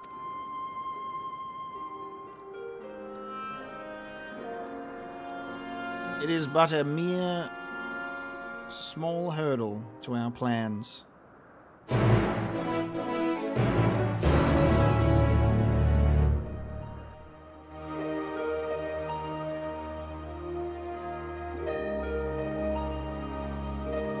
Scrolling back to what you said before the cutscene, Megan, you watched a streamer the other day struggle with a boss for an hour and refuse to turn the difficulty down. That's one of the things, right? There is a mixture of like wanting to make it enjoyable for myself and also people watching, but you have to acknowledge there is just straight up a really big portion of video game audiences that do just want to see the new player suffer. Like, and that's what they watch for. There's a lot of that audience from the sort of From Software Dark Souls part of this channel. And whenever there is a situation where there's something of great difficulty and challenge, there are people that are purely watching to see them just not be able to do it or just like have a really hard time. And I have many, many people that have proceeded to comment that they are either upset, angry, disappointed, and numerous things of those sort of emotions if I didn't struggle at something that was hard. I've had people genuinely be pissed off at me because I didn't struggle at something. But then, of course, if I struggle at something, they will relish in the opportunity to say, you fucking idiot. It's a very interesting space. Every time I do something right, fuck you. Every time I do something wrong, fuck you, but different. To think that we would encounter the 12. Get good, but don't be good on my watch. Exactly. Right, let us deliberate a course of action. Derek, know you aught of these beings' sanctums? Aye, they are domains in the Phantom Realm that lie beyond each gate. I've explored them all. Huh?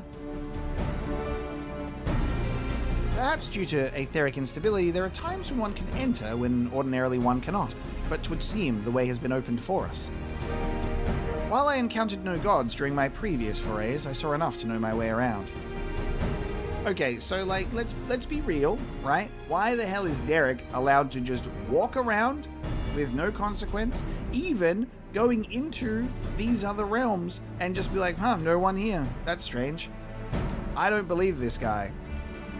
There's more going on here. There's more going on here. You're involved somehow.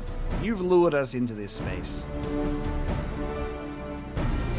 I'm not going to believe that he just can walk around and say, no, nobody here, and I'm being let into, all the doors are just opening for me, and no issue.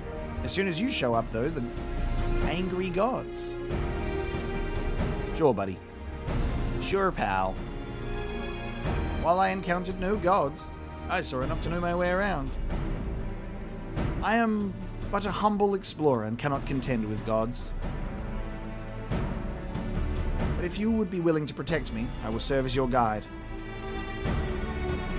Alright, who are you, mate? Assemble your comrades. I'm not sure if it's like Beergot, Biergot, Beeragot. So many ways that this could be pronounced as well. Fucking fantasy games, man. I think I chose in his introduction Beeragot Vedas. As strong as I know you are, we know little and less about our foes, neither their strength nor their true nature. It would be decidedly reckless to contend with them unprepared.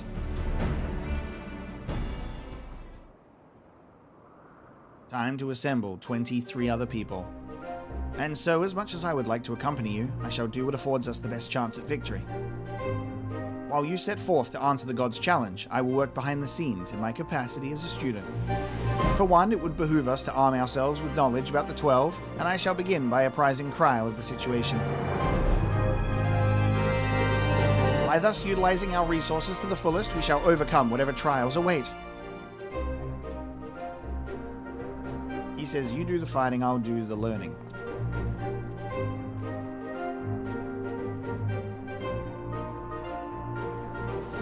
Revan, time to change my name to Omega. Omega? Aglaia, now accessible. We've done it, chat. I have unlocked the thing that I need. It's time to game. If you are ready to set forth, then so am I. Alright. E-Finder.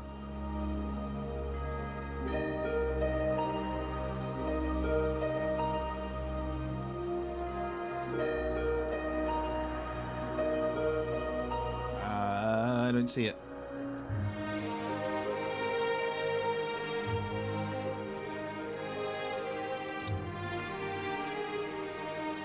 Is the party finder closed because the alliance was formed and I just need to get invited into the thing?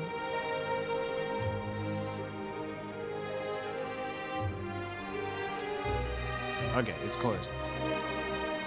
Someone send me an invite to the thing. Let me in. Let me in.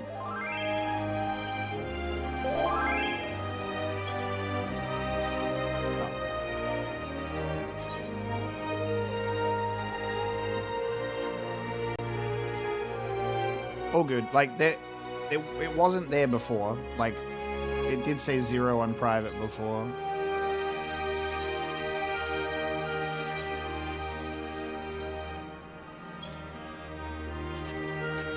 I'm in. Let's freaking go. Alright. Gamers, we're in. Time to play. Thanks for waiting, everybody. I appreciate each and every one of you for joining to get 24 of us in here. And also appreciate the patience in me, obviously, needing to unlock the thing. So it was good that we had the party finder ready ahead of time. In the course of investigating the legendary Phantom Realm on behalf of the students of Baldessian, you have encountered 4 mysterious beings who claim to be of the 12. The guardian deities of Eosian myth. They declare that in Hydaelyn's absence, the rightful rulers of the thing and then the master of their own destiny. And we're gonna fuck them up.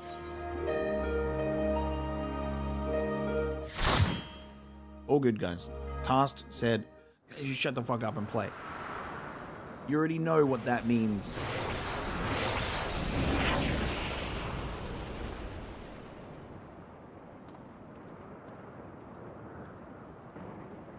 Birds.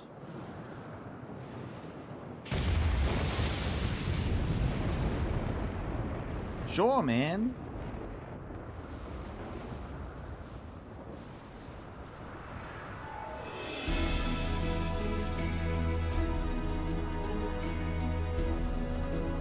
How nice of them to place this convenient pathway that leads to a square-shaped boss arena for us. Wow, okay. So there's our sage guy. And damn.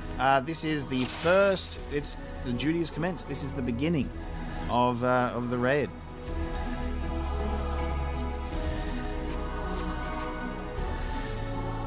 get this done. The mechanical spire ahead could have been plucked straight out of a legend. Let's see how patient people are to wait for the Circle Man, indeed. Will people wait for Circle Man? You are resolved to face me. Oh my god, we have... Yes. We have voices. This voice. This is the power of the builder. Beautiful music.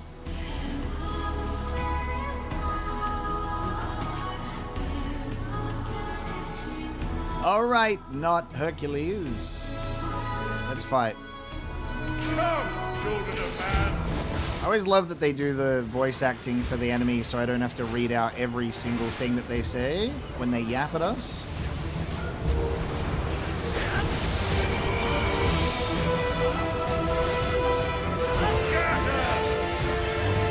Scatter!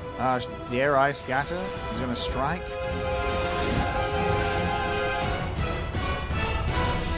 Okay. He's summoning Ifrit just casually? What the fuck? He's just summoning a bunch of Ifrit. Oh my god, he's summoning all of the primals. Titan, Garuda, what the fuck? No, wait, is that summoners? That's not him doing that, is it? We have summoners on our team? That's the summoners. I thought he was summoning fucking... Alright, that's funny.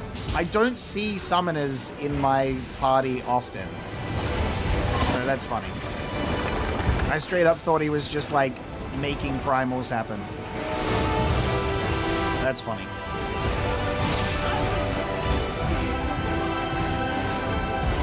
Don't mind me, chat.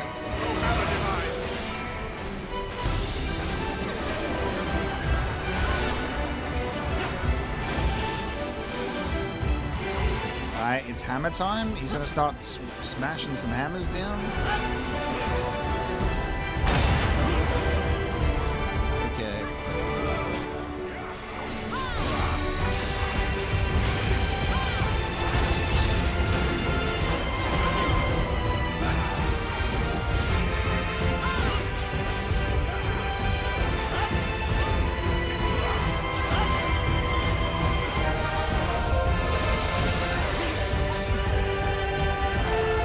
Purple for so long.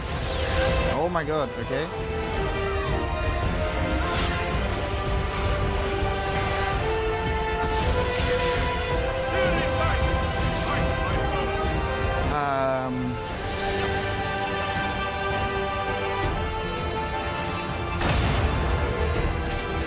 Oh. It opens up a cheeky little extra block at the end. What the hell? Who is this guy?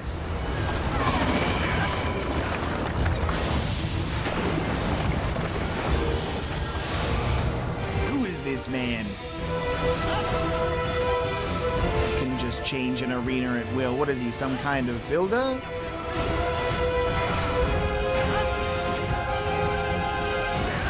He's doing a strike.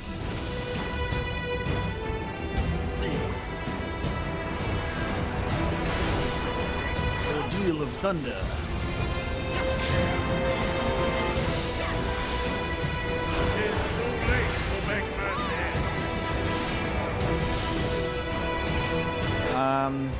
Yeah.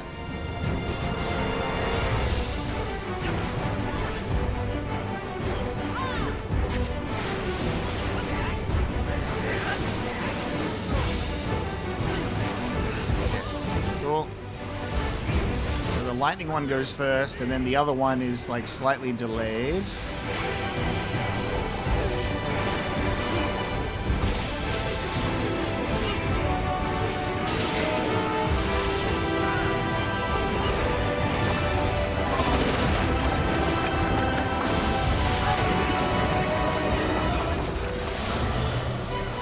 Alright, we're back to this arena.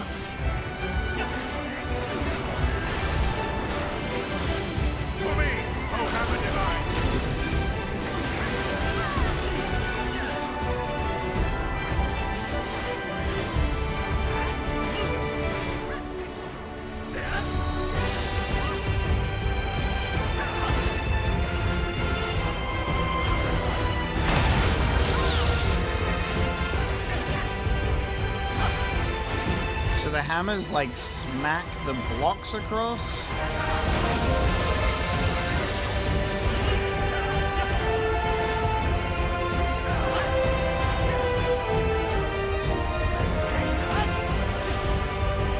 So these hammers are going to eventually like push the blocks over a square.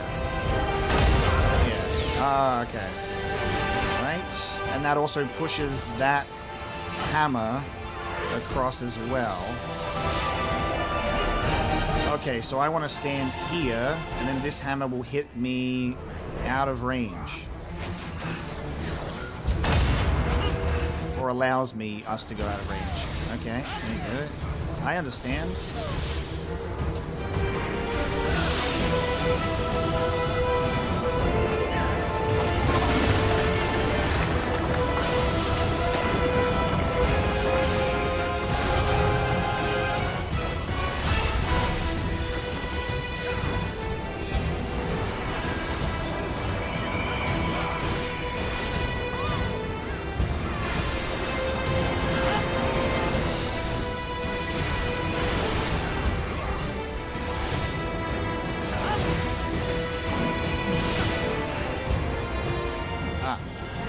Right. Of course.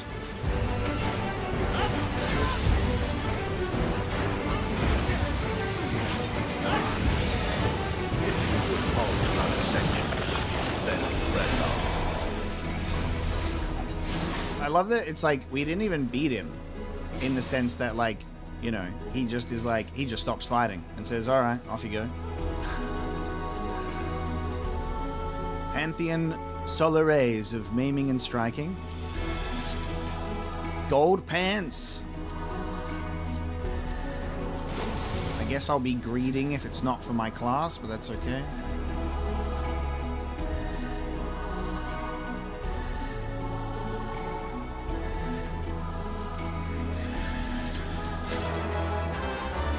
Yeah, I got some. The builder has been made to yield. Ralga. Oh my god. Ralga's reach. Ralga's reach. Intriguing. Then the destroyer shall take your measure. After you have provided my servant with some spores. Cool. In the name of the destroyer, I will lay you low. Ah, so we have to earn our fight against him first.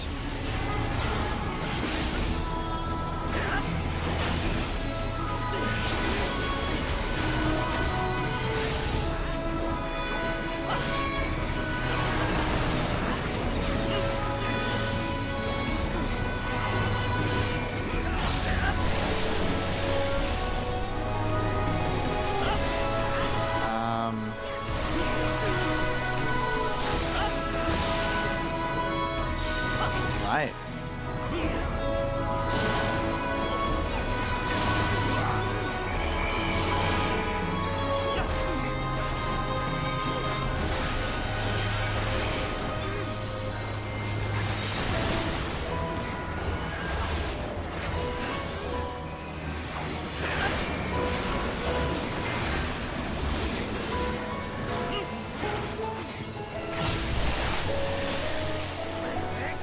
I wish we could zoom out more.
Defeated right before the attack went off. Nice.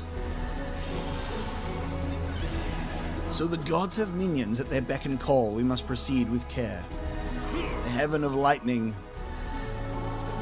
Ralga isn't known as the god of destruction without reason. Steel yourself. The music is so beautiful for such a destroyer. Seems Ralga awaits us above. The god of destruction. Another anime reference is coming in clutch with Dragon Ball Z. Time for us to go Super Saiyan. He's about to hit us with the Hakai. Hakai. Oh my god, we're on the hand. Let's get Lise in here to do some fancy footwork in the palm at Ralga's reach. Let me fight this man. Show me the strength of mankind. Upon the ground you shall fall.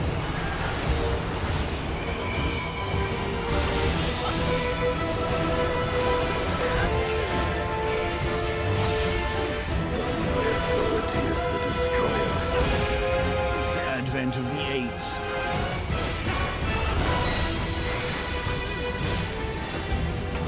I will raise you body and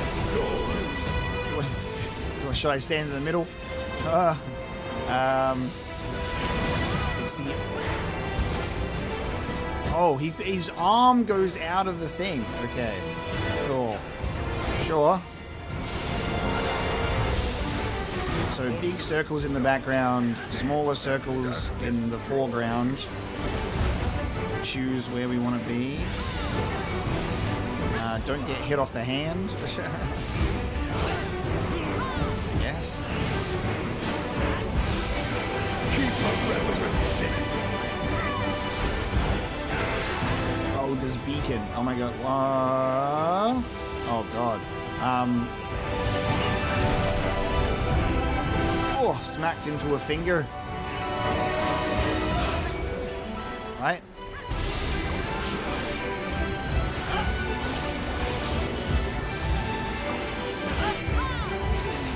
Call that a challenge, God? Okay, so he's gonna punch on the red side.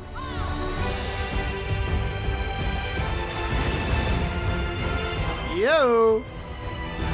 So he punches his hand in the portal, becomes big mode.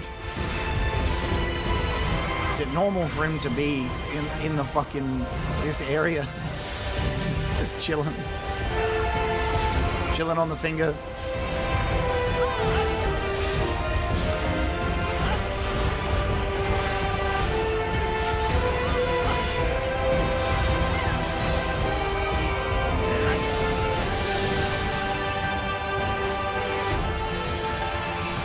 Broken world. He's gonna punch. Fucking what? Okay, so he's gonna punch the red. Oh, right. Yeah. Huh. I knew that was happening. Okay, so the red in the air is a meteor punch. Understood. So get far away from it. I mean, get closer to him, not far away. I see. I'm not the tank though, DG. I'm one of 3.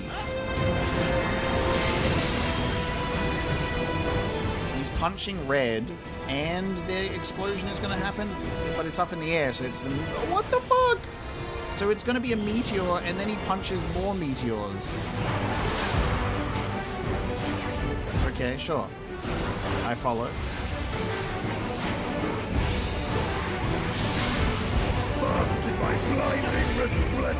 I don't have aggro DG. Look, enmity list, he's green.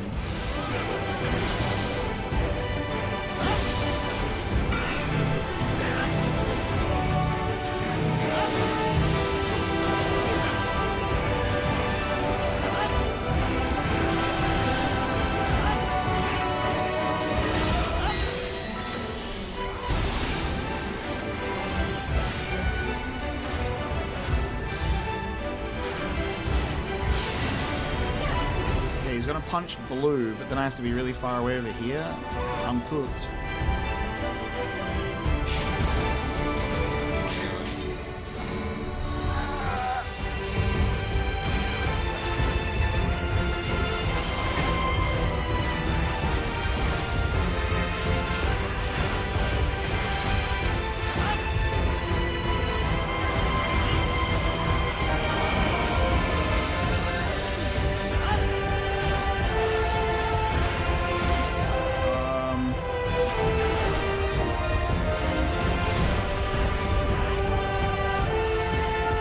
Finger that doesn't go to explosive orbs.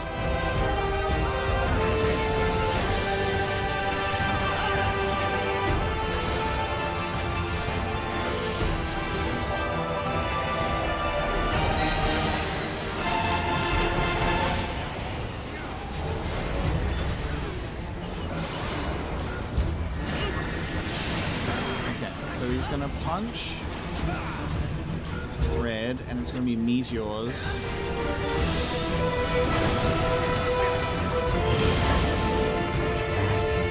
Oh, that's so cool.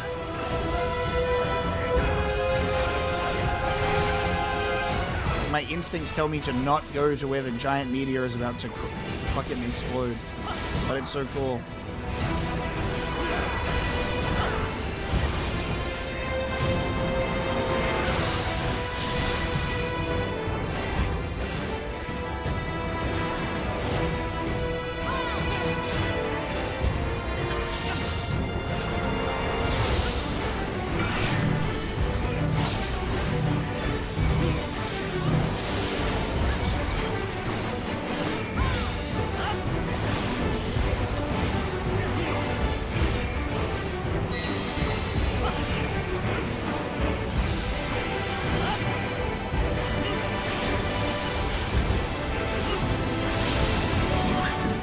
Nice. Children of man. Most impressive children of man. Come, mortals. Enter my realm, if you dare. It's gonna be like this. This is the classic. We're stuck in pants again, chat. We're stuck on pants. Last stream was also pants. Just by the way. Last stream it was also freaking pants. So looking at the stream before, by the way, is when I had enmity, he still didn't follow me anyway, because I was in the middle of the hand and he was still stuck on the finger. So I did have enmity, but he wasn't in a position to move, it seems.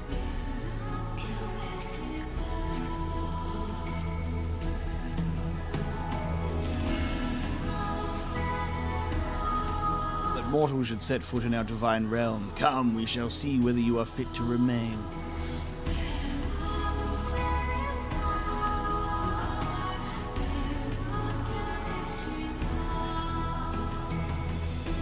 You got dogs. Clear the endless city, Lion of Aglaia. They've got silly little hats on. Get them. We splitting them up, or oh my god.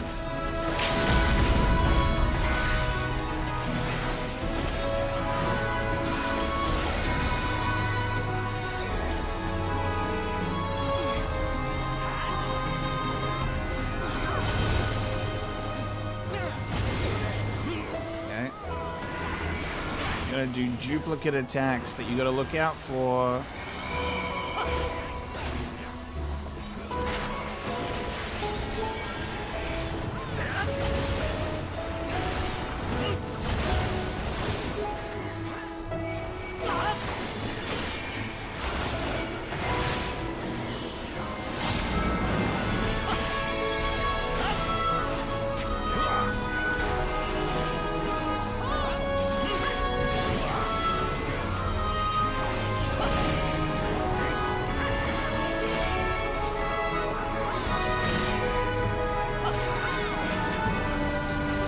Goodbye to your lion friend.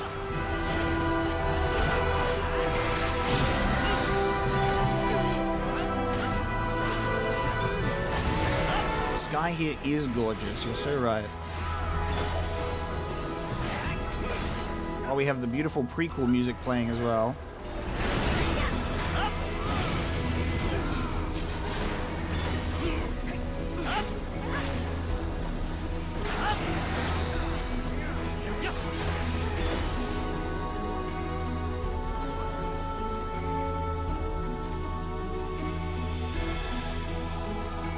Your minions are no match for you, 'twould seem. The lion and the lioness are no more. As we're having a Lion King moment, look.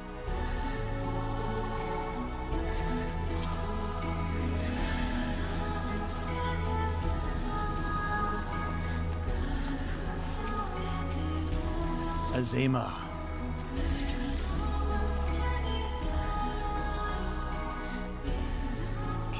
You will be scoured by the light of the sun.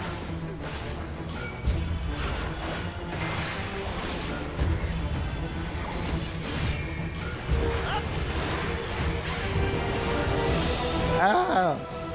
Yep. That was hot. She's hot, chat. Watch out. Fire won't not uncleansed.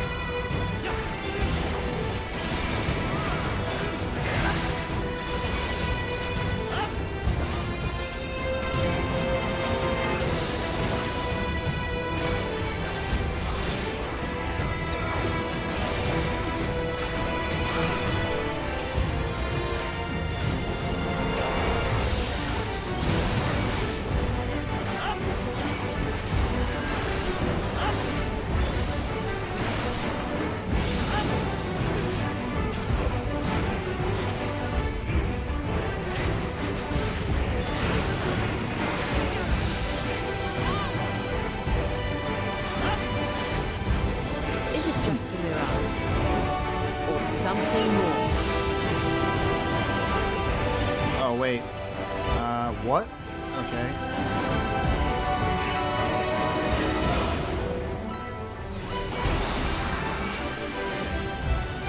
Didn't notice that she spawned a bunch of other parts of herself there.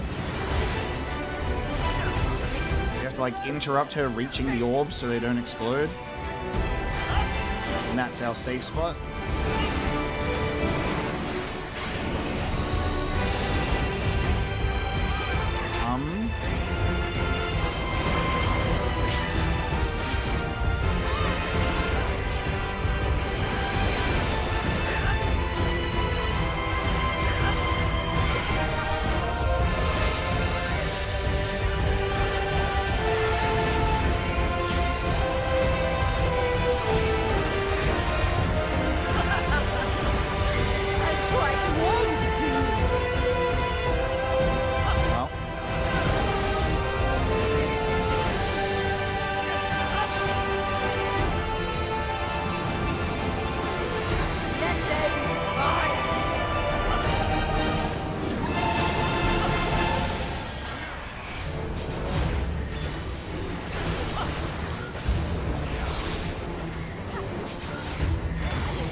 Wild.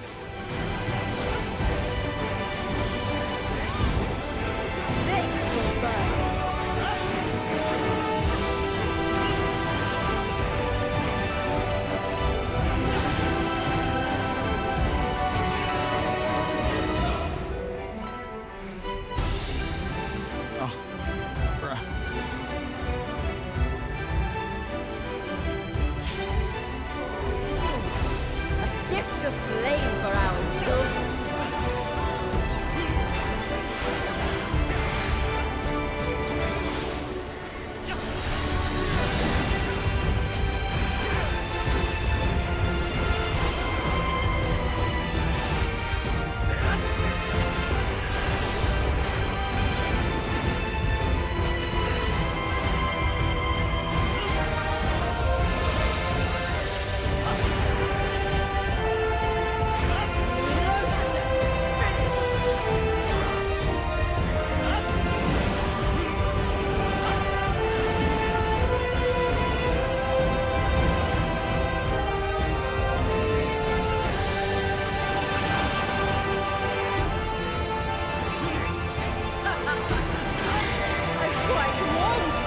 Celestial flames on Azema's feet.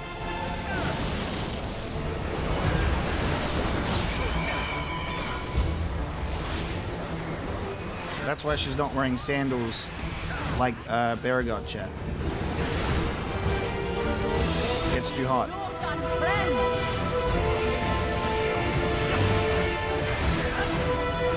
Okay, so when these appear, you gotta like stop her from getting to them. I say fuck you, don't get to this orb. Like you gotta like interrupt her path.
Doing a feet attack as well as the fucking meteor. What the hell?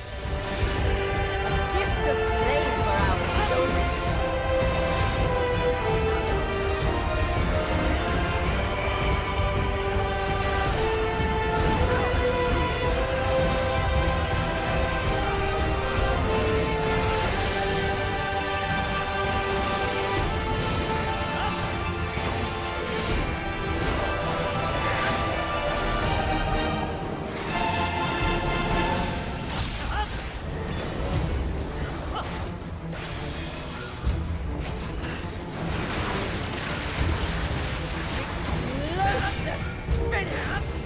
Explosive finish, indeed. We're gonna defeat you before you even get this move off, I think.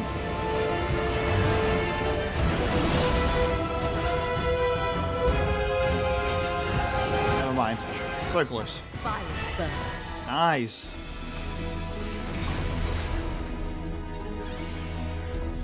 What? Clothing?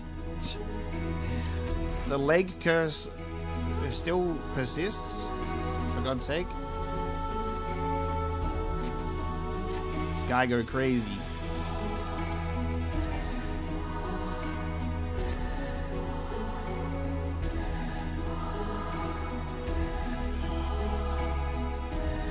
Look at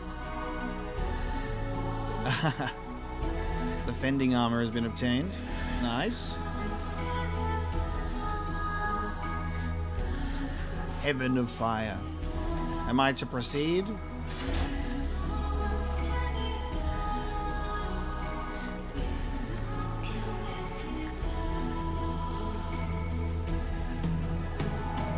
There's a city up ahead. Could there be people here?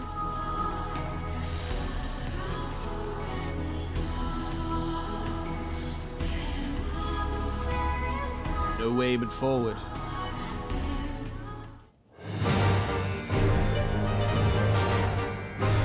I am Null, keeper of the realm of the living. I am Thor, keeper of the realm of the dead. Cool. Oh, okay. Old Thor. Prepare to be judged, children of man. It's Voldemort.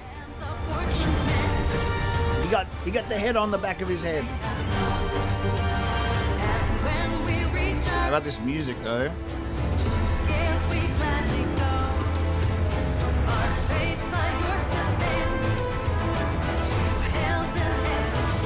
Crazy.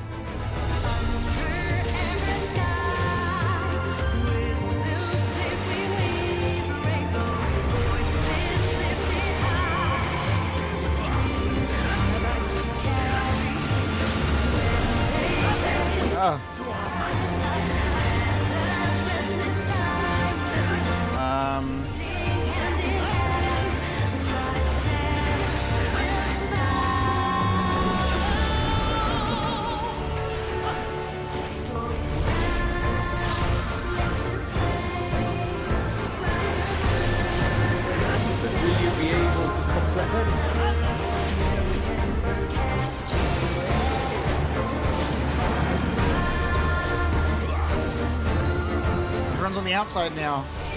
What am I missing? Okay. I need to see. He must do something. Is it the color of the lamps or something?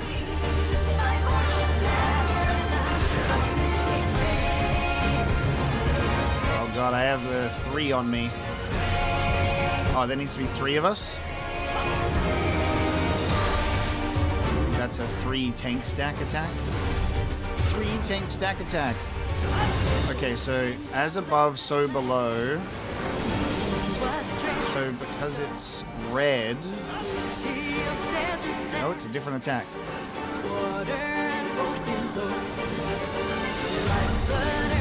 Okay.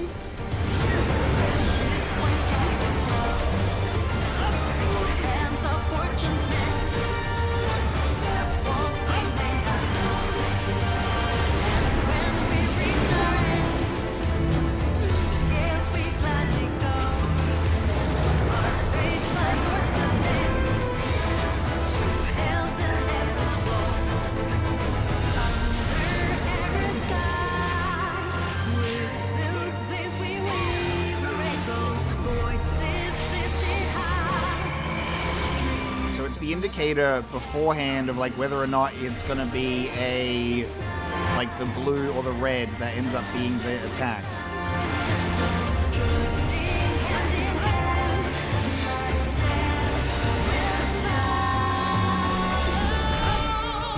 The flames of the abyss consume all.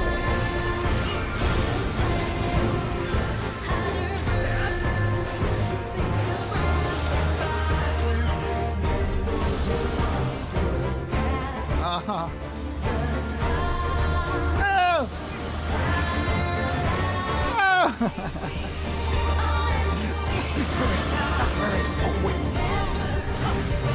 He's throwing a bunch of orbs at us. To a fucking incredible theme.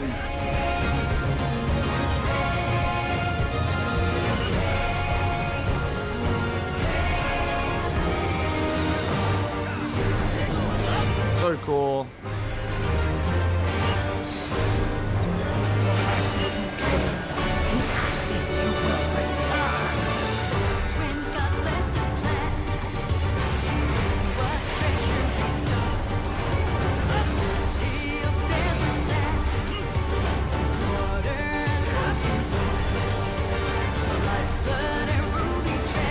Would you weather my trial?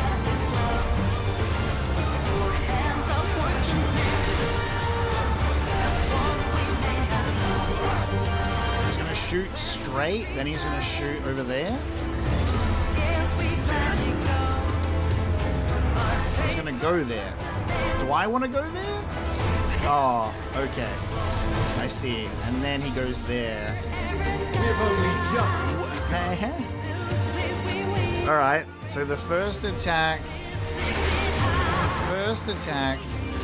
is a slam, then the second one is don't be there. And then the third one, I don't know. Maybe? Why does everyone want to be at number 2 now? Okay, that's a different thing. Okay, and now it's the slam, and then, okay. What the fuck? Still defy our divine authority. Okay. I mean, I'm surviving, but I'm not understanding. Let us proceed to your judgment. The traitors shall reign your soul. It seems that there are, like, it does seem like there's multiple... It does seem like there's multiple moves that can be, like, just so similar.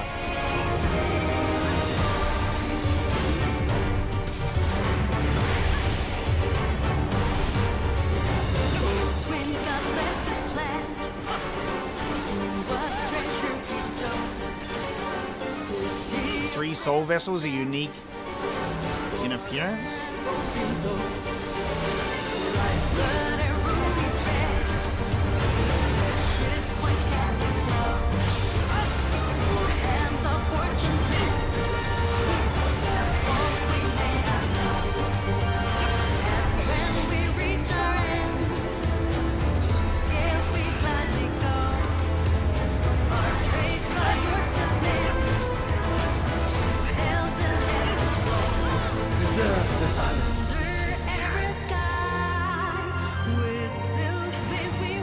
Preserve the balance. We have to split it up. Do people have to go over each side? You gotta like half it or not? Oh my god, that's wild. The moment of judgment is come. We've lost camera.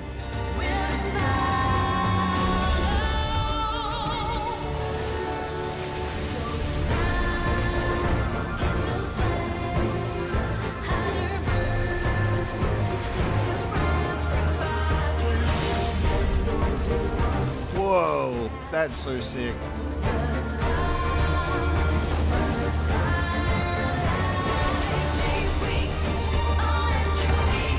Our Gemini King.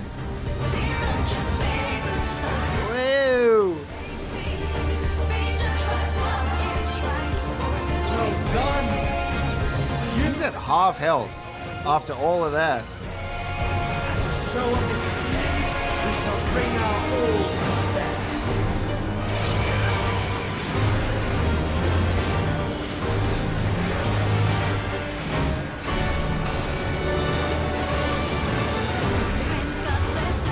God, I really don't know. I chose correctly.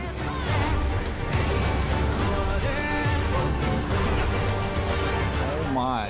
Oh my.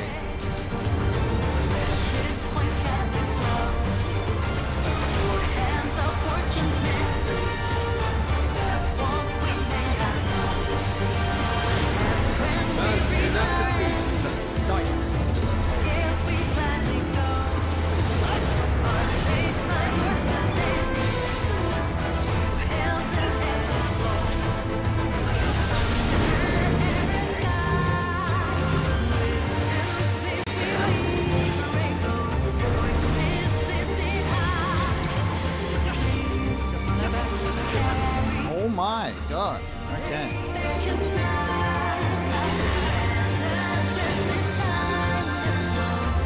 He has perished.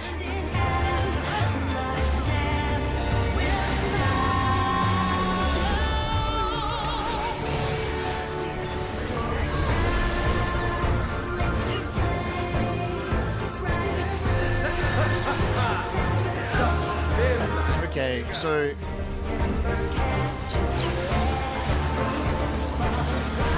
so the symbol, the symbol determines the attack. I I see. So he's gonna slam at this one. I see. So he's gonna do a slam move there.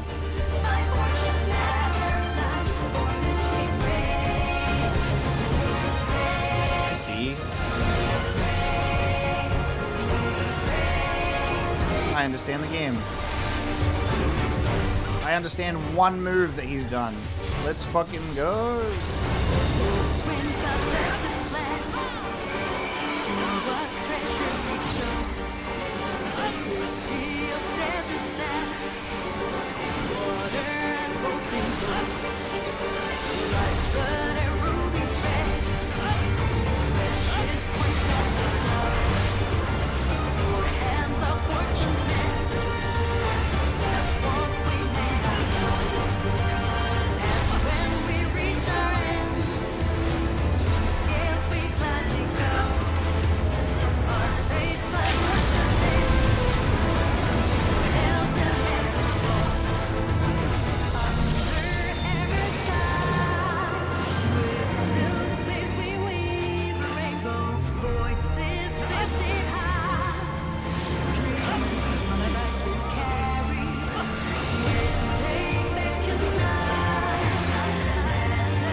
Crazy.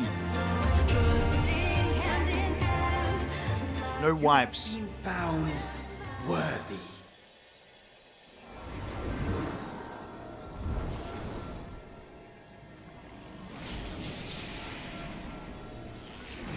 We've defeated Lamp Man.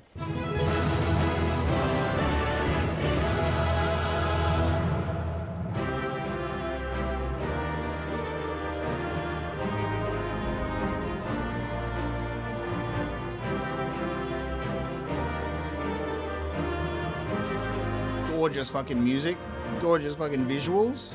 How cool was that?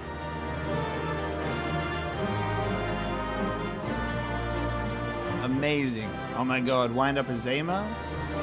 Yes. Gnarled card.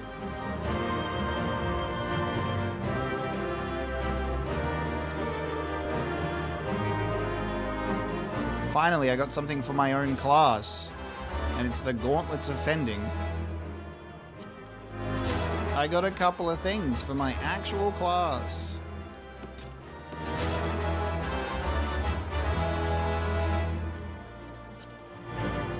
I'm gonna just cast for the cards and maybe I'll get one. There we go. Very cool. And we didn't have to reset a single one. We're certified gamers. Very confusing mechanics across both the raid and the Alliance raid, but very enjoyable nonetheless. It's obviously always like that stress, especially in a first time run, of like trying to analyze what the moves can be on the fly instead of having like that information ahead of time. So that was cool. That was very cool to see. And you see so many different moves there as well. It's crazy.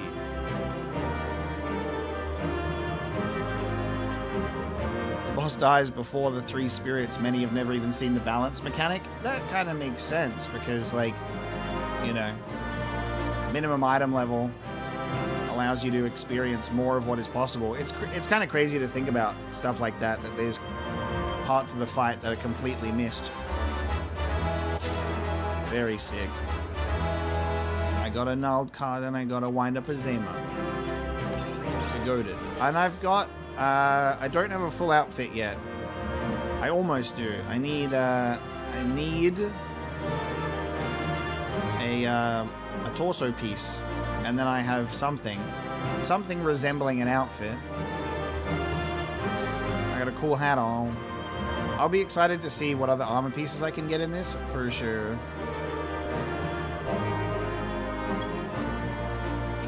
I dare say we have passed the trial, indeed.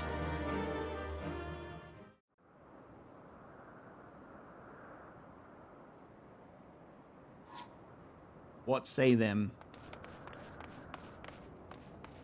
Will the next gods appear? You're safe, thank goodness. I rushed here as soon as I heard the tidings from Raha. Is this true? Beings claiming to be the 12 have appeared.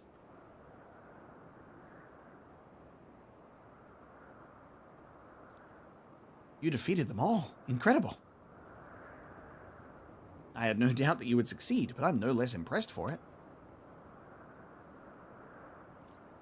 Ah, ha, ha, seldom have I felt such exhilaration.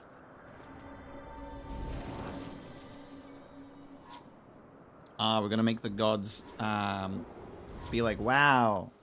It turns out we actually feel really good. All we needed was a good old smack around.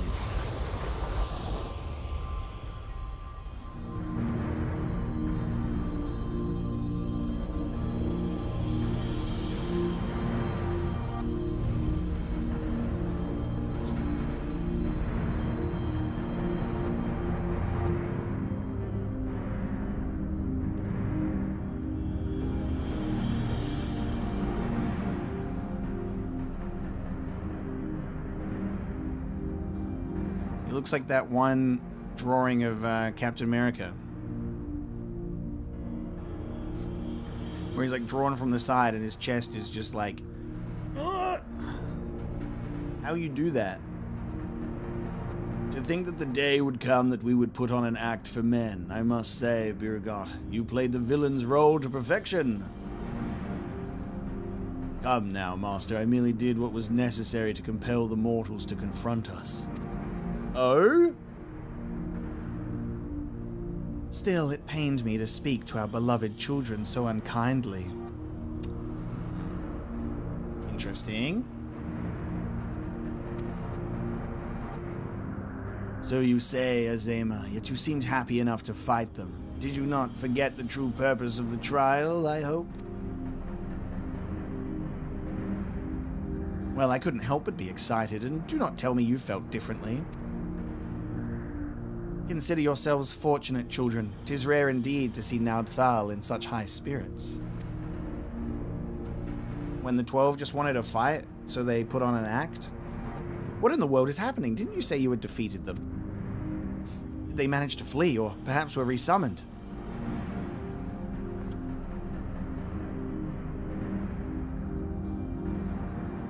Put up your weapons. You have naught to fear from us. We were bored. Forgive us. Rest assured we are not summoned beings. We do not drain the land of ether, nor do we take men into our thrall. We are simply so lonely up here and just wanted a good sport. But what of the gods who were summoned during the calamity? The ones Master Louis Soir called forth to protect the realm? That was not us, but a primal born of your fervent prayers for salvation. Indeed, that the worst of the calamity was averted and the realm restored in its aftermath was a direct testament to the power of your hopes.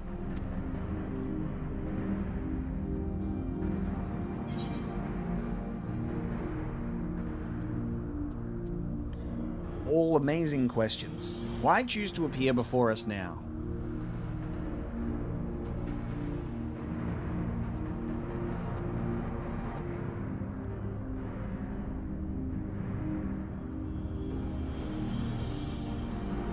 Just as men harbor hopes, so too do we gods.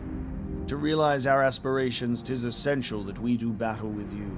Thus did I falsely claim that we sought to rule the world. 'Twas deceitful conduct unworthy of a divinity, and I must apologize. Not only for that, but for using my power to do harm besides.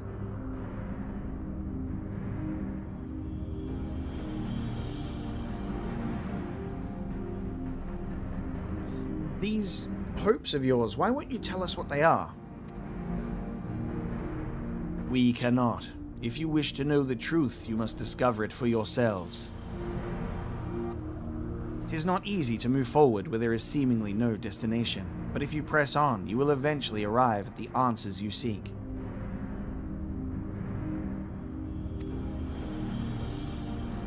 Aye, You will understand why we hold our peace and far more besides. You will learn the very truth of our existence.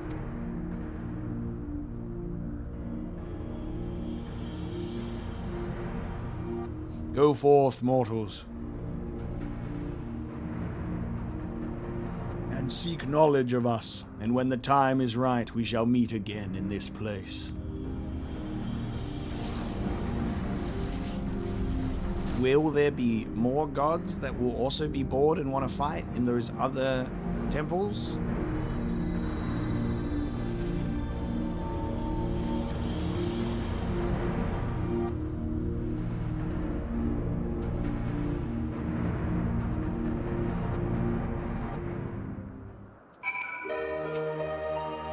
When I first explored the Phantom Realm, it appeared to be unoccupied, to think that it was home to the gods. We have met and exchanged words with the 12. When I pause to think, I can scarce believe it.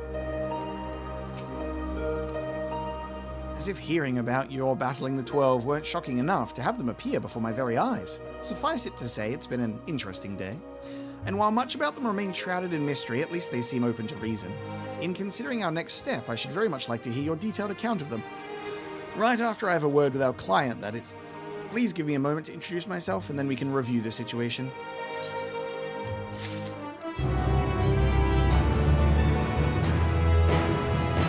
Nice.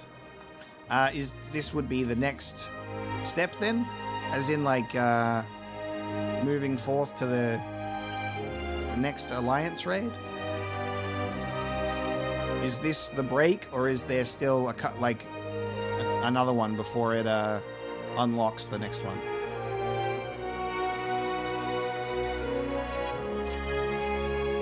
I just don't know if the next quest is in this patch. This quest and another one. Okay.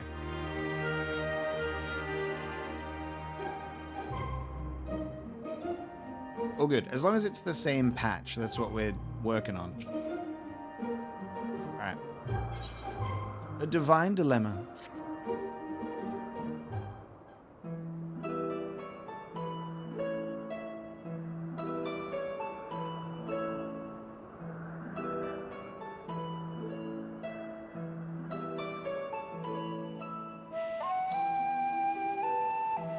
Greetings, I'm Cryle, of the Students of Baldessian. Do I have the pleasure of addressing Derek, the explorer who sought aid in investigating this place?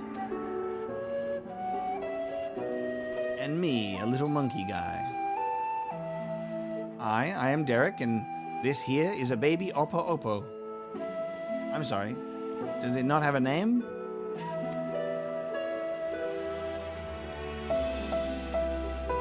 Yes, I can see that. Doesn't it have a name?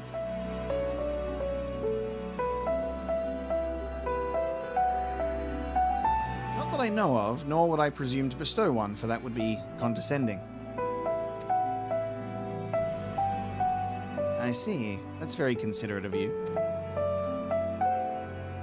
So, I understand you explored the various Phantom Realms with Derek. Will you recount to me the experience? Fucking big buff gods, one beautiful woman, a big old man, and a snake man. So while the gods tested you sorely, you did not sense any malicious intent. As Birgot said, they wish to do battle with us, but it would seem they do not necessarily wish to cause us harm. Though much and more about this perplexes, mayhap 'tis safe to assume that they are not primals. As you may recall, Livingway once told us that the art of summoning as taught by the Asians incorporates the fervent desire to assimilate others into one's belief. Thus do the resultant primals seek to enthrall worshippers who in turn seek to grow their ranks. But these beings appear to harbor no such desire. If they are primals, then they are unlike those that have been summoned in recent memory. We might suppose that they were created in antiquity in like manner to Hydaelyn, but there is no way to prove it. Who could they possibly be, and why do they desire battle with man? We're finally stepping into, like, gods that are not, like, summoned or primals. The flashback to Hey, I'm going to tell you about a bunch of things. This is going to be so funny. Is it just going to keep doing this? Because this is so funny. It's just going to cut back, flashback to the same picture of Emmett Selk every single time, going, here's another one of those things that I mentioned. Here's all of the promises of what yet there is to be discovered. Hey, the bounty. The true identities of the 12. We just go, Emmett Selk. The thing he said.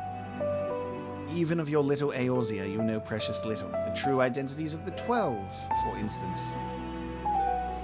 I can't wait until the next Emmett Selk flashback photo of the next thing that we explore. Just keep that running gag going every single time we hit one of the mentions. Emmett Selk did say that, didn't he? By which we may assume he knew the truth and challenge you to seek it out too. Suffice it to say, you'll do so, of course.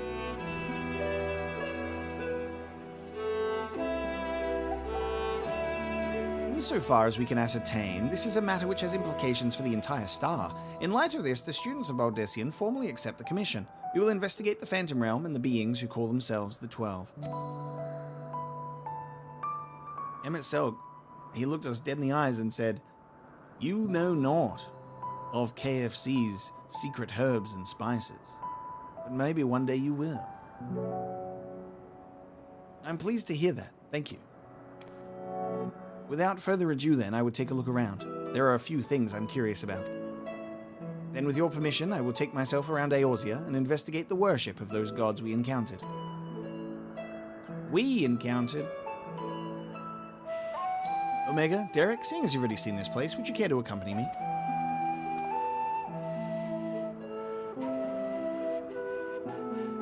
By all means, in which case...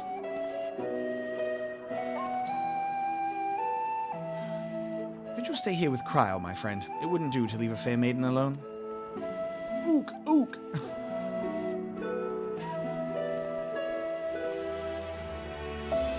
Huh, I shall be glad for the company. Take care then, and good luck.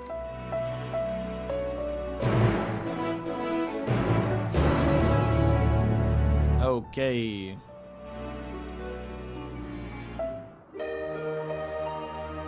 Carrying the spirit of Azem with you, it should be known that one day you may locate the Krabby Patty's secret formula. But that is for another day. So, to explain my plan, it is believed that the 12 were already worshipped during the Third Astral Era when the Allagan Empire flourished.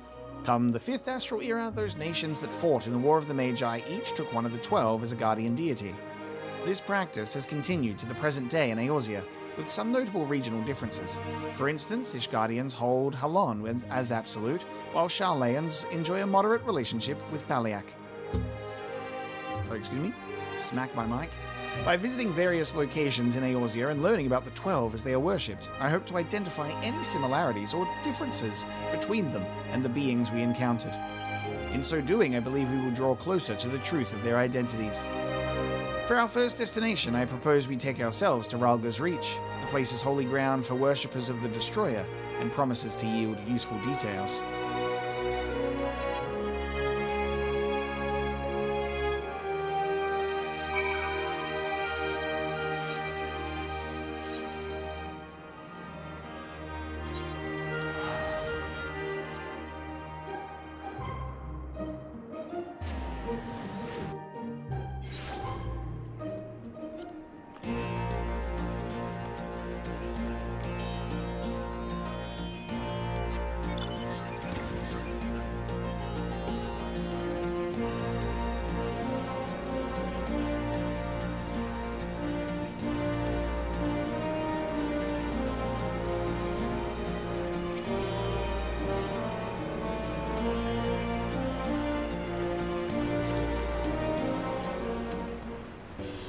We got his big old statue here indeed.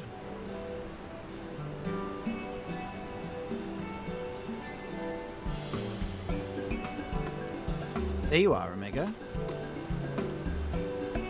This place served as the base of operations for your investigation into Omega. Did it not? You have to do a double take whenever that happens. Hello, Omega. Remember when you were doing your investigation into Omega? How delightful to be here together. If you don't mind my making an observation, it seems you enjoyed traveling with company. I do. It's something I dreamed of for a long time.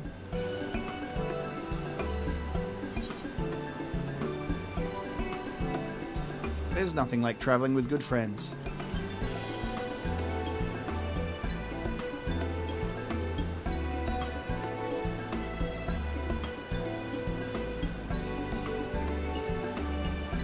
Is that so? What of yourself? Do you normally travel alone?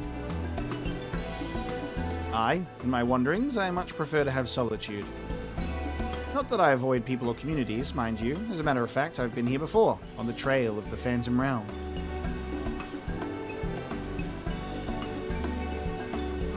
Now that I think on it.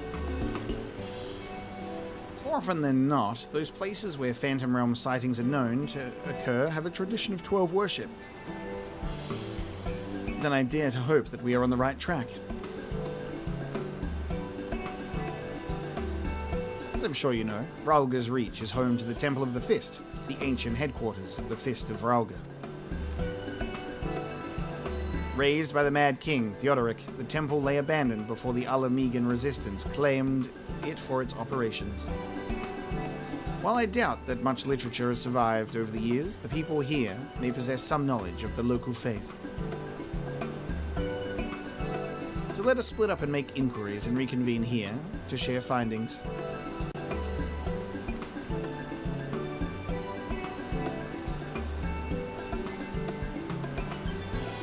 Research time.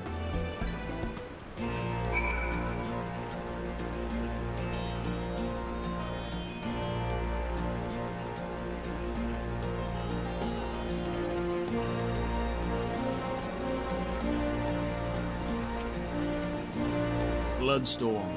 A storm of blood. Oh! Whoa! Stormblood mentioned. Hells open, heavens weep, for no one soul doth lie beyond the measure of his reach. Once upon a time, Lys explained to you their meaning, that we must come prepare ourselves for the strife and sorrow that will inevitably come.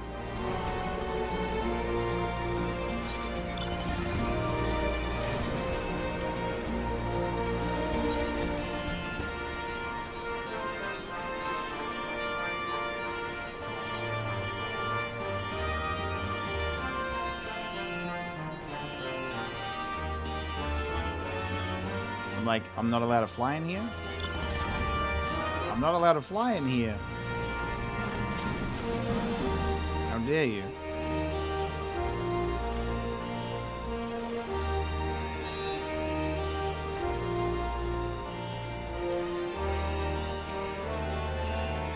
Oh, here's an Omega. Is this man perchance a friend of yours? When last he visited, he shared with me the tales he heard on his journeys, and what amazing tales they were. If you have time, I'd love to hear both your stories. Alas, we're in some haste. We're investigating the worship of Vralga and seek literature on the subject, religious texts and the like. Can any still be found here? Just about all of that is gone, sadly, destroyed by the Empire, if not the Mad King before that. But we haven't lost everything. The mighty image of the Destroyer, the tales we share at the campfire, like the legend of our nation's founding. We still have these things, and they were a source of great comfort and strength to us in our darkest moments. I see. If you don't mind, I would be obliged to hear your stories this time. Omega, rest assured I have this well in hand. Feel free to carry on as you were.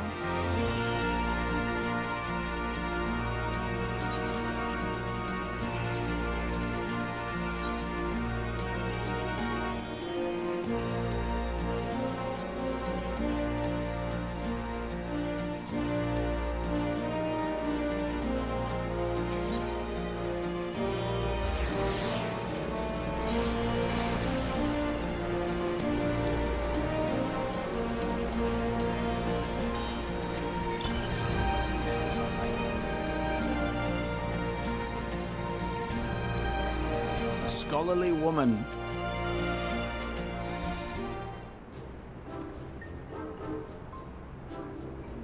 Yes, if you have business, please make it quick. I'm due to meet with someone any moment now. Forgive me my delay. You're an adventurer, I take it. What can we students of Alamegan history do for you?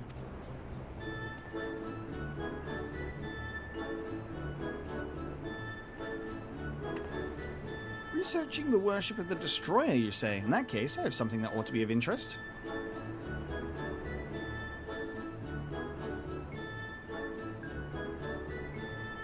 This is a copy of Destructivity, a scripture of the Fist of Ralga. The original is one of the few texts that survived the temple's razing, and is in the safekeeping of one Professor Eric. Well, we had best return to our work. Till next time, adventurer.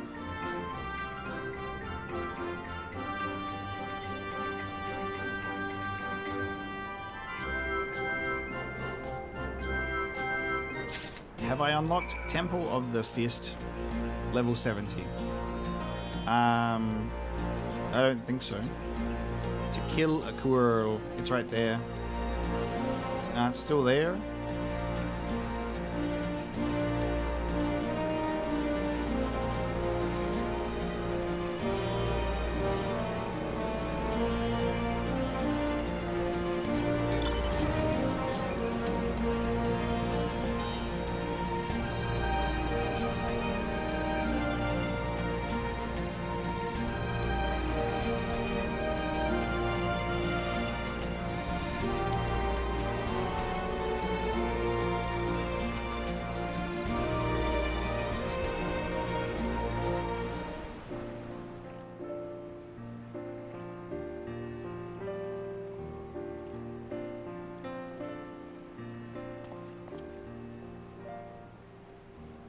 Omega, what were you able to learn? Got this bloody book. Copy of one of the scriptures, you say? A moment while I skim over it.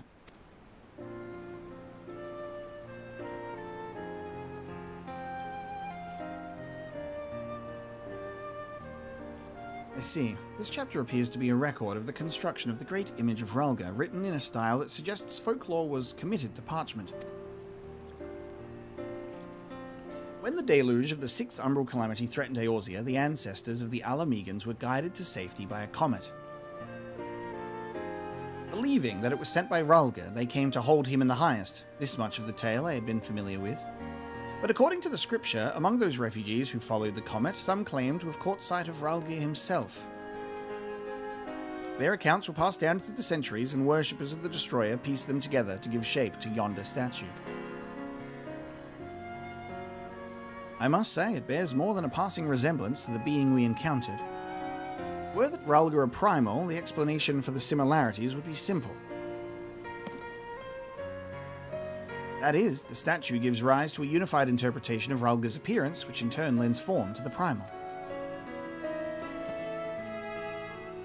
However, this fails to account for what inspired the likeness in the first place. If the scripture is to be believed, it was the sightings during the Sixth Umbral Calamity. Yet for those witnesses to be able to recognize Ralga, they would have needed an agreed-upon idea of his appearance beforehand. If we then consider the history of 12 worship, that it already existed in the Third Astral Era, it would not be ridiculous to think that these divinities existed even prior to that.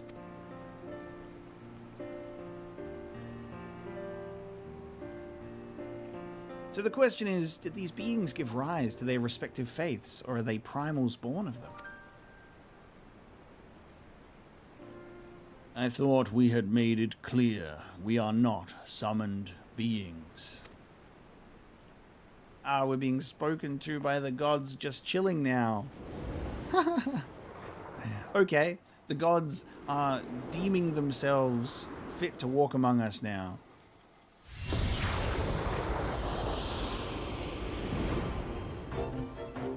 Oh my god.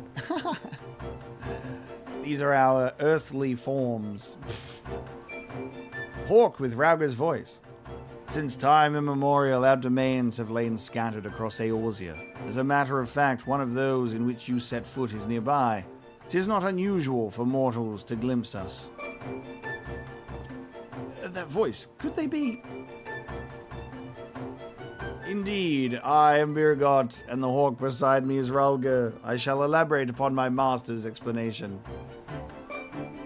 We thus disguise ourselves when we wish to observe the world without, for being seen in our true forms would violate our laws of conduct. Yet though we similarly disguise our sanctums, veiling them in illusion, rents are known to manifest when the surrounding ether is unstable. In such a time, should a gifted mortal chance to be near, they may inadvertently catch sight of us. Of course, during an umbral calamity, aetheric imbalance occurs on a star-wide scale, the ideal condition for seeing the Phantom Realm. Precisely how many times we have been seen, we ourselves have no way of knowing, but that is a sound assumption to make. Well, Birgot, I believe that much shall suffice by way of an apology for our deception, shall we? Indeed, that is all we are at liberty to reveal. Fare you well, children of man. They could be anywhere. They could be anyone.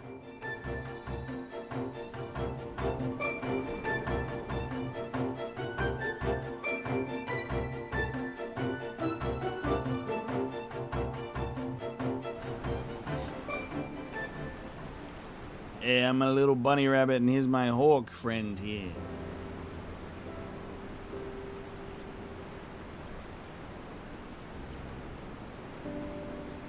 Aside from their reticence where it concerns their identity and objective, these divinities are certainly approachable.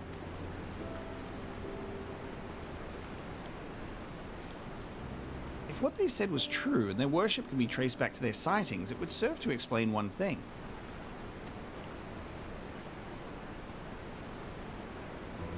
According to my research, in the field of comparative mythology, Rulger is often observed to bear many similarities with Ramu. I wonder why. It's the whole lightning big beard old man thing. Assuming both were inspired by the Rulger of the Phantom Realm, their divergence may be attributable to differences in culture between man and sylph. So you believe that they gave rise to the prevailing faiths of Eorzea? It's genuinely such a crazy thought to imagine that there's like this concept of like a different society group worshipping an essence of Rulger, but in like a different way, and then because of like, I don't know, his potential like powers or what he looks like, that sort of legend and myth, then if Ramu is summoned as a primal, he kind of like took on the form of the group that, you know, had the image of Rulger in their heads as a possibility. Given available evidence, yes, I'm inclined to, yet none of this explains their presence. How and when did beings of such power come into existence? We're chasing the mysteries of when did gods get born? We start to get very deep then. Let's find the origins of actual gods. Oh, 'tis you, Cryo. Has something happened? Truly. Very well. I shall take care of it. Cryle has recruited an acquaintance to aid in our investigation, an authority on mythology. I must go and receive her at the sunken temple of Khan, where she is currently conducting fieldwork, after a brief detour to prepare a little something. Conveniently, Thanalan is home to countless adherents of Naudthal. While I tend to business, may I ask the two of you to make inquiries in Uldar? Very well.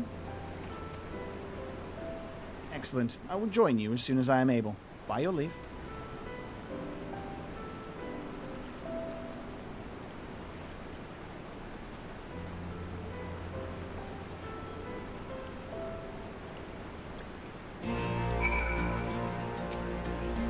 So, it's to be just you and me in Uldar. I suppose it can't be helped.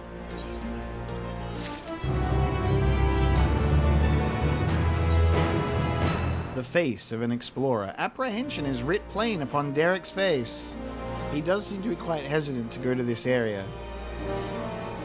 And why? Tell me. Are we doing this one as well? Is this also, I would assume... It doesn't feel like they do that thing where normally they say, hey, Go have a rest. Come back later. Like, it still seems to be kind of a bit of a natural continuation. What strange manners for the one who proposed a survey to so promptly abandon it. I'll not lie, I am not given to working one-on-one with another, but I suppose I agreed to this arrangement. Well, we had best be on our way. As I recall, Milvaneth Sacrarium is still closed for construction, so let us try our luck at Arzaneth Ossuary. A lot of words. You have no objection to travelling separately, I trust? Good. I shall see you in Ulda. Let's go together!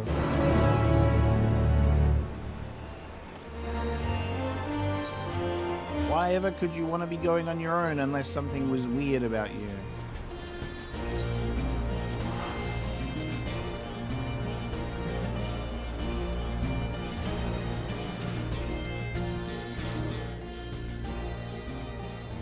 I'll be excited for this this quest to be done. I'm definitely intrigued, but I am reaching a point where I am sleepy. I'm hitting the afternoon sleepy time, which I didn't really expect to feel. We have been wide awake this whole time. Dare I have a little nap after the stream? Maybe. Hey, look, it's the guy. It's the guy.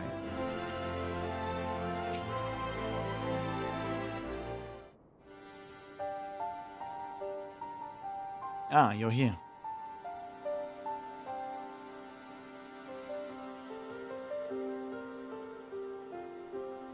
Of the deific twins, now Thal, here they worship Thal, who keeps the realm of the dead and weighs the worth of men's souls. In contrast, Nald keeps the world of the living and oversees their financial fortunes. Their names are borne by many a location and religious organizations, some extremely wealthy and powerful, exist to nurture faith in them. On the surface, it may seem strange that a hub of commerce such as Uldar could be home to such spiritual people, but it is actually quite logical when one considers that their religion is, in essence, commerce.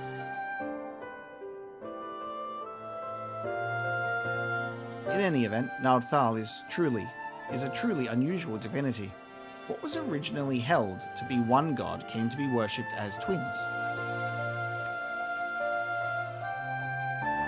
Indeed, rather than two distinct entities, that which we encountered was a single being possessed of two personalities. Oh, we're being observed.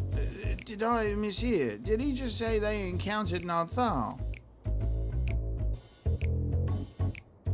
And while his appearance differs somewhat to the divinities worshipped, it cannot be denied that there are striking similarities in their nature. We're starting to attract attention.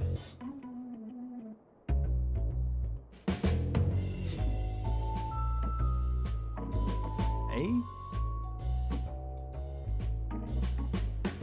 Forgive me, this is hardly the place for such conversation. Let us continue it elsewhere. Oi, what? Did those guys say that they fucking heard or saw some gods?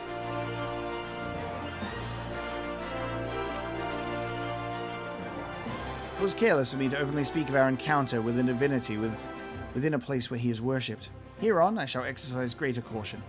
I thank you for alerting me to my indiscretion, and ask that you keep it between us. Now then, to finish our conversation. As I mentioned, though the Naudthal as worshipped by men appears somewhat different, there are undeniable similarities in their nature. I believe we may report this much to Grahatia. With that, our work here is done. Rather than waiting for our companion to arrive, perhaps we might seek him out at the sunken temple. He mentioned needing to make a detour. Were we to set out now, we ought to be able to catch up to him. After all, we hardly know one another. Rather than loiter with an unfamiliar person, it is best to use our time productively, wouldn't you agree? Then let us head to the Sunkle Temple. The Sunkle Temple? The Sinkle Temple. The Sinking Temple.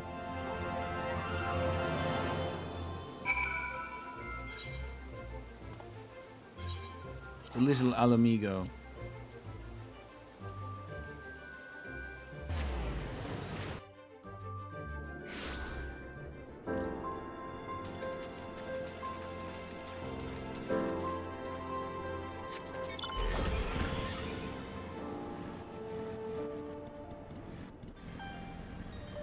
always do that to me. Like, I'm gonna leave by the power of flight, and they say invisible wall. And I say, what did I ever do to hurt you?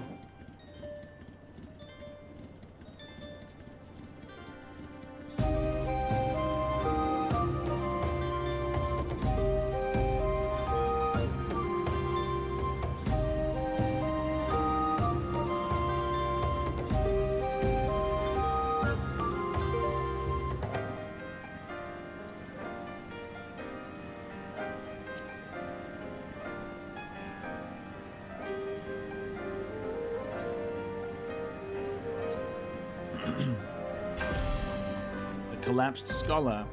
Oh, you're here, thank goodness. I found this woman collapsed, though I can see no obvious injuries.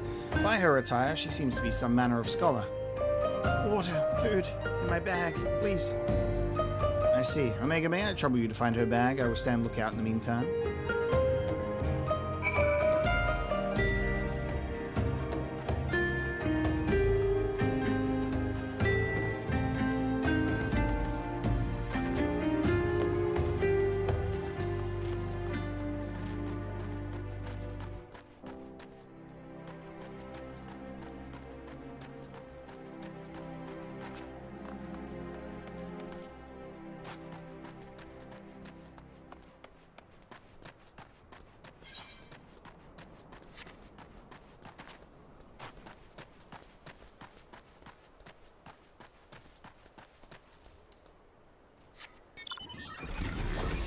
Have I unlocked the Sunken Temple quest or dungeon? Yes, I believe so.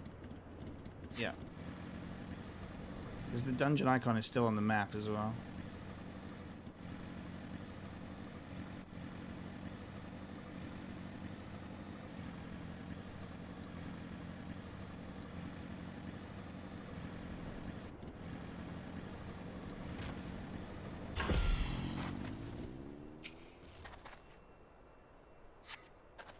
Examining the bag, a skin with little water left, but no provender. For now, you decide to take the water to the woman.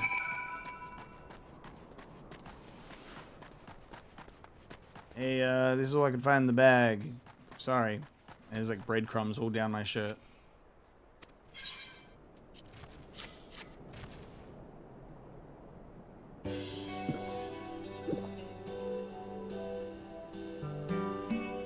Not enough. Food. I need food.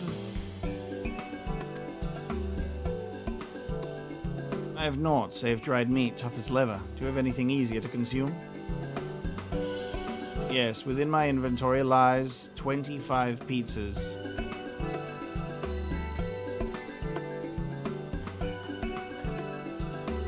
Omega, Derek, what are you doing here? Actually, that can wait. Yeah, Graha, you got any, you got a burger on you? Steady. Snowgime. Snowagime? I've brought you Archon loaf. Terrible. Archon loaf and coffee, made sweet and creamy, just as you like it. A spot of Archon loaf and you'll be back. Right as rain. I'm reborn. Washed down with a sweet beverage, the life-giving nutrients of Archon loaf permeate my being from head to toe. Thank you, kind stranger. However you knew my preferred source of sustenance, you are truly a godsend. Oh, it's you, Raha. What brings you here? I don't recall mentioning my fieldwork. It's for my research into the Balladians' worship of Azema, you see. Haven't you heard from Cryle? The students are presently investigating the 12, and we would prevail upon your expertise.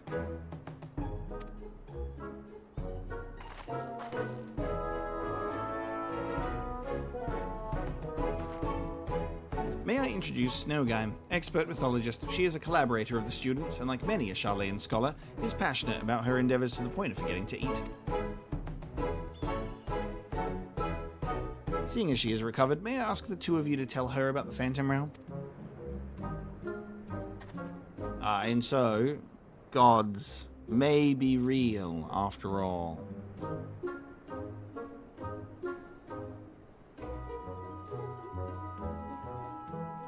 The 12 abide in the Phantom Realm, and you exchange not only words with them, but blows besides. Incredible. And your description of the domains, a thunderous tower in one and a sweltering city in another, are precisely as the heavens of lightning and fire are depicted in legend.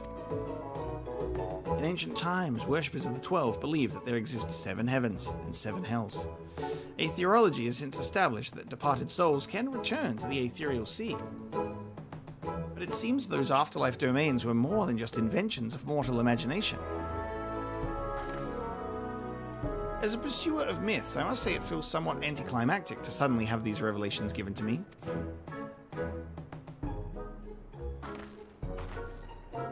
But more than that, I'm dying to know more, which is to say, please allow me to join your investigation.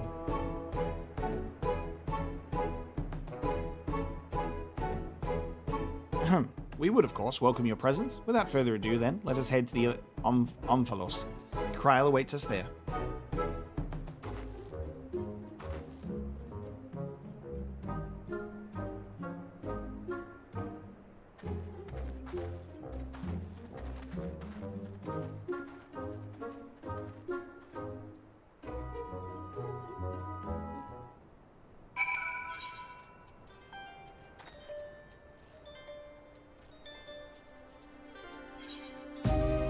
I assume we have to take the portal in there every time. There's no aetheryte for us to teleport to so easily.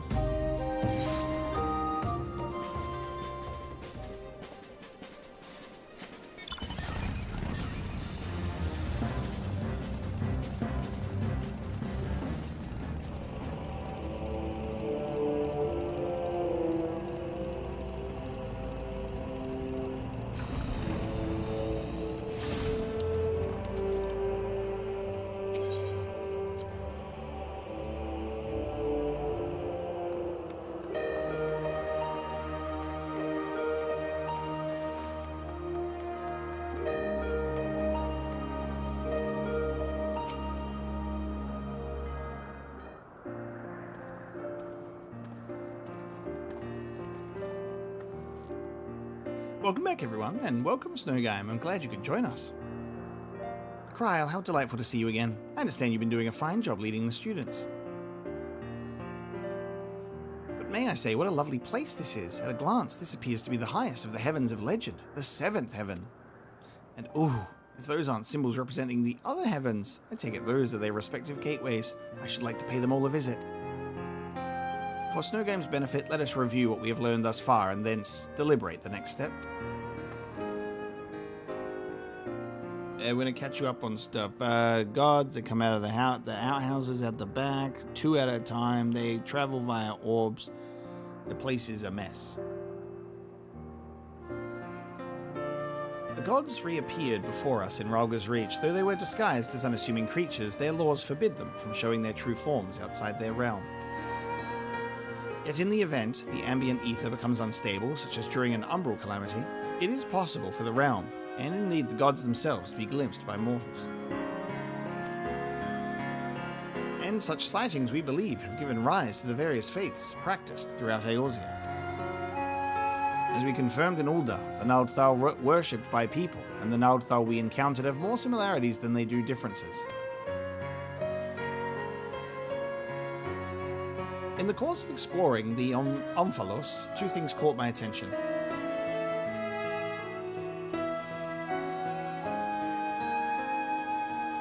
The first is the gate which lies in the innermost area. If I stand on the other 6 gates leading to an elementally aspected heaven, and we stand in front of the 7th, as Snowgame says,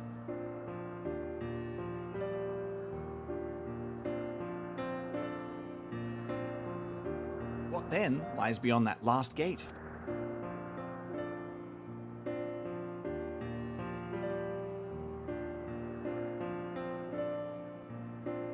The second is this monument. It harbors some manner of magic, unlike anything I've seen before. I will endeavor to decipher it, but it will take time. Make it an aetheryte. Divinities that have existed since time immemorial, who abide in domains resembling the heavens of legend, why have they chosen to reveal themselves to mortals seeking battle? Unless they favor us with more of their secrets, it would seem this monument holds the key for solving the mystery. Indeed, much and more yet lies beyond our understanding, but I will keep I will keep chasing the truth together. As I'm sure you'll agree, though, this is tiring work, both mentally and physically. We need to pace ourselves. It's time to take a break. To which end, might I suggest we return to Revenant's Toll and have a rest before we embark on the next stage of our investigation? This has been the most immersive Alliance raid series for me ever, because instead of grinding it all out, reaching the point of rest, I actually feel like I've earned my rest. Because now I'm tired too. I'm like, yes, let me retire to my inn room, please.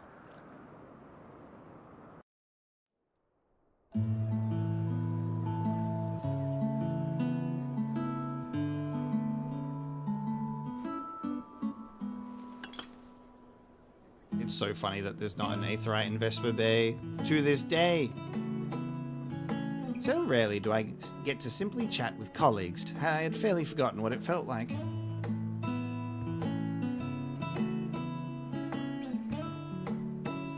Indeed, and it's quite fitting that we should be doing so here at the 7th Heaven. Where's Tifa? Fitting, that's an understatement if I have ever heard one.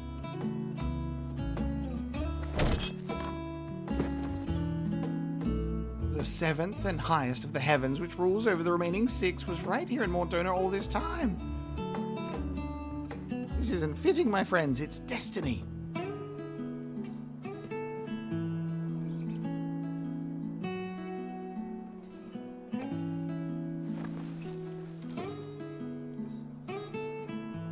You are obviously well versed in the myths surrounding the heavens and hells. If you don't mind, I should like to hear your thoughts on them.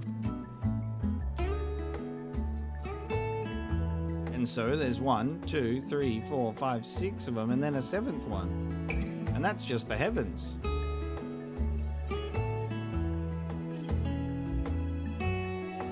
Invested as they are in their research, it doesn't take much to stoke their passions. My apologies if it makes you uncomfortable.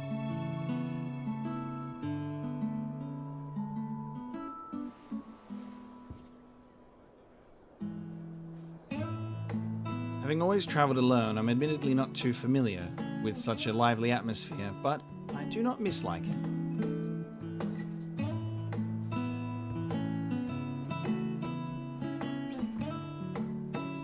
By the way, the two of you arrived at the sunken temple rather quickly. Did something happen?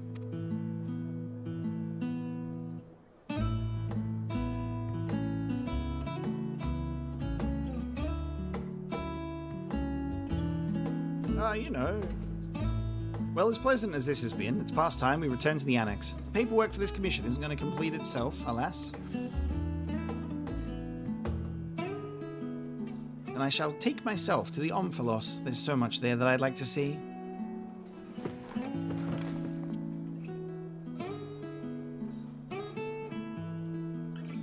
And I believe I will go for a walk nearby. It's getting a little warm in here.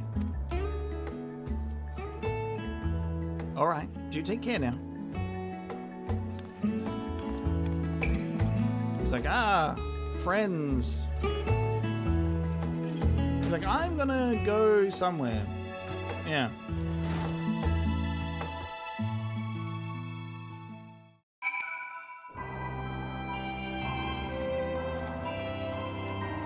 And where to has this walk taken you?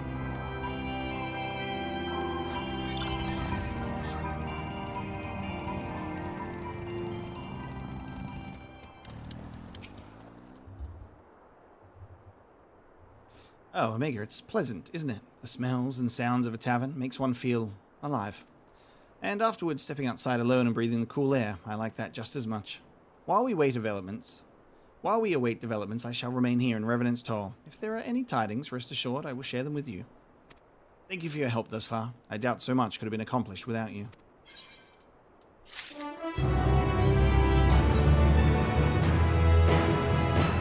Nice. Return to the Phantom Realm, I am assuming, is our next, after our next patch. Well, our next 2 patches, right? So, that brings the beginnings of the normal raid and the Alliance raid to a close. A nice 6-hour stream. Once again, we're on a streak. pretty good. I'm glad that we chose to do both of the raids. That filled a very decent amount of time. So our last 3 Final Fantasy XIV streams have all been like 6 hours long. So that's pretty good for the amount of content that we've been doing lately. It just like wraps up around this same time. Next stream, we're going to be diving into patch 6.2. And then after that, that's when the next section of the normal raid is available as well. So that'll be like the stream after that, etc, etc. So this was the only stream that I think is going to have both the normal raid and the alliance together, because of the way that they're now going to take turns, because we missed, obviously the normal raid started a little bit earlier. But I'm very excited. Both raids have started off promising, and I'm quite curious to see where they'll go and how they will develop. So thank you so much, everybody, for joining, and especially those that got to hang out in the raids, both the normal and the alliance. Super sick. A lot of more, like, just way more beautiful music than we ever deserve to hear, but it just keeps on coming, doesn't it? And some really fun and mechanically challenging boss fights too. So patch 6.2, next Final Fantasy XIV stream, continuing the story. Thanks so much for joining, everybody. I appreciate each and every one of you for your support on the Final Fantasy XIV series. Next stream is stream number 100, by the way. We've hit triple figures on triple digits on the Final Fantasy XIV run, and someone expressed much excitement for patch 6.2, so maybe it might be a fitting bit of story content to hit such a milestone. So let's look forward to that one together. That one will be later in the week, probably in a few days' time, same as last week, like my Thursday morning, most people's Wednesday evening, I assume. So that'll probably be what we do. Thanks so much, everybody, and I will see you next time.